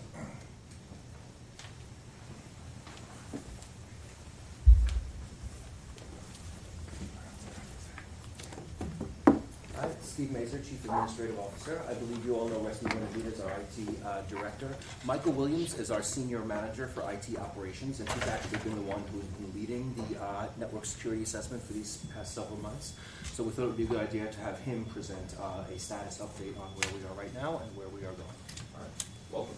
Thank you. So first of all, the network or security audit, if you will, that took place, or assessment that took place, is really intended to find and identify any vulnerabilities in our network or data infrastructure. With that, there's a bit of a two-pronged approach here, as opposed to just looking at the data and security of the data in the network. We also looked at a review of our policies, the current policies, and our incident response plan, what the company would do were there to be a breach of some sort. And along with that is the last part of this engagement is them actually going in and taking a look at our security awareness program, or developing a security awareness and training program for the company. So this engagement started back in August. The audit itself is really not a typical audit, if you will. It's really a two-pronged approach. This company came in that won the RFP to do the work for us, and it first did a vulnerability assessment to identify any shortcomings we may have in our infrastructure. Then the state bar had opportunity, our IT staff had opportunity to go through and remediate the findings, anything that was found to be vulnerable. And then a third independent company would come in, or in this case a second independent company, third being ourselves, would come in and do a penetration assessment, basically see if they can exploit our network, independent of the findings that took place with the first part of the assessment. And then after that, then we have the final part of the ongoing remediation and the implementation of the training. So what we've completed so far, started back in August and September, was the vulnerability scanning. We also conducted a physical security assessment. That's basically saying, can someone get to our data physically? Can they get to our data centers? So that included people actually coming on site to each of our locations, San Francisco and Los Angeles, and actually trying to get to the data center, breach security of the building, if you will. We succeeded we were very successful in identifying them in the lobby, and even when they tried to jump on the elevator and get up to the 5th floor to the data center, they were kindly escorted back to the front of the lobby and really got nowhere. The network security policy review also started back in the time between August and September. Our October work, after that initial findings, those initial vulnerability assessments, the October work has had my staff actually going in and doing remediation for the few vulnerabilities that were actually found. There were no major vulnerabilities found. There were several minor and common vulnerabilities found, however, and those were quickly remediated by our staff. So that leaves us now in November, where we're actually going through the process of the penetration test, that third-party company coming in and trying to break in. That work actually began just yesterday. And luckily enough, I got emails and calls in the middle of the night from my staff saying something's going on in the network. Unbeknownst to them, then we started the process. Unbeknownst to them, something's going on in the network. So I'm loving actually every aspect of what's taken place so far. No, it hasn't been perfect. There were some vulnerabilities identified, but all of them again were minor. We are also starting let me make sure I keep my track here. In the month of November, what's coming now that we've actually begun the month of November, the penetration test as well as the incident response plans, meaning a fuller development of our current incident response plan, which is out of date. Although comprehensive, out of date. So part of the engagement has them coming in, reviewing that incident response plan and updating it accordingly. So at the end of this full engagement, we will have an up-to-date incident response plan that not only includes what to do if, but exactly who to call, whether that's internal or external entities. And then in December, we have work to be finalized on updating our existing policies, and if there was actually a gap in security, if there was actually a gap in policies, meaning there should have been some policy that addressed X, that will be identified and put in place in December as well. And December also will be the beginning of our security training program. That goes company-wide, so the entire organization will be made more aware of good security practices.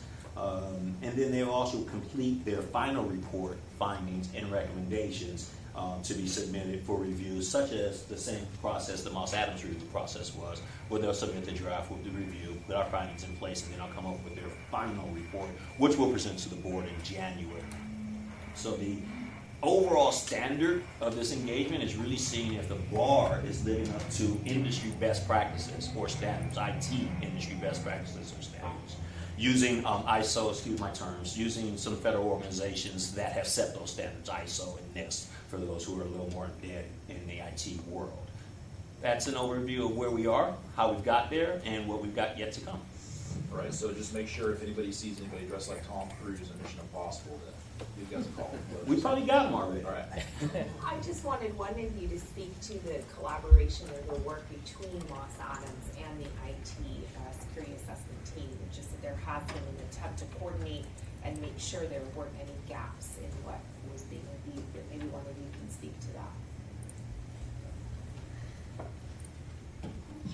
Yes, we've been working, Trustee Bonavides again, working with the Moss Adams team with respect to all the data requests they've had from us with respect to logs of our system, activities on our systems, and all the reports that are required, that they required of us. And we've been reviewing with them actively, and it really certainly took a long time in providing all of these reports.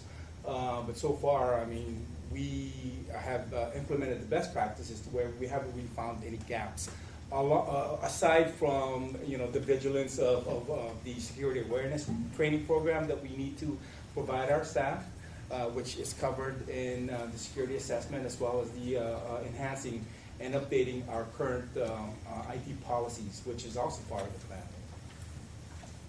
And I might add that a portion of that engagement with Moss Adams did identify some shortcomings, not in policy, but in practice.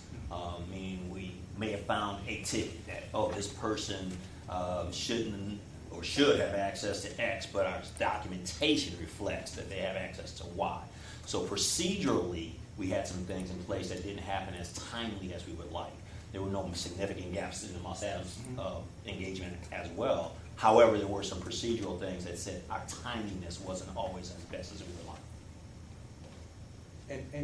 And if I may also add, that to complement the network systems and infrastructure security in 2018, we're also going to be conducting an application security assessment to ensure that our data and the applications that we built that are public facing or even internal applications are secure. All right, well, we have the IT gurus up here. Any members of the committee have questions? All right, thank you, gentlemen, for your reports. So the other audits, the status of those, the annual audit of the financial statements of the State Bar is starting momentarily. The end of this month, we have a kickoff meeting with Moss Adams to start that audit. As you probably are aware, there's a March 31 deadline for us to file our annual report, so it will be completed sometime in March. I will coordinate the auditors meeting with the chair of the audit committee that they will request and that I know that you will request as well.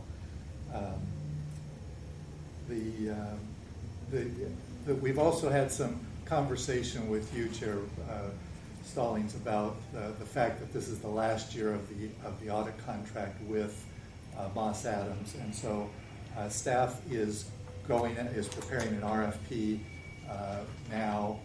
There's no particular hurry to release it. We're long in advance of the next year's audit, but this is the last year of the 3 years plus 2 option years that we had with them. So that's probably one of the things that's worthy of putting on the work plan is your oversight of the process and your ultimate selection of the new firm.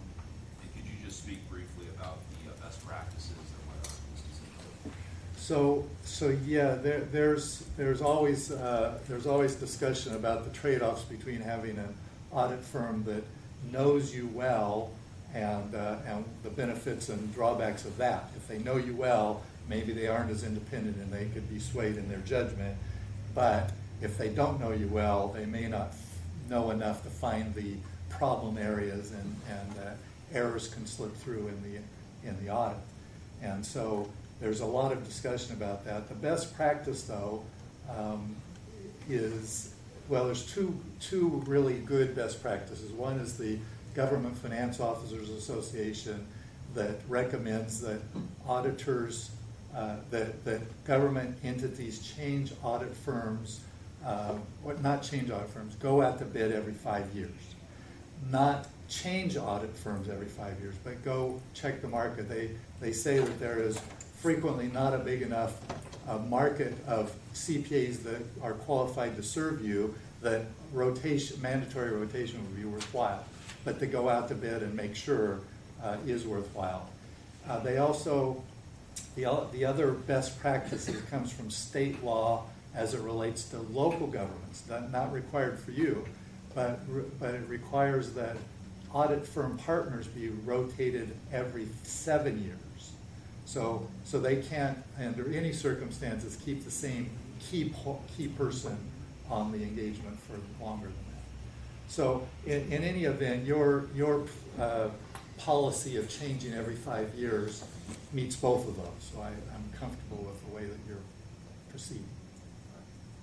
Just to comment on that, we revisited this issue recently and established as our policy every 5 years relatively recently.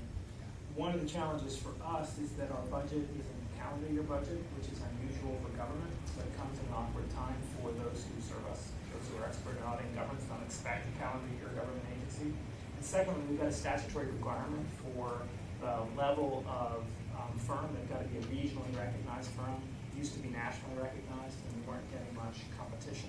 We get a little more competition now, but it's still hard to staff this project but I wouldn't be surprised if we find ourselves with a new auditor who looks familiar. All right, so that's the annual audit.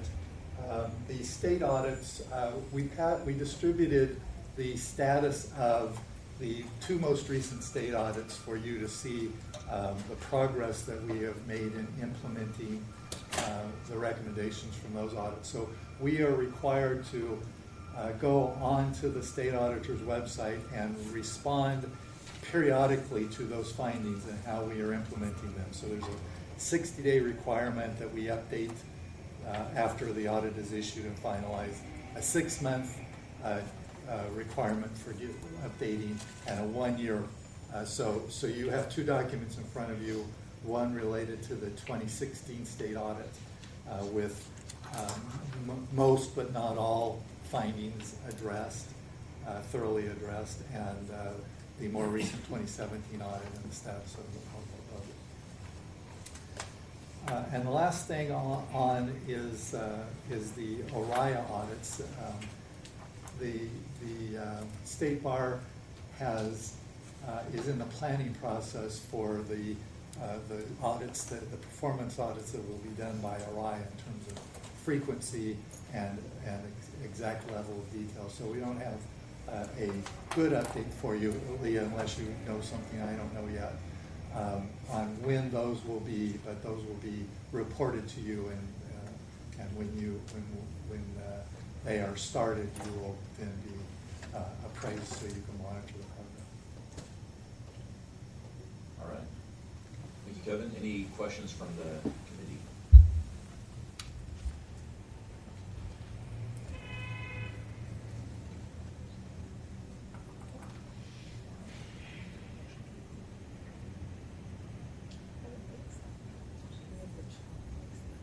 Yeah. All right, thank you, Kevin. Okay, moving on to the last but not least item, the 2017 third quarter travel expense report.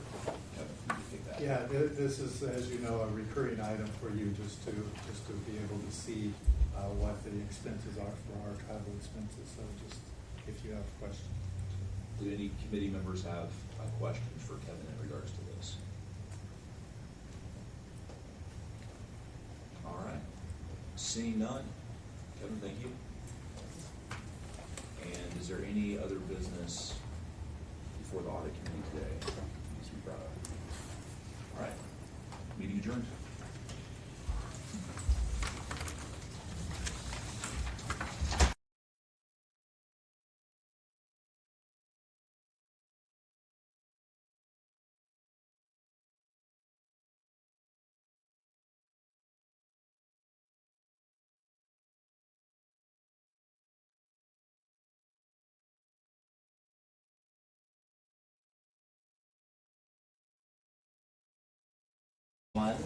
Jason Lee, the chair of RAD. I'd like to get things started.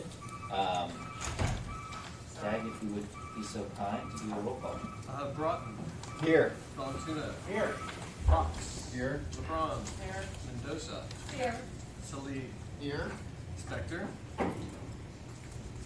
Stallings. Here. Steinbrecher. Here. Stevens. And Jason. There. I would like to open the meeting with a call for public comment, if there's anyone who wishes to comment. Anyone on the phone?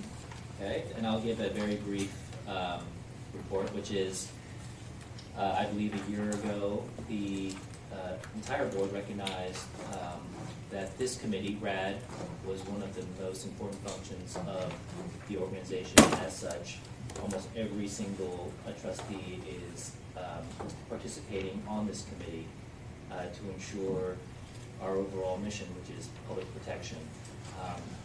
I'll save some comments for our work plan, which is going to come at the end, that my vice chair and I have been working in concert with DAG and other folks from the State Bar staff. We have a very, I'll say, ambitious agenda ahead of us for the year, and I'm really looking forward to getting to work. So with that, I'm going to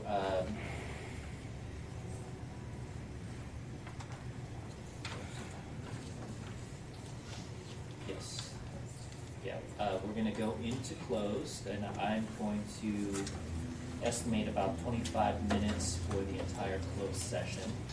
So we'll be back 3:10 for those on the phone. So then we'll just convert into closed mode now.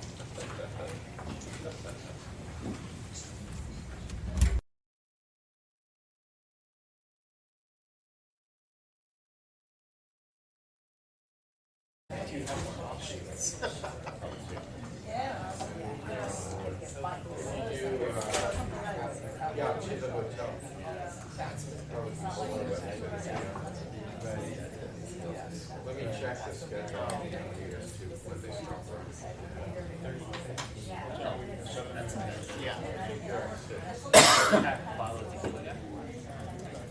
No, I know.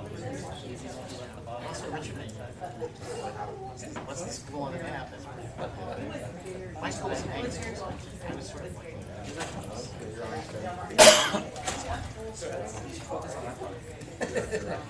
so why do you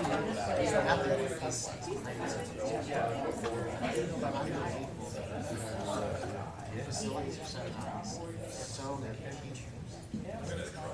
Are we up, Tom? Follow me as they say. Okay, all right.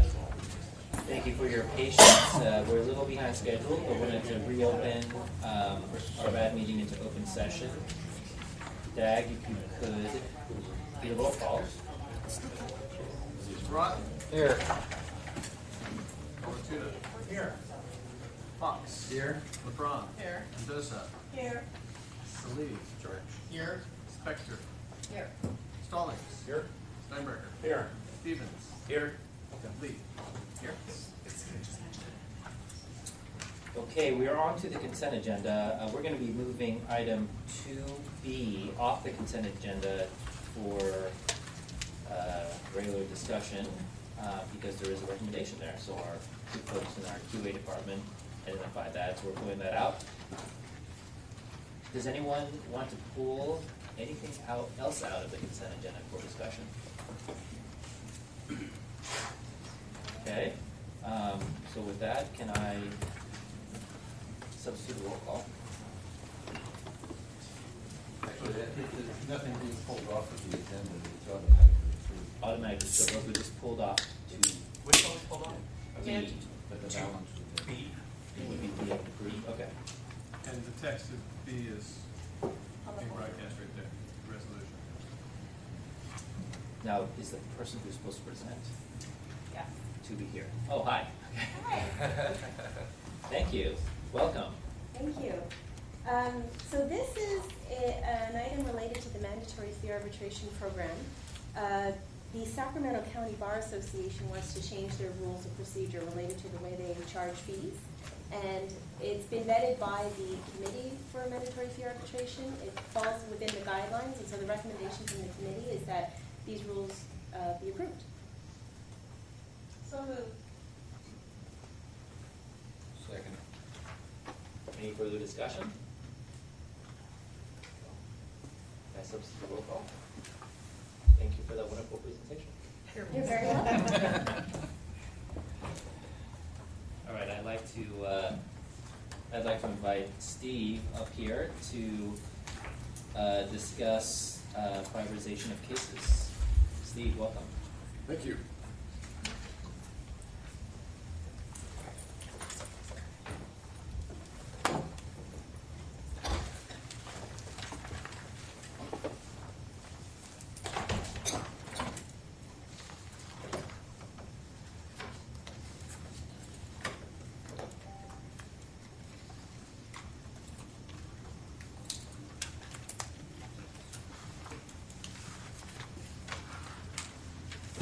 So I did prepare a written report and submitted it to you, and I will try not to repeat what's in the written report too much. I did want to give you a little bit of background about how I arrived at the conclusions in the report and what process we went through to get to the case prioritization system. First of all, as you know, when I first started, I endeavored to interview 20 to 25% of the office. And I completed those interviews. And several things were clear to me, including the caseloads being difficult for the investigators in particular, although other classifications as well, to complete investigations timely, to adequately communicate with respondents, respondents counsel, and complaining witnesses, and that it made it difficult for them to accomplish that task. As a result, I set out envisioning what we could do to improve that situation. I created a work group of attorneys. There were 4 of us who then sort of brainstormed different criteria that we could treat in a different way, that we could prioritize or expedite. Once we had those criteria set out, or at least an idea of where we wanted to go with that, we then broadened the work group to include a cross-section of the office, representatives from every job classification in the office, to then sort of deal with the process improvements that could be made in the different strata of prioritized cases. Following several meetings of that group, we got it down to a number of different process improvements that would either apply to those different individual strata or across all cases, and then applied that and went to meetings with all, for example, all investigators, or at least all investigators who were interested in attending, all attorneys, all paralegals, etc., throughout the job classifications within OCTC, in order to, in essence, make sure that we had wrung all of the good ideas out of the staff of the office, as well as to facilitate buy-in to the new procedures. And what we arrived at, or at least half of what we arrived at, is the criteria that you see as attachment A to my report. Those are divided up into the different categories, or at least the current categories of prioritization within the system. There are a number of specific things that we looked at in prioritizing or expediting different cases. This is all based in part on something else that we implemented at about the same time we began developing the case prioritization system, and that is the expediter experiment. And that, as I covered in the report, I think has been beneficial in speeding up processing times.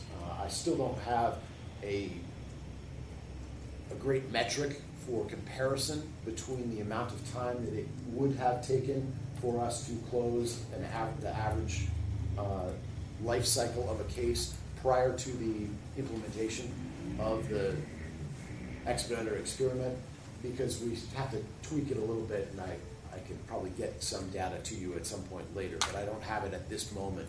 However, as I mentioned in the report, and I think is significant, despite some of the data capture issues, as well as the limited scope of the expediter experiment, we did have 103 cases that were reported as being part of this expediter experiment. I believe there were more, but on the report from the AS400, we have 103 cases as of October 27th.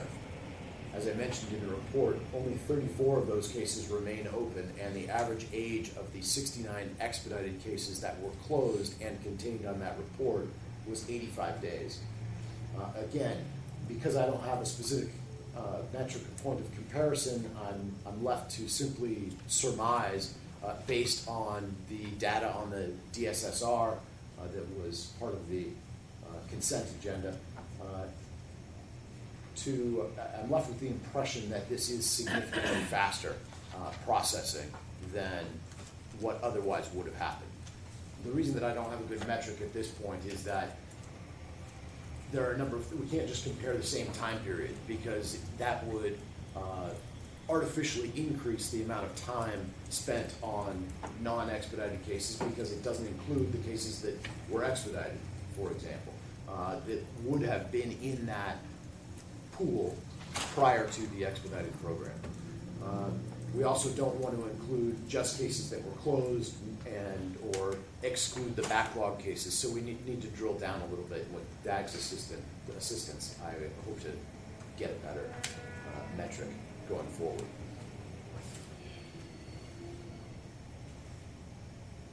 It's important to clarify the distinction between what I am proposing as the case prioritization system and the current case prioritization system. As I mentioned to you during my last presentation to you, the current case prioritization system is really more of a case labeling system than a case prioritization system. It labels cases with an E1, E2, E3, but it doesn't actually do anything else in terms of allowing someone to determine what case should be investigated or prosecuted ahead of another, and it doesn't do anything to alter the process by which those cases are handled. And as a result, there's really no functional change. The one rule is that a deputy trial counsel would never be assigned an E1 case by themselves. They would also always have at least a senior trial counsel assigned as well. To me, that doesn't actually dictate any priority, other than conveying, hey, this is so important, we're going to have 2 people assigned to it. But it certainly doesn't do anything to help with caseloads or anything, or expediting certain cases.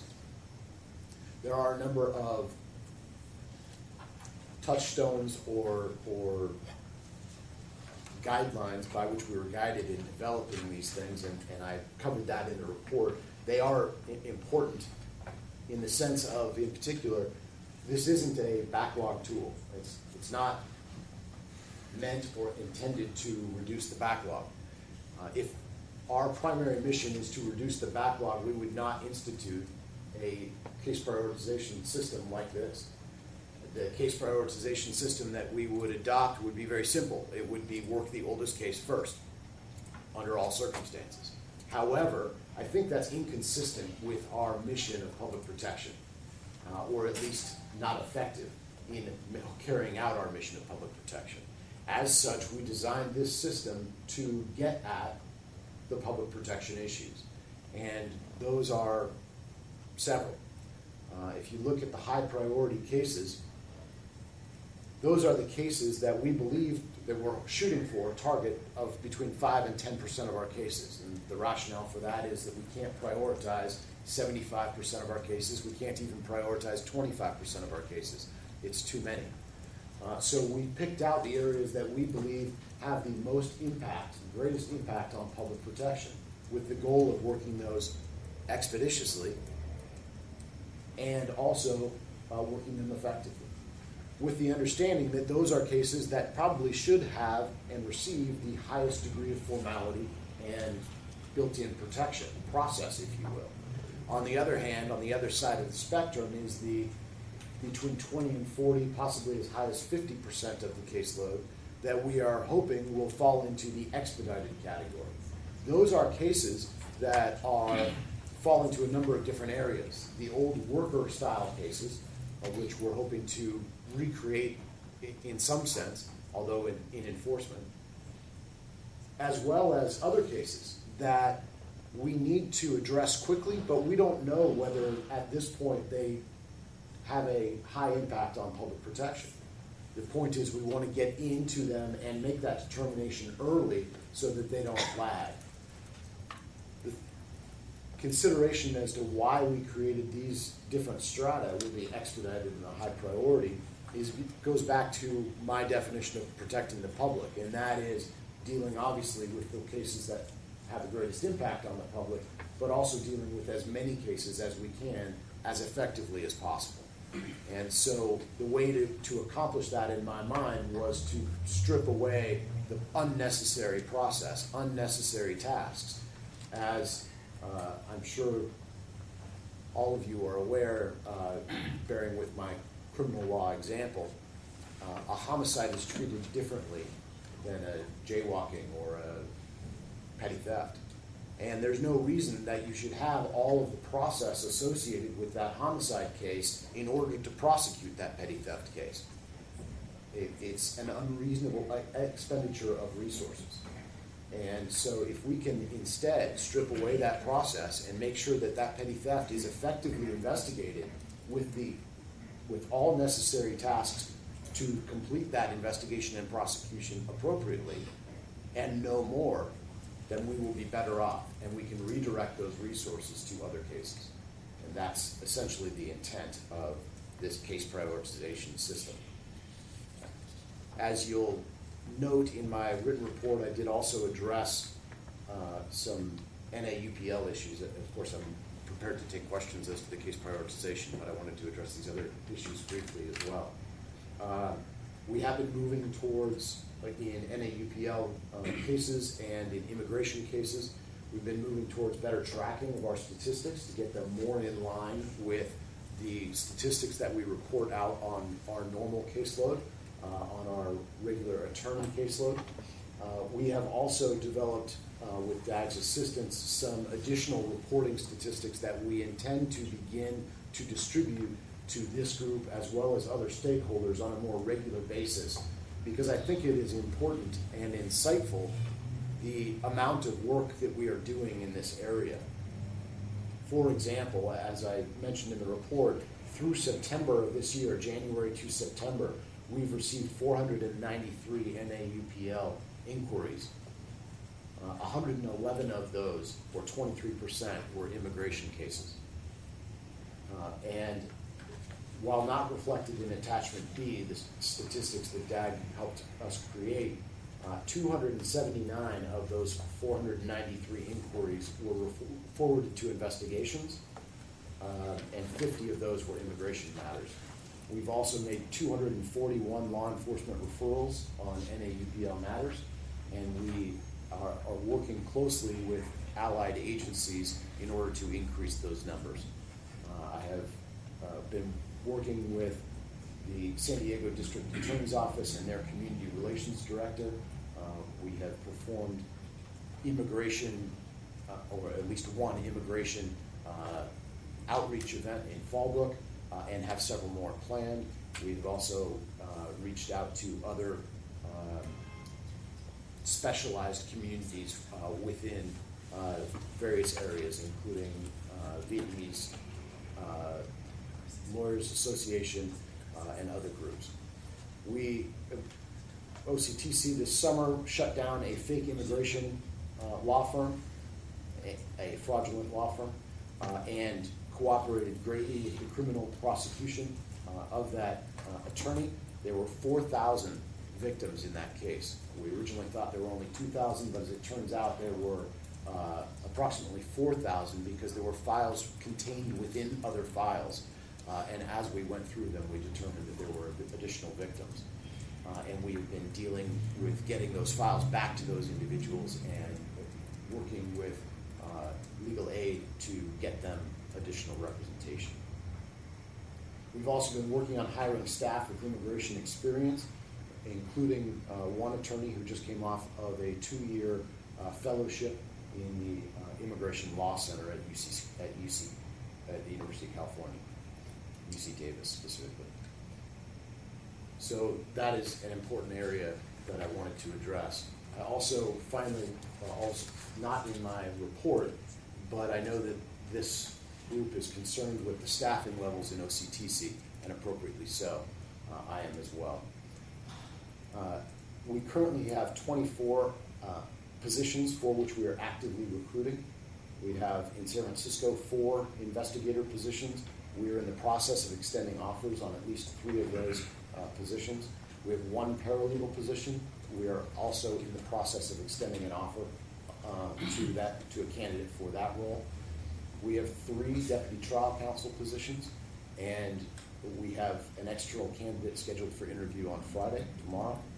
We have 1 legal secretary position available, and we interviewed 2 applicants last week, and that is an ongoing recruitment.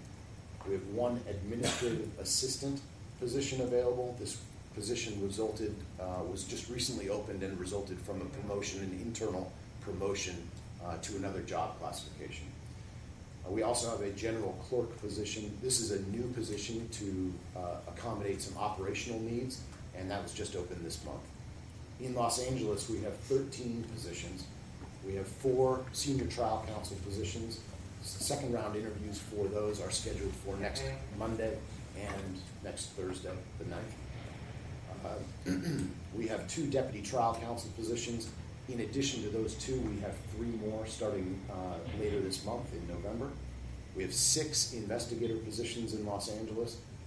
We have 3 selections that were sent to HR for offers.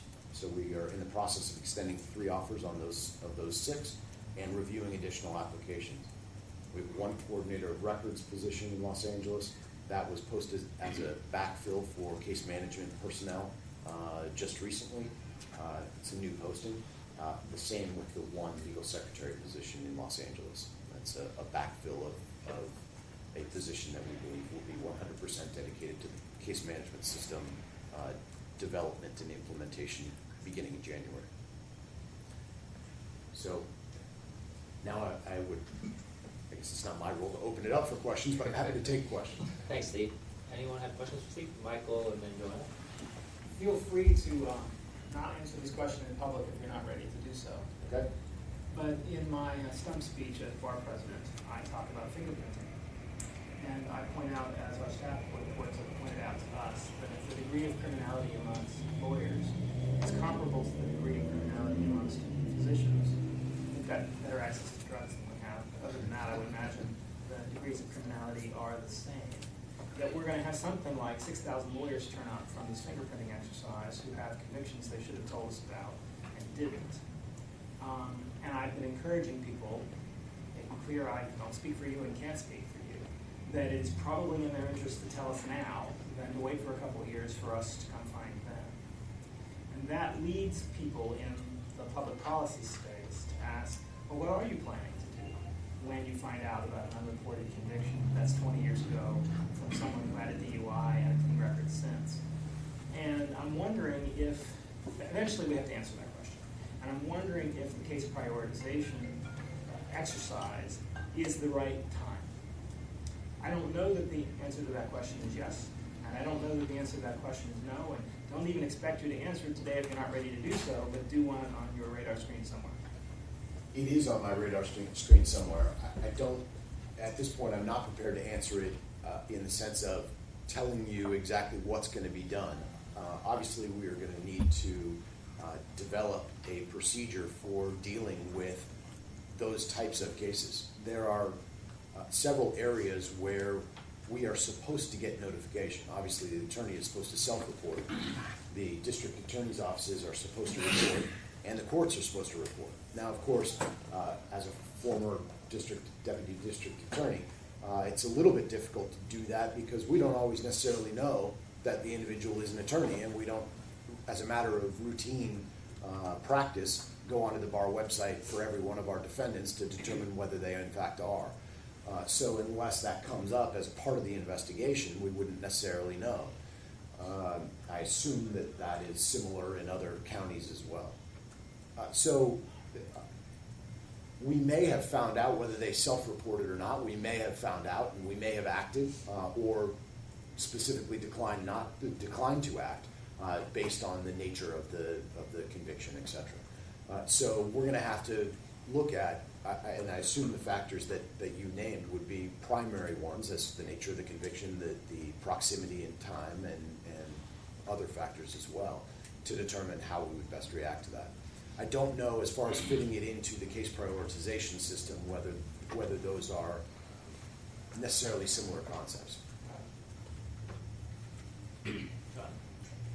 I noticed in your report you were talking about, you've been working with the Assistant U.S. Attorney for the Eastern District on a protocol, and we just had a new U.S. Attorney appointed for the Eastern District. He was a former U.S. Attorney under Bush, so he's been in that position. I'm not sure if that impacts things at all, since it's dealing with immigration-related matters, and if you anticipate further appointments in U.S. Attorney's offices in the state having any impact on how that issue might be handled. I don't have any insight into additional appointments within the U.S. Attorney's Office in other districts within California. I will say that McGregor Scott, who is the new appointee for the Eastern District of California, was, as you pointed out, formerly the U.S. Attorney for the Eastern District of California. He was also formerly the District Attorney of Shasta County and a Deputy District Attorney in Contra Costa County when I was in the office in Contra Costa. Further proof that this is a small world. He is a good lawyer. He is committed to the law, and I have every expectation that we would be able to continue to work together in this area. Todd? Steve, a couple questions about UPL. You reported, so it sounds like there's been some positive referrals to law enforcement. Have the DAs around the state become more receptive to UPL referrals from your office? I don't know that I have a good answer for you, because at some level, what we have tried to do is to make the referral early and stay in communication with them as we continue to investigate to determine what if anything, we can do on our end. But what my understanding of what was happening previously, several years ago, was that we were holding on to those and not making the referral until after our investigation was completed.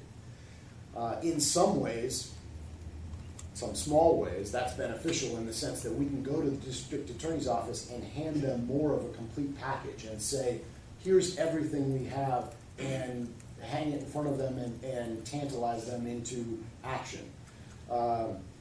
However, there are many more negative pieces of that outweigh it, and that is that the investigation is a year down the road. They have less time, depending on the nature of the offense. For example, the misdemeanor statute of limitations is generally a year.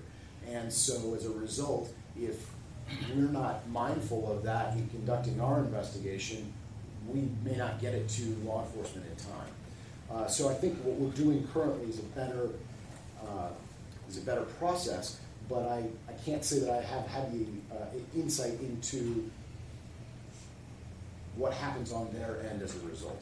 But is it safe to say that at least for the bar is getting these cases out and something's happening now? It's moving, but whatever we're doing is working better in UPL areas.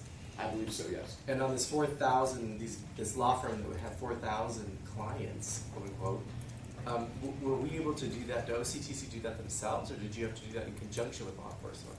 Were we able to shut that down just through the efforts of the bar and OCTC? No, the LA City Attorney's Office was very much involved in that as well. But yes, we were the ones that went and grabbed those files and have been returning them and have been essentially petitioning the Superior Court in order to take that over. And then lastly, I see that you've got some outreach now to detention facilities, and that's something that Lee and I became aware of in a meeting with someone about that a very vulnerable population in detention centers, and that work, when did that start, and is that going well? It is early on in the process. We have reached out to various detention centers and the managers of those detention centers and to various immigrant legal aid organizations in order to try to get into them. We also are looking at what information is provided and whether it is appropriate or would be beneficial for us to create additional pamphlets or information that we can take and provide to them on an ongoing basis. I think that some of the centers have legal orientation programs, LOPs, that they use to provide information about the rights of detainees and what their legal rights are, how, who can help them and things like that. Those programs are not available at all detention centers, however, so I think it would be beneficial for us to go to all of them, but certainly to the ones that don't have those types of programs, and see if we can fill that need to make sure certainly that the individuals who are detained are not taken in by non-attorneys and are handled in an appropriate manner by the attorneys that do help them. And this may be a good place for us, say, to work with the criminal law section or the criminal law sections of voluntary county bars, that they can help in this effort as long as we identify the problem to them and partner with them. Because the person that we met with, it was a pretty big problem where the unauthorized practice law is going on in detention centers. Yes. And I didn't know anything about that, but it's a problem. So I'm glad to hear that the office is doing something. It's not a coincidence, No. Todd. So we had I didn't think so. our meeting and we had a conversation, and Steve has run like I'm glad to hear it. Any other questions? All right, well, Steve, I really want to commend you on some fine work. When I first joined the board, there was the beginnings of a discussion of a case prioritization program, and a lot of stakeholders were involved. I was fortunate enough to sit in on some of those meetings, but this really is coming to fruition, and it's going to serve as a great foundation moving forward to not only think about our cases, but also deploy our resources. So I know you put in a ton of work, not only within the organization itself, but with many other stakeholders outside of our organization. So thank you. You're welcome. Thank you. Appreciate the opportunity.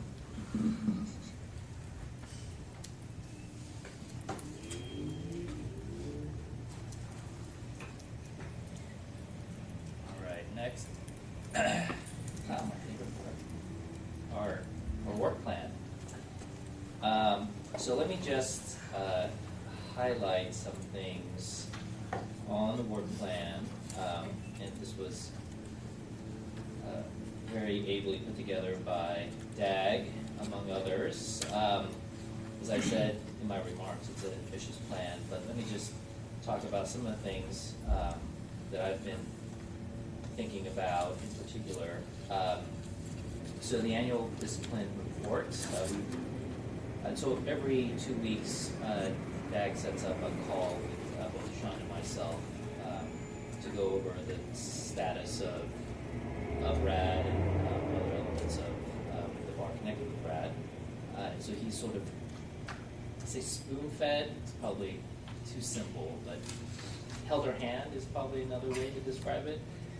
Some of the issues that have really at the forefront. So annual discipline report, we're going to really start thinking about making that a standardized report that's going to be easy to put together, but also highlight some of the things that we're doing in discipline. There is the pending Chief Trial Counsel review that we'll have to take care of. That's on our radar. Some of the policies that we're considering, and that Steve really highlighted for us in his presentation, is case prioritization and how we are handling the unauthorized practice of law and how we're reporting. So now you're going to start seeing, and I think you may have already seen, as part of the regular dashboard process, we're going to start tracking UPL. It's important for a number of things. It's now officially on our radar, whereas we've been talking about it a lot.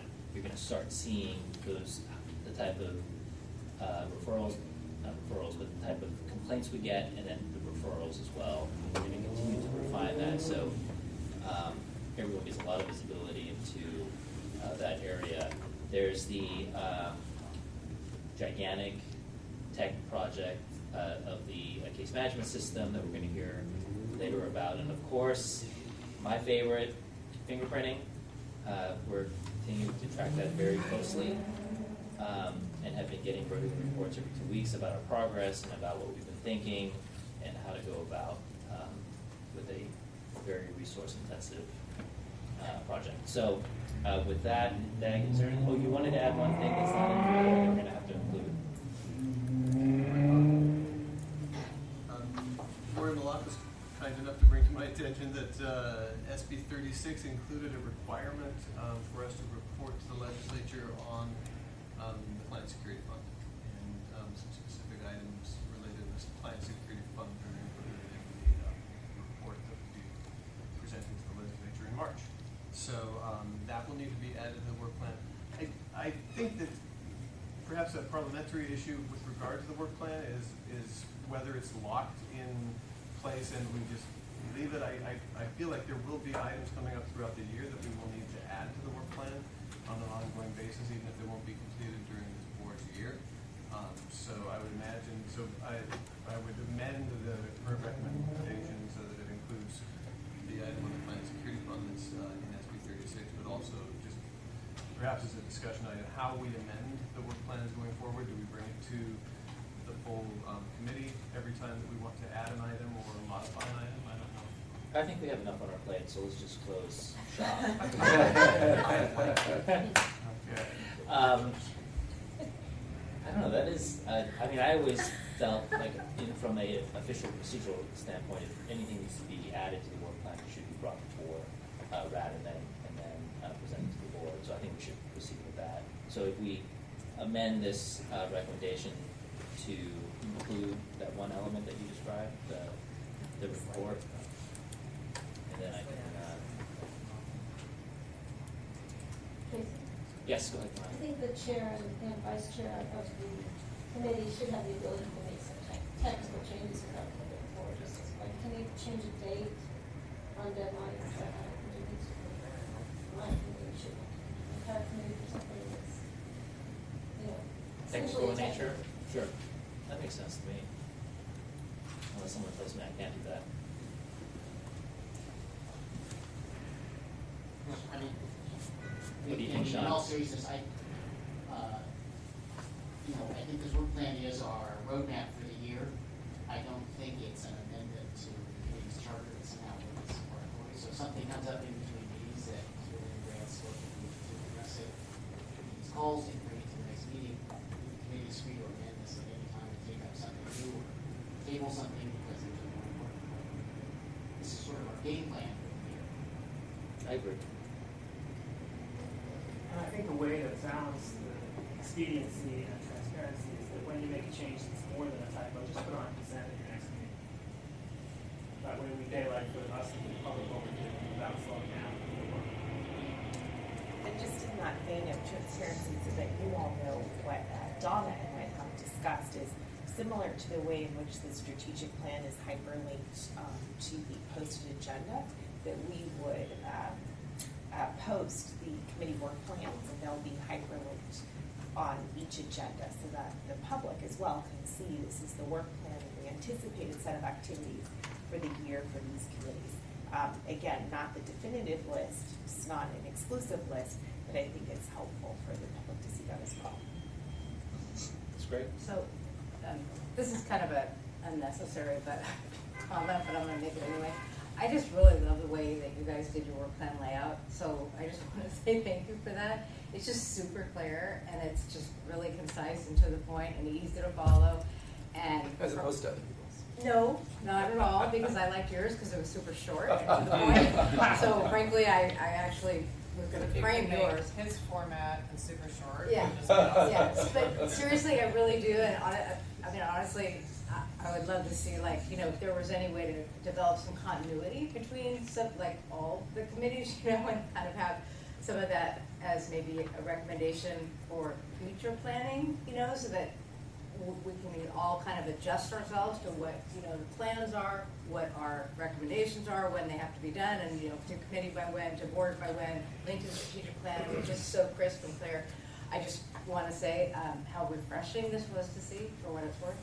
So DAG developed these DAG. templates, and he did share them with all committee staff, and to some extent they're in the same format. I think because DAG himself drafted this one, it is probably the model. I just wanted to note it. But yes, Yeah, we're moving in that direction. Not a big discussion, just wanted to note it. It's deceptively short because we didn't break out each of the Appendix I sub-entity review items as a separate line. So And I think we all know and assume there's plenty behind it of background material, all that other stuff, but in regards to here's what has to be done and when, and here's the process, and it's very clear, and for those just coming in kind of like who have to just stand as soldiers to follow direction, it's very helpful. Thanks, Dixie. Go ahead, Joanna. Since you're adding this item or the client security fund. I also note, I believe SB 36 also requires us to report on the fingerprinting issue to the legislature in March. And we might want to just make that report part of the discipline report, but we do have to give them an update. So I think we should at least put that. I think it's in, the fingerprinting is in the work plan. It's in the work plan, but there's no deadline and there's no reference to making the report that we have to make. It just says implementation of re-fingerprinting policies. Okay. So I want to make sure we note that deadline and. Yeah, I'll have it objection to adding that language. So should we add this here as well in the resolution? Yeah, it's fine. I mean, that's a good point. It'd be nice to wrap it into the, yeah, I wonder if that would, I guess we'll have to see what it looks like at the end.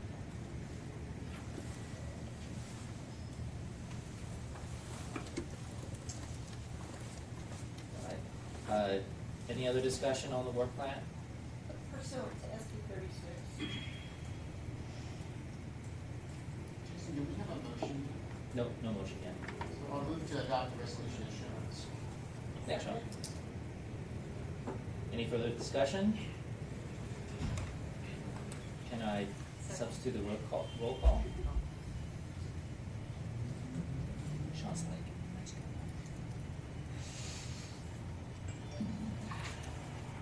All right, next up is DAG with the UPL report. The reports here may look familiar if you looked at the appendices of Steve's report. These reports were developed initially in response to a request from Leah, who was traveling to San Diego and meeting with a member of the legislature and wanted to get some information on non-attorney UPL matters and immigration matters. So working with Steve and Leah and some back and forth with the AS400, we extracted some data for that trip that Leah was taking and for her meetings. And then in subsequent conversations with Jason and with Sean on our bi-weekly meetings, they had encouraged me to expedite the development of a report that we could run on a monthly basis and include as part of the RAD report. So this is the initial proposed report. I put draft data not validated at the top, partly because I think it's generally a good idea, but also because I'm not 100% confident in the law enforcement referral numbers as I was looking in the AS400 numbers and the way that they align with some of our member data and some of our case type data. I was occasionally getting some kind of screwy things which said that the case type is an unauthorized practice of law, which would indicate that it's a non-attorney, but the member type was member, which would indicate that it is an attorney. So there are some, with the AS400, it's always kind of a little bit of a trip down the rabbit hole. So before finalizing this, I did want to I wanted to be able to push it in front of you and give you a chance to comment and provide feedback before incorporating it into the monthly reports. I've got a routine that will allow me to pull this on a regular basis and include it. But I did want to just make sure that you were aware of that caution regarding the law enforcement referral numbers. Basically what I've tried to do here is I've tried to take two big issues that I've heard are of interest to the board these days, immigration-related issues and non-attorney issues, and there's also the intersection of the two. So in the first graph and the table below it, you can look at the immigration-related complaints, those against attorneys and those against non-attorneys in the total. And then in the second panel, second graph, reading from left to right, the non-attorney UPL. So this is a drill down. If you look at the column from the first graph on the left where you can see the immigration-related complaints for non-attorneys there, this next graph has the drill down of the non-attorneys and the UPL complaints. So you'll see that non-attorney number for immigration-related complaints is the same number on the non-attorney unauthorized practice of law complaints. Immigration matters there, 16, 18, 16 for the final 3 months of 2016. But here we're getting the other non-attorney unauthorized practice of law complaints. So again, immigration-related issues, attorneys and non-attorneys in the left-hand panel and associated table. In the middle graph and associated table, non-attorney and UPL complaint issues, but isolating those immigration issues again.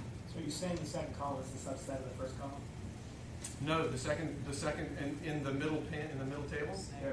No, the middle I'm sorry, column. there's three sets of data. Is this the middle set of data a subset of the first set of data? It is not. Only the immigration is repeated, is what I'm saying. Is that you've got this overlap here, where in the first panel, the immigration-related complaints breaks out attorney and non-attorney attorneys. So we've got all immigration-related complaints as well as we were able to capture them within the AS400. But when you see that non-attorney number there, that non-attorney number is actually replicated over in the very second one, because on that one we've got all of the non-attorney stuff, but we're repeating the fact that we want to also isolate, that's the immigration stuff, but then the other non-attorney stuff that's not immigration related. UPL. Yeah, UPL more generally.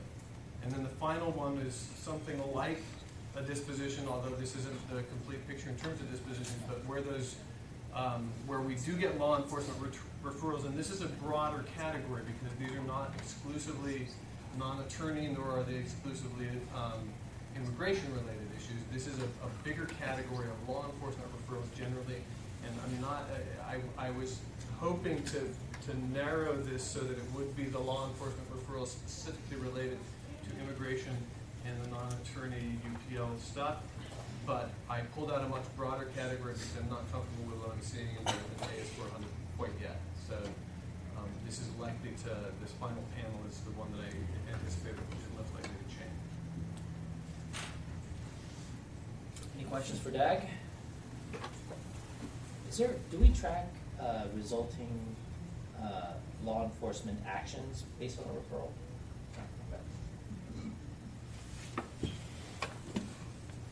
Maybe just one other thing that I would add regarding the RAD report. One of the things that the data people in Los Angeles, Bumika Ueda and Yolanda Gloria, who I really wanted to mention names because they are terrific analysts, and they are the people who know the AS400 inside and out, and all of what I know about the AS400 is because they've been kind enough to share their knowledge with me.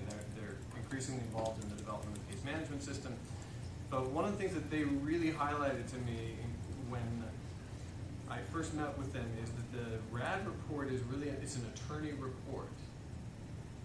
And they said this to me repeatedly until I finally realized, oh, anything that does not involves non-attorneys, and that included the 6180s and 6190s when you have an assumption of practice, which meant somebody would have been an attorney, they had been an attorney, but they're no longer attorneys.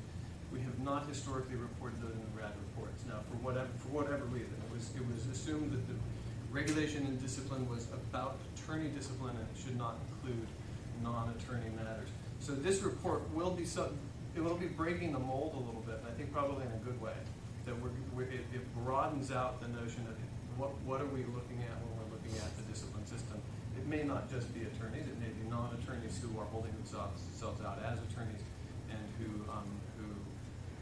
we can protect the public by focusing on and by prosecuting or cooperating with law enforcement for their prosecution. I didn't realize that. It seemed like an overdue change. Any other questions? All right, let's move on to our case management system implementation update. Tim.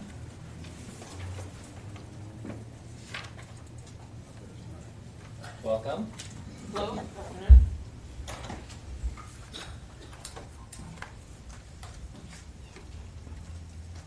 Get the files back. Details. Sorry about that. I believe I have a clicker too, although I wouldn't guarantee this could be. Here's the clicker. Let me set this up so that you can drive. Catch?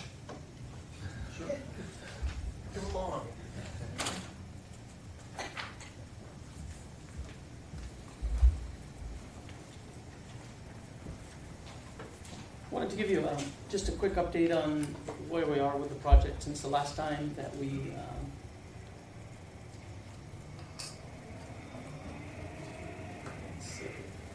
Oh, this might be, hold on, this might be the connection and it does not appear to be in the USB port.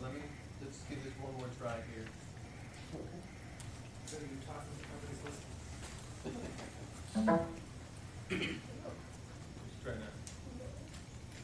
Nope. I can drive for you. Fine. Okay, just a brief background on how we decided on the product. The objective of the CMS is to replace the aging legacy case management system and the bar that was deployed in the late 80s, and to provide a kind of a robust new platform that allows us to be a little bit more efficient and reduce the case processing times. The choices we had at the time were whether to go with a commercial off-the-shelf or custom solution, and we chose a COTS package for... Sorry, Oh, that's okay. For various reasons, primarily one that promotes the adoption of new processes. COTS typically come with industry best practices built in, and it will force us to change our old processes and adopt new ones that are a little bit more efficient. It's easier to deploy, generally speaking, and in the long run, it's a lot less costly to maintain and to be constantly updated with new industry features that would support help us in the long run. The current status of the project, just a brief overview of the various components. Our schedule and our scope are currently, put them in yellow. The resources, financials, and quality is still on track. And overall, the risk, we put it as yellow simply because there are a few unknowns right now in the schedule, in the scope that are potentially going to impact the schedule. Once we have those resolved, we're working diligently with the vendor. I think we should go back to green all along, but at this point, we are working through some scope uncertainties in terms of areas that we haven't fully defined yet. That once we do define them, we will figure out exactly whether there is an impact on the schedule or not. And that's the reason the schedule and scope are in yellow at this point. The rest of the resource, financial, and quality, I think we're on track with all of the other ones. Our current activities right now, we're focused on three primary areas. We're doing configuration of the Odyssey platform. We're doing data conversion review and validation and data mapping, and I'll explain what each of them are briefly. For configuration, essentially what we're doing is we're taking our existing processes and our existing legacy screens and mapping out what the process should be in the new platform, taking into consideration the required functionality that we need and what is available currently in the product and its limitations. We're trying to take an approach where we'll do as much as out of the box as we can and limit the request for custom development to simply keep a more kind of out of the box implementation. So we're working very closely with each department to map out our processes and come out with, on the other side with Odyssey, with what that process should look like in the new solution. What's on the screen? So on the screen, what you see there, the process flow is an example of one of the state park court processes. The screen below in the green screen, that's our legacy screen. And on the right-hand side, the top screen is the configured case summary screen with the new platform so far. And the screen below that is one of the configuration menus that we use to get to where we're going. So the work that the SMEs are doing, the subject matter experts, are really taking those configurations and manually adding the codes and our processes to the product so that we end up with the data the way we want. And the screen that's shown up there also includes actual data from our conversion that happened in October. So that's the configuration process. The second effort that we're doing right now is the data conversion and review and validation. On September 29th, we conducted our first data conversion push. We converted a total of 658,000 records from the legacy system, most of which are OCTC records. 30,925 of those are state bar court cases. The teams were broken down. We're doing 2 tracks for validation. One is primarily looking at the data, screen by screen, comparing our AS400 data to the converted data in Odyssey. The other team is looking at all the exception reports, and that's basically everything that did not convert for one reason or another, and we're trying to address those for the second conversion push. The last item that we are working on right now also on the conversion and validation is basically how we're conducting the review. And we're really pulling the screens side by side, getting a select, a handful of cases from every case type and looking at data anomalies and reporting it back. And the screen below that you see is the data mapping tool that the vendor uses where they generate the scripts to do the actual conversion. So we put that data in, we map old to new, they take that data and they generate the script to run to convert the data. Our second conversion push is scheduled for December 22nd. And then our current timeline, just highlighted the major upcoming milestones. Our cutoff date for the Odyssey configuration for this go-round is December 8th. That's going to include probation, OCTC, State Bar Court, and that includes all of their configuration to date that are going to be put in by then. The data conversion, second push on December 22nd, and we begin validation of the data right after the new year on the 2nd. And our target date, we're still shooting for June, July timeframe for go live.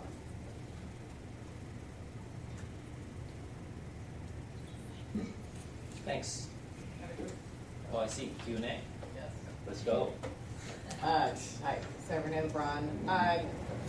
When you talked about mapping the processes here, did they review and modify any processes before they did this and take into account sort of the advantages the new system might provide, so you're not just replicating the old systems, the old processes on the new system? Right. So the motto for the configuration sprints is we are not reproducing the S400. That's what we are working with. So what we try to do is we look at what the product offers. We looked at how the product does a particular process. We compare it to how we do it now, and we make changes to fit into the new process and not the other way around. We don't change the product process to our current process. So we're constantly spending time doing process re-engineering as we are configuring to get the most efficient result possible. Great, thank you. Any other questions? So I have a question relating to the areas in yellow in your second slide. What's the timeline of getting those resolved, do you think? Whether red or green? We are working very closely with the vendor to identify all the unknowns right now. But what I mean by unknowns, I mean that areas that we know we need, but we have not clearly defined on how we're going to get them done in the product. So right now, our focus is really getting all the configurations done by December 8th, and that is quite a task to get all 3 departments configured. So I would guess that, we're working with that along the way. We're identifying certain areas along in the configuration that we're addressing as well. But I would imagine that we will not get fully resolved until after December 8th. We will really be able to spend some time on addressing those areas in particular. All right, well, thank you very much for your report. Thank you. Appreciate it. Okay, next up, one of my 2 favorite ethicists, Randy.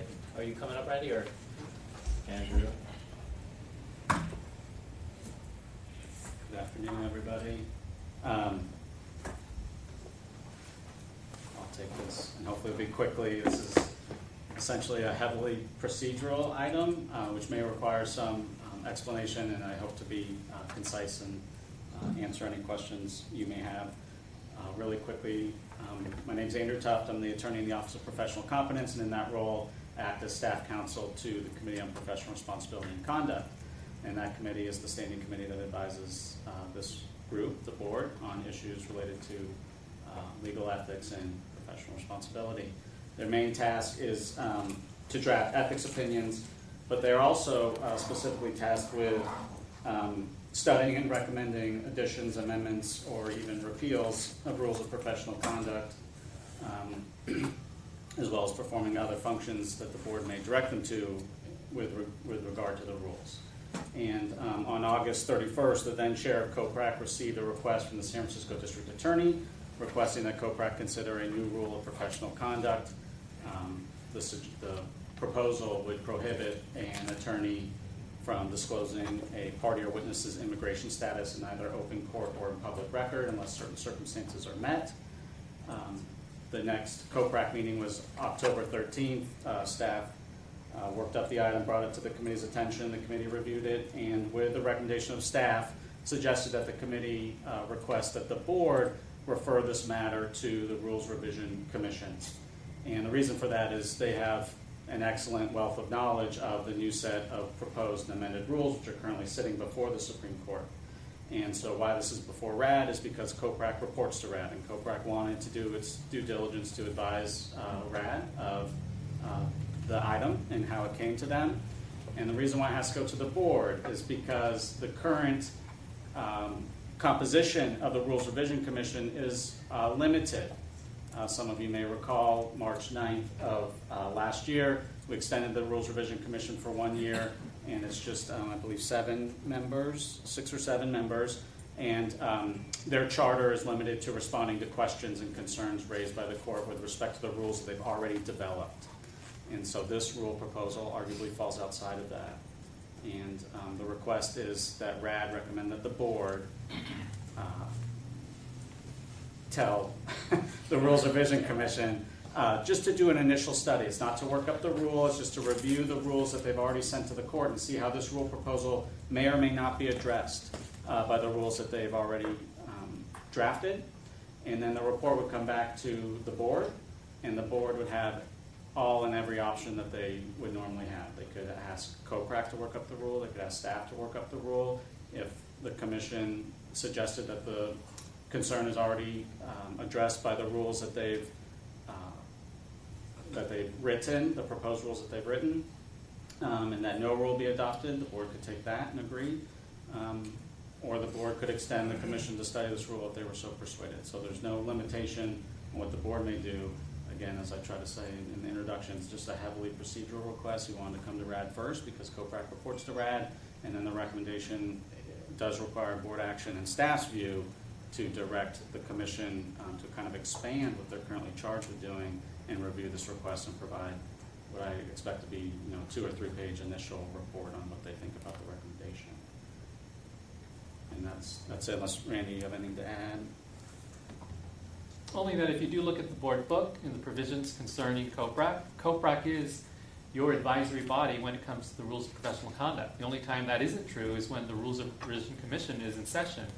And the Rules of Revision Commission that's in session presently, as Andrew has described, has a very narrow charter.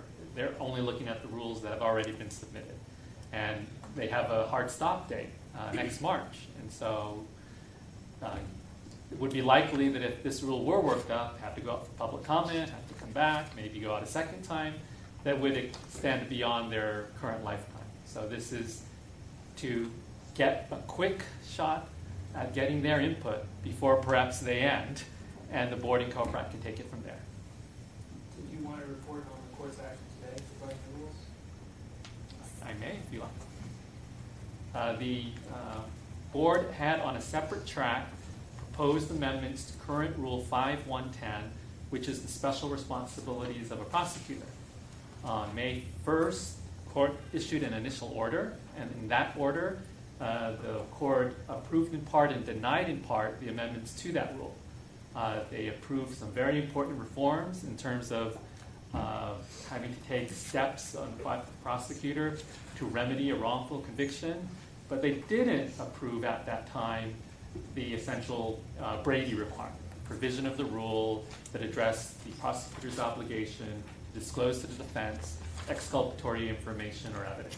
What they did do is put into the approved rule reserved paragraphs. They reserved paragraph B, they reserved comments 3 and 4, and they gave instructions to the board to take back that provision and look at some alternatives. And that's exactly what the board did, referred it back to the commission worked it up. We submitted a follow-up proposal, and this is the court's response to that follow-up proposal. And the great news is that the Supreme Court adopted without any change the recommendation of the board. So now we have added, operative today, a provision in current Rule 5110, regulation of the obligation of a prosecutor to disclose exculpatory evidence. A nice accomplishment. Great. Anyone have any questions for Andrew? John? Yeah, I just have a thought, Andrew, thank you for your report. I didn't think of this when we had our preview call about this, but I just wonder if there's a timeliness issue here and whether, does this proposal assume that COPAC would defer its consideration of this rule until the commission considers it, it comes back to the board at another meeting, and so on? I just wonder if we shouldn't preclude COPAC from starting to consider this, if that would be appropriate, because I think there's some urgency around this proposal to the extent it would be adopted. It's a very timely issue. So, excellent question. I mean, I can't say that they considered what you just articulated specifically, but they did consider that. Are we foregoing our ability to look at this, to develop and look at this rule? And the consensus, really the majority was, they felt they weren't losing any rights or responsibilities, that they were going to get the input from, what they agreed, and staff also reported, the best suited body that's available right now to give an initial take on the rule. And whether it was assigned back to them to work it up, they'd be prepared to do that. Or if the Rules Revision Commission or some other group worked up the rule, they did specifically comment, we would have the ability to comment through the public comment process and give our input that way. So in that regard, I don't want to speak for the committee, but my personal sense is I didn't think that they were concerned that they were giving away or foregoing any ability. And with respect to the timeliness issue, that specifically did not come up. I'll have to reread the letter a little more closely. My initial take was I'm not sure that a timeliness issue was identified in that letter, but I certainly look more closely. Sean, might we amend the resolution to put in some expectation around expediency? Because I think the timeliness issue wouldn't necessarily be in the letter, but it's the timeliness given what's going on in our state and in the country, right? So I think that's why it's timely. Well, maybe we can amend the resolution to reflect, maybe not assign as the sole responsibility for it, but to seek input from the RRC, which would not preclude COPRAC or any other staff member from considering the rule too, right, at the same time. I think that might be better, because now that I think about it, what we're asking the commission to do is simply to say, do you think this is already covered by the proposed rules of credit support? I'm a little skeptical that it is, to be honest. So I'm concerned that we're just delaying the process, and I prefer they proceed in parallel. So I don't think we need to authorize COPRAC to do this, because they're already authorized to carry this out. So I think my interpretation of this resolution is it doesn't deprive COPRAC of that ability, and I would encourage COPRAC to go ahead and take this up in its next meeting. And I like the idea, Jason, of asking, should we ask the commission to give its opinion directly to COPRAC, and then COPRAC come back to us as a report? Well, so the board, it sounded, Andrew, from your presentation, that we have the option, following input from the RRC, to either assign it to the staff for a workup or COPRAC for the workup. What would be the typical practice? Correct. So even just taking a step back, it hasn't been assigned to anyone. COPRAC received it. They arguably wouldn't even work it up on their own without direction from the board. They would report in the manner we're doing today to receive direction for COPRAC to work it up. upon staff, and the committee's recommendation was to request and recommend that you all direct the Rules Revision Commission to take an initial look at this, just because of their subject matter expertise, for lack of a better description. And I think both Randy and I agree with that. But of course, staff would do whatever we were directed. The one thing I would just recommend or suggest, if I'm so able, that's just maybe we could be clear as to who should take the initial shot at this, as opposed to having two people working in different tracks without talking to each other initially. I don't know when our next Rules Revision Commission meeting is set. I don't think it's till January, actually. But that's 2 months away. I don't know if you feel that that's timely. Certainly they would take this up, and we could arguably assign it to them as soon as the full board took action tomorrow, and they could work it up, have a teleconference meeting or something, some other meeting, as long as it complies with Bagley-Keene. I'm not sure. No, I've talked so long. I'm not sure I directly answered your question, other than I would just recommend that the board consider directly recommending it to one group or the other at this time. Michael? This is not only timely, it's also important to our stakeholders. And so I would like us to move forward with it as quickly as we can. It's consistent with doing it right. And that seems to me that we should send it to the temporary committee as you suggested. And when the chair is ready, I will move to the recommended action. Mark? I don't mind, I certainly would support sending this for study to COPRAC. But as I look at this, I wonder, is it really something that is considered for a rule of professional conduct? There is a statute, as I'm sure the prosecutors know, on the books now, so to speak, that says that when negotiating plea agreements, that the prosecutor is supposed to consider potential immigration consequences to the defendant when negotiating these pleas. There's a lot of duty that's placed on a criminal defense attorney now to watch out for immigration consequences, and specifically, for example, I regularly consult with an immigration specialist to figure out, ways in which we can work through this thing, because immigration consequences in a criminal context are very complicated, and they can come back to you later on. I always have to protect the record, so to speak, for my clients, so that if removal proceedings are brought later on the basis of something that happened in court, there has to be a good record made. So I'm concerned that maybe it's not a rule of professional conduct, but it's something that would have to be added into the statute itself that addresses that issue. And that's my only concern right now. My suspicion is, since this is coming from the district attorney of San Francisco, the concern is more an attempt to intimidate potential witnesses for the prosecution who may have immigration problems. And obviously, even the Chief Justice has expressed concern about ICE basically stalking people at the courthouse. But I also have a concern, and I agree with Michael that we should refer this to the Rules Revision Commission to get their input. But I also have a concern because sometimes attorneys, the defense attorneys may very well want to raise some promise of benefit to a witness, and if they are trying to get visa relief by cooperating with law enforcement, and there are provisions, that would be something that the defense might want to raise. So yeah, there's a host of issues. It is not a simple issue that we should say, let's just adopt a rule, and that's why I strongly support referring it to the Rules Revision Commission to look at initially.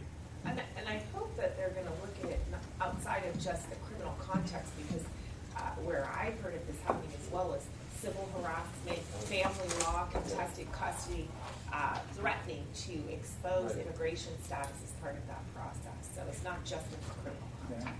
Stacy? So I'm finding this all a little confusing, including the resolution itself and the way it's written. So that could just be me, because I'm the layperson in the room. But one is, I feel like we're trying to accomplish a couple different things, and I feel like one is that the bar's being asked to, put forward examining, this proposed new language. And two is, what group or what body is going to do that examination and take that on, and identifying that group to be very clear that, there's not different groups of people doing that or organizations or whatever. But the third is, it's like we've gotten it, there's a lot of all this language there that talks about professional conduct and provide a report on the extent to which the San Francisco District Attorney concerns are addressed by and instead of just saying a new rule governing the conduct of California attorneys, it's like it's very simply written right here, and we don't even say that kind of in there, So I was just wondering if there's a way to just simplify what the resolution is for what we want to do. It just seems really complicated to how we're trying to move forward and what we're even recommending and resolving. Well, Sean has a solution. Go ahead, Sean. Thank you, Jason. The pressure's on. Well, so I think that what the resolution is trying to say is simply to ask the commission, do we need any new rule beyond those that have already been proposed to the Supreme Court to achieve the goal the district attorney is proposing? And then if the answer is yes, I guess that would be the end of our process. And if it's no, then COPRAC is supposed to figure out if we should have a rule and what the parameters are. That's the game plan. Am I understanding that correctly? Then I have an idea, but if I've got my facts wrong, I should start over. Yeah, I mean, there are a few other options, but yes, if that's how the board wished to proceed, absolutely they could. I mean, the other option might be, and maybe Stacey's correct, we may have to reword the resolution, but not only, the other option is the rule is not adequately addressed by the proposed rules previously drafted by the Rules Revision Commission, but it's their recommendation that this not be a rule of professional conduct.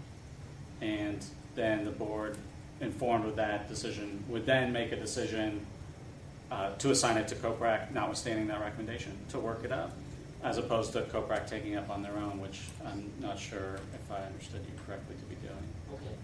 So, I think I could, I'll propose two things, and we can see the if we go with this approach, I would like the Rules Revision Commission to be asked to meet, presumably by telephone, this month and report back to us at the December meeting. Without prejudging the merits of this proposal, if it's deemed to be a worthy proposal, then there are people who need the benefit of the school now. And so I don't think we can have sort of a first step in the process that doesn't even occur until January for the commission, and then it comes to us, and then there's going to be what I think will be a difficult process in COPRAC, because there are a lot of complicated issues here, as council was suggested. So either we ask the commission to report back to us by December, and if they come back and say, well, we can't do that yet because there's complexities, and hopefully they could come back and give us an answer to the narrow question of whether the current proposed rules cover this situation or not. The second thing would be to assign this to COPRAC in the first instance and ask the Rules Revision Commission to report to COPRAC with its views so they can take them into account, which might accelerate the process to its ultimate conclusion one way or another. I think I prefer the latter, but I'd like to hear. And there's also the element of, it seems, having been pretty new to this process, COPRAC is the body that would typically do something like this, is that right? Yes. And what is the turnaround time for them to consider implementation of a rule like this? Well, it'll take a while. Because, and there'll be public comment period. Yeah, so, okay. I mean, it makes sense to accelerate it. And if folks agree that COPRAC should get started with the Rules Revision Commission reporting to COPRAC directly, there's just I guess my only thought was there should be an element of board oversight over that process. So we should get that information, that whatever the RRC decides, we should know that, and that can happen in December, right? So there's that element too. So if we could put that in. So it would be this. assigned to COPRAC today. COPRAC would be directed to seek input from the Rules Revision Commission. We would ask staff to give us an update on the Rules Revision Commission input In at our December. in December. Period.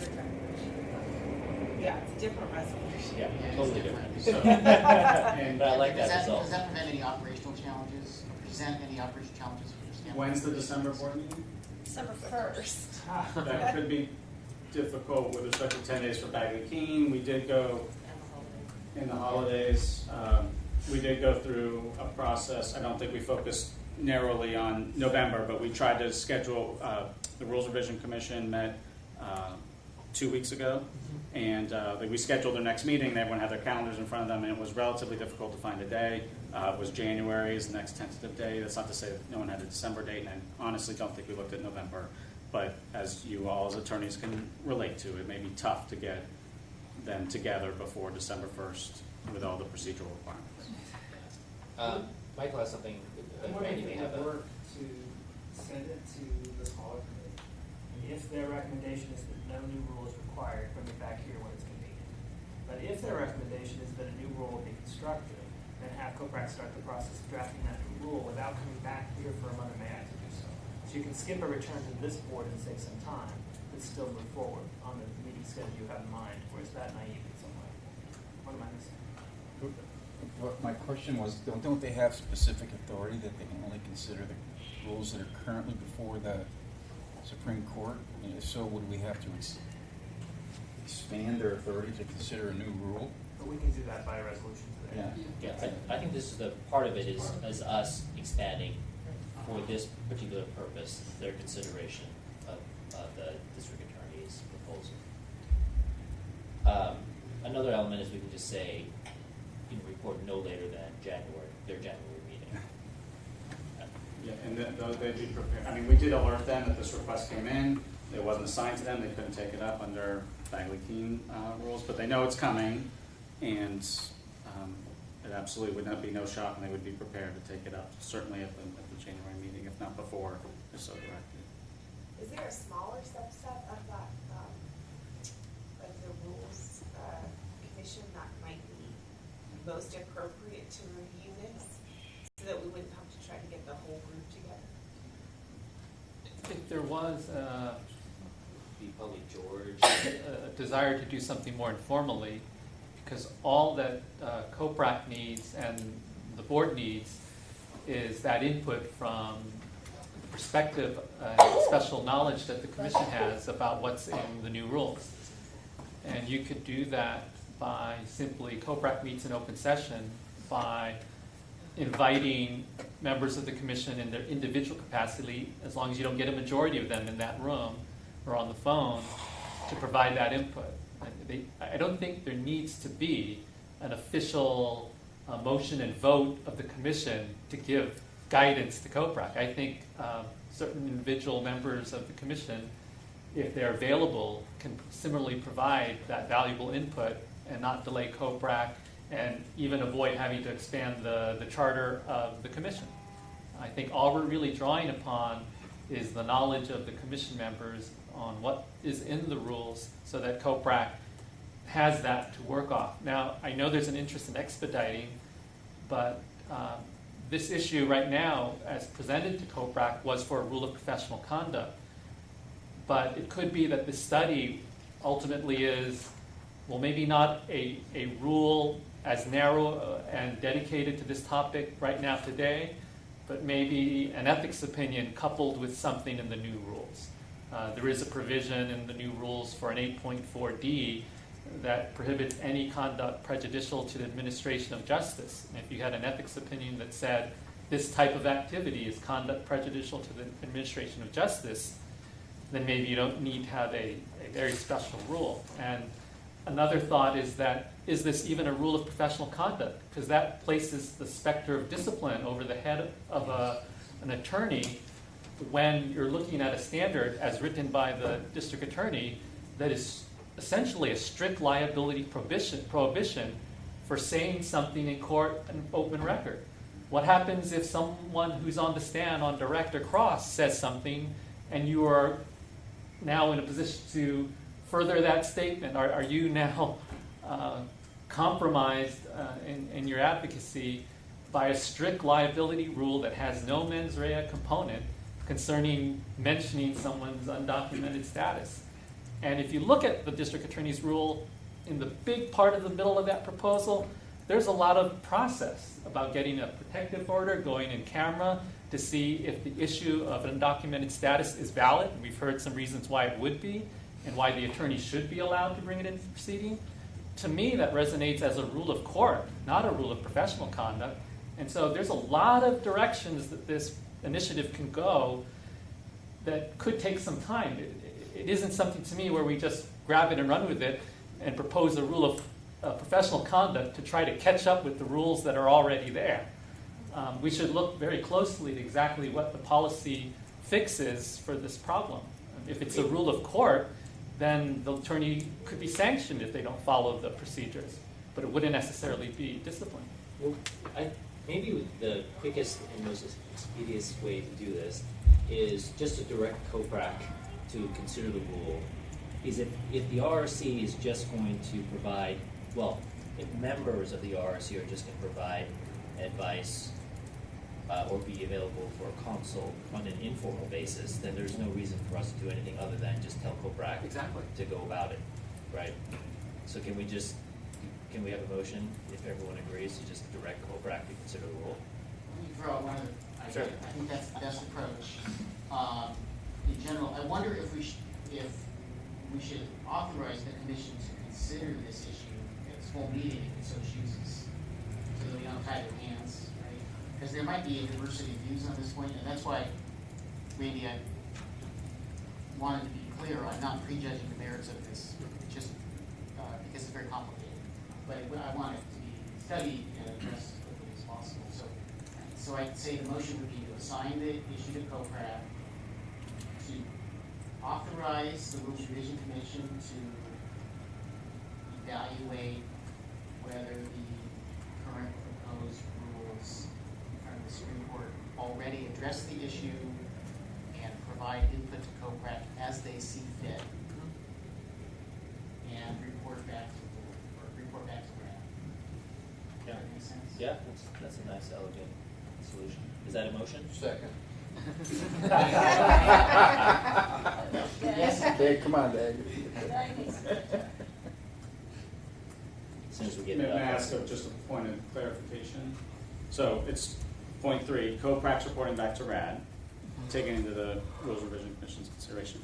And then the assignment, is that to draft up, take their best stab at drafting a rule and present it to RAD, or just consider it broadly as to whether a rule is a good idea?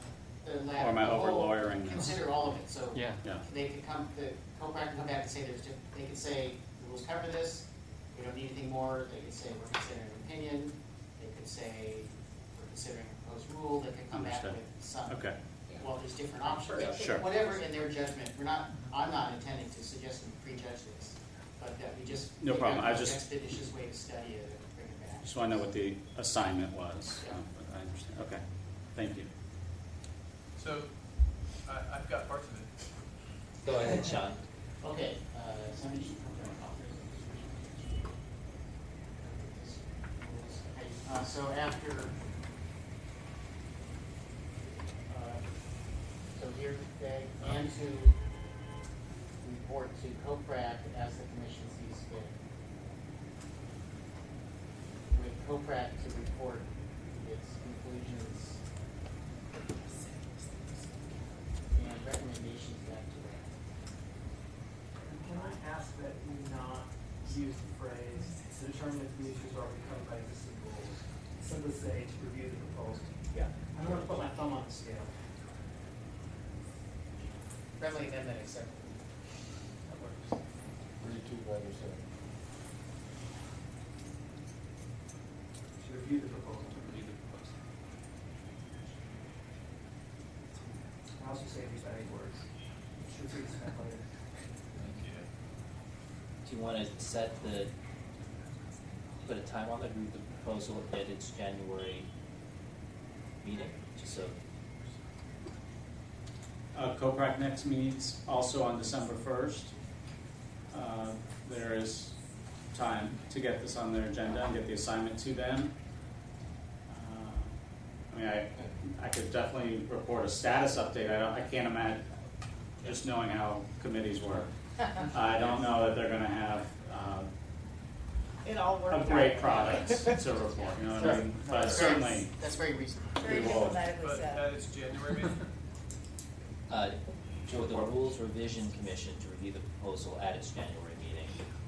No, No, this is no, where it's report written back to down, RAD. COPRAC would report back to RAD at RAD's January meeting. That's what I understood. Right. So is that enough lead time?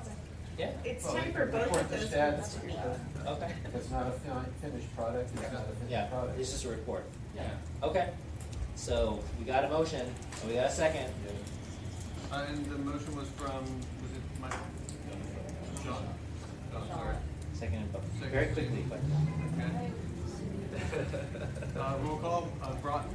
Yes. Do we need roll call? Oh, we do, because we changed it. No one? Just take it, just take a moment.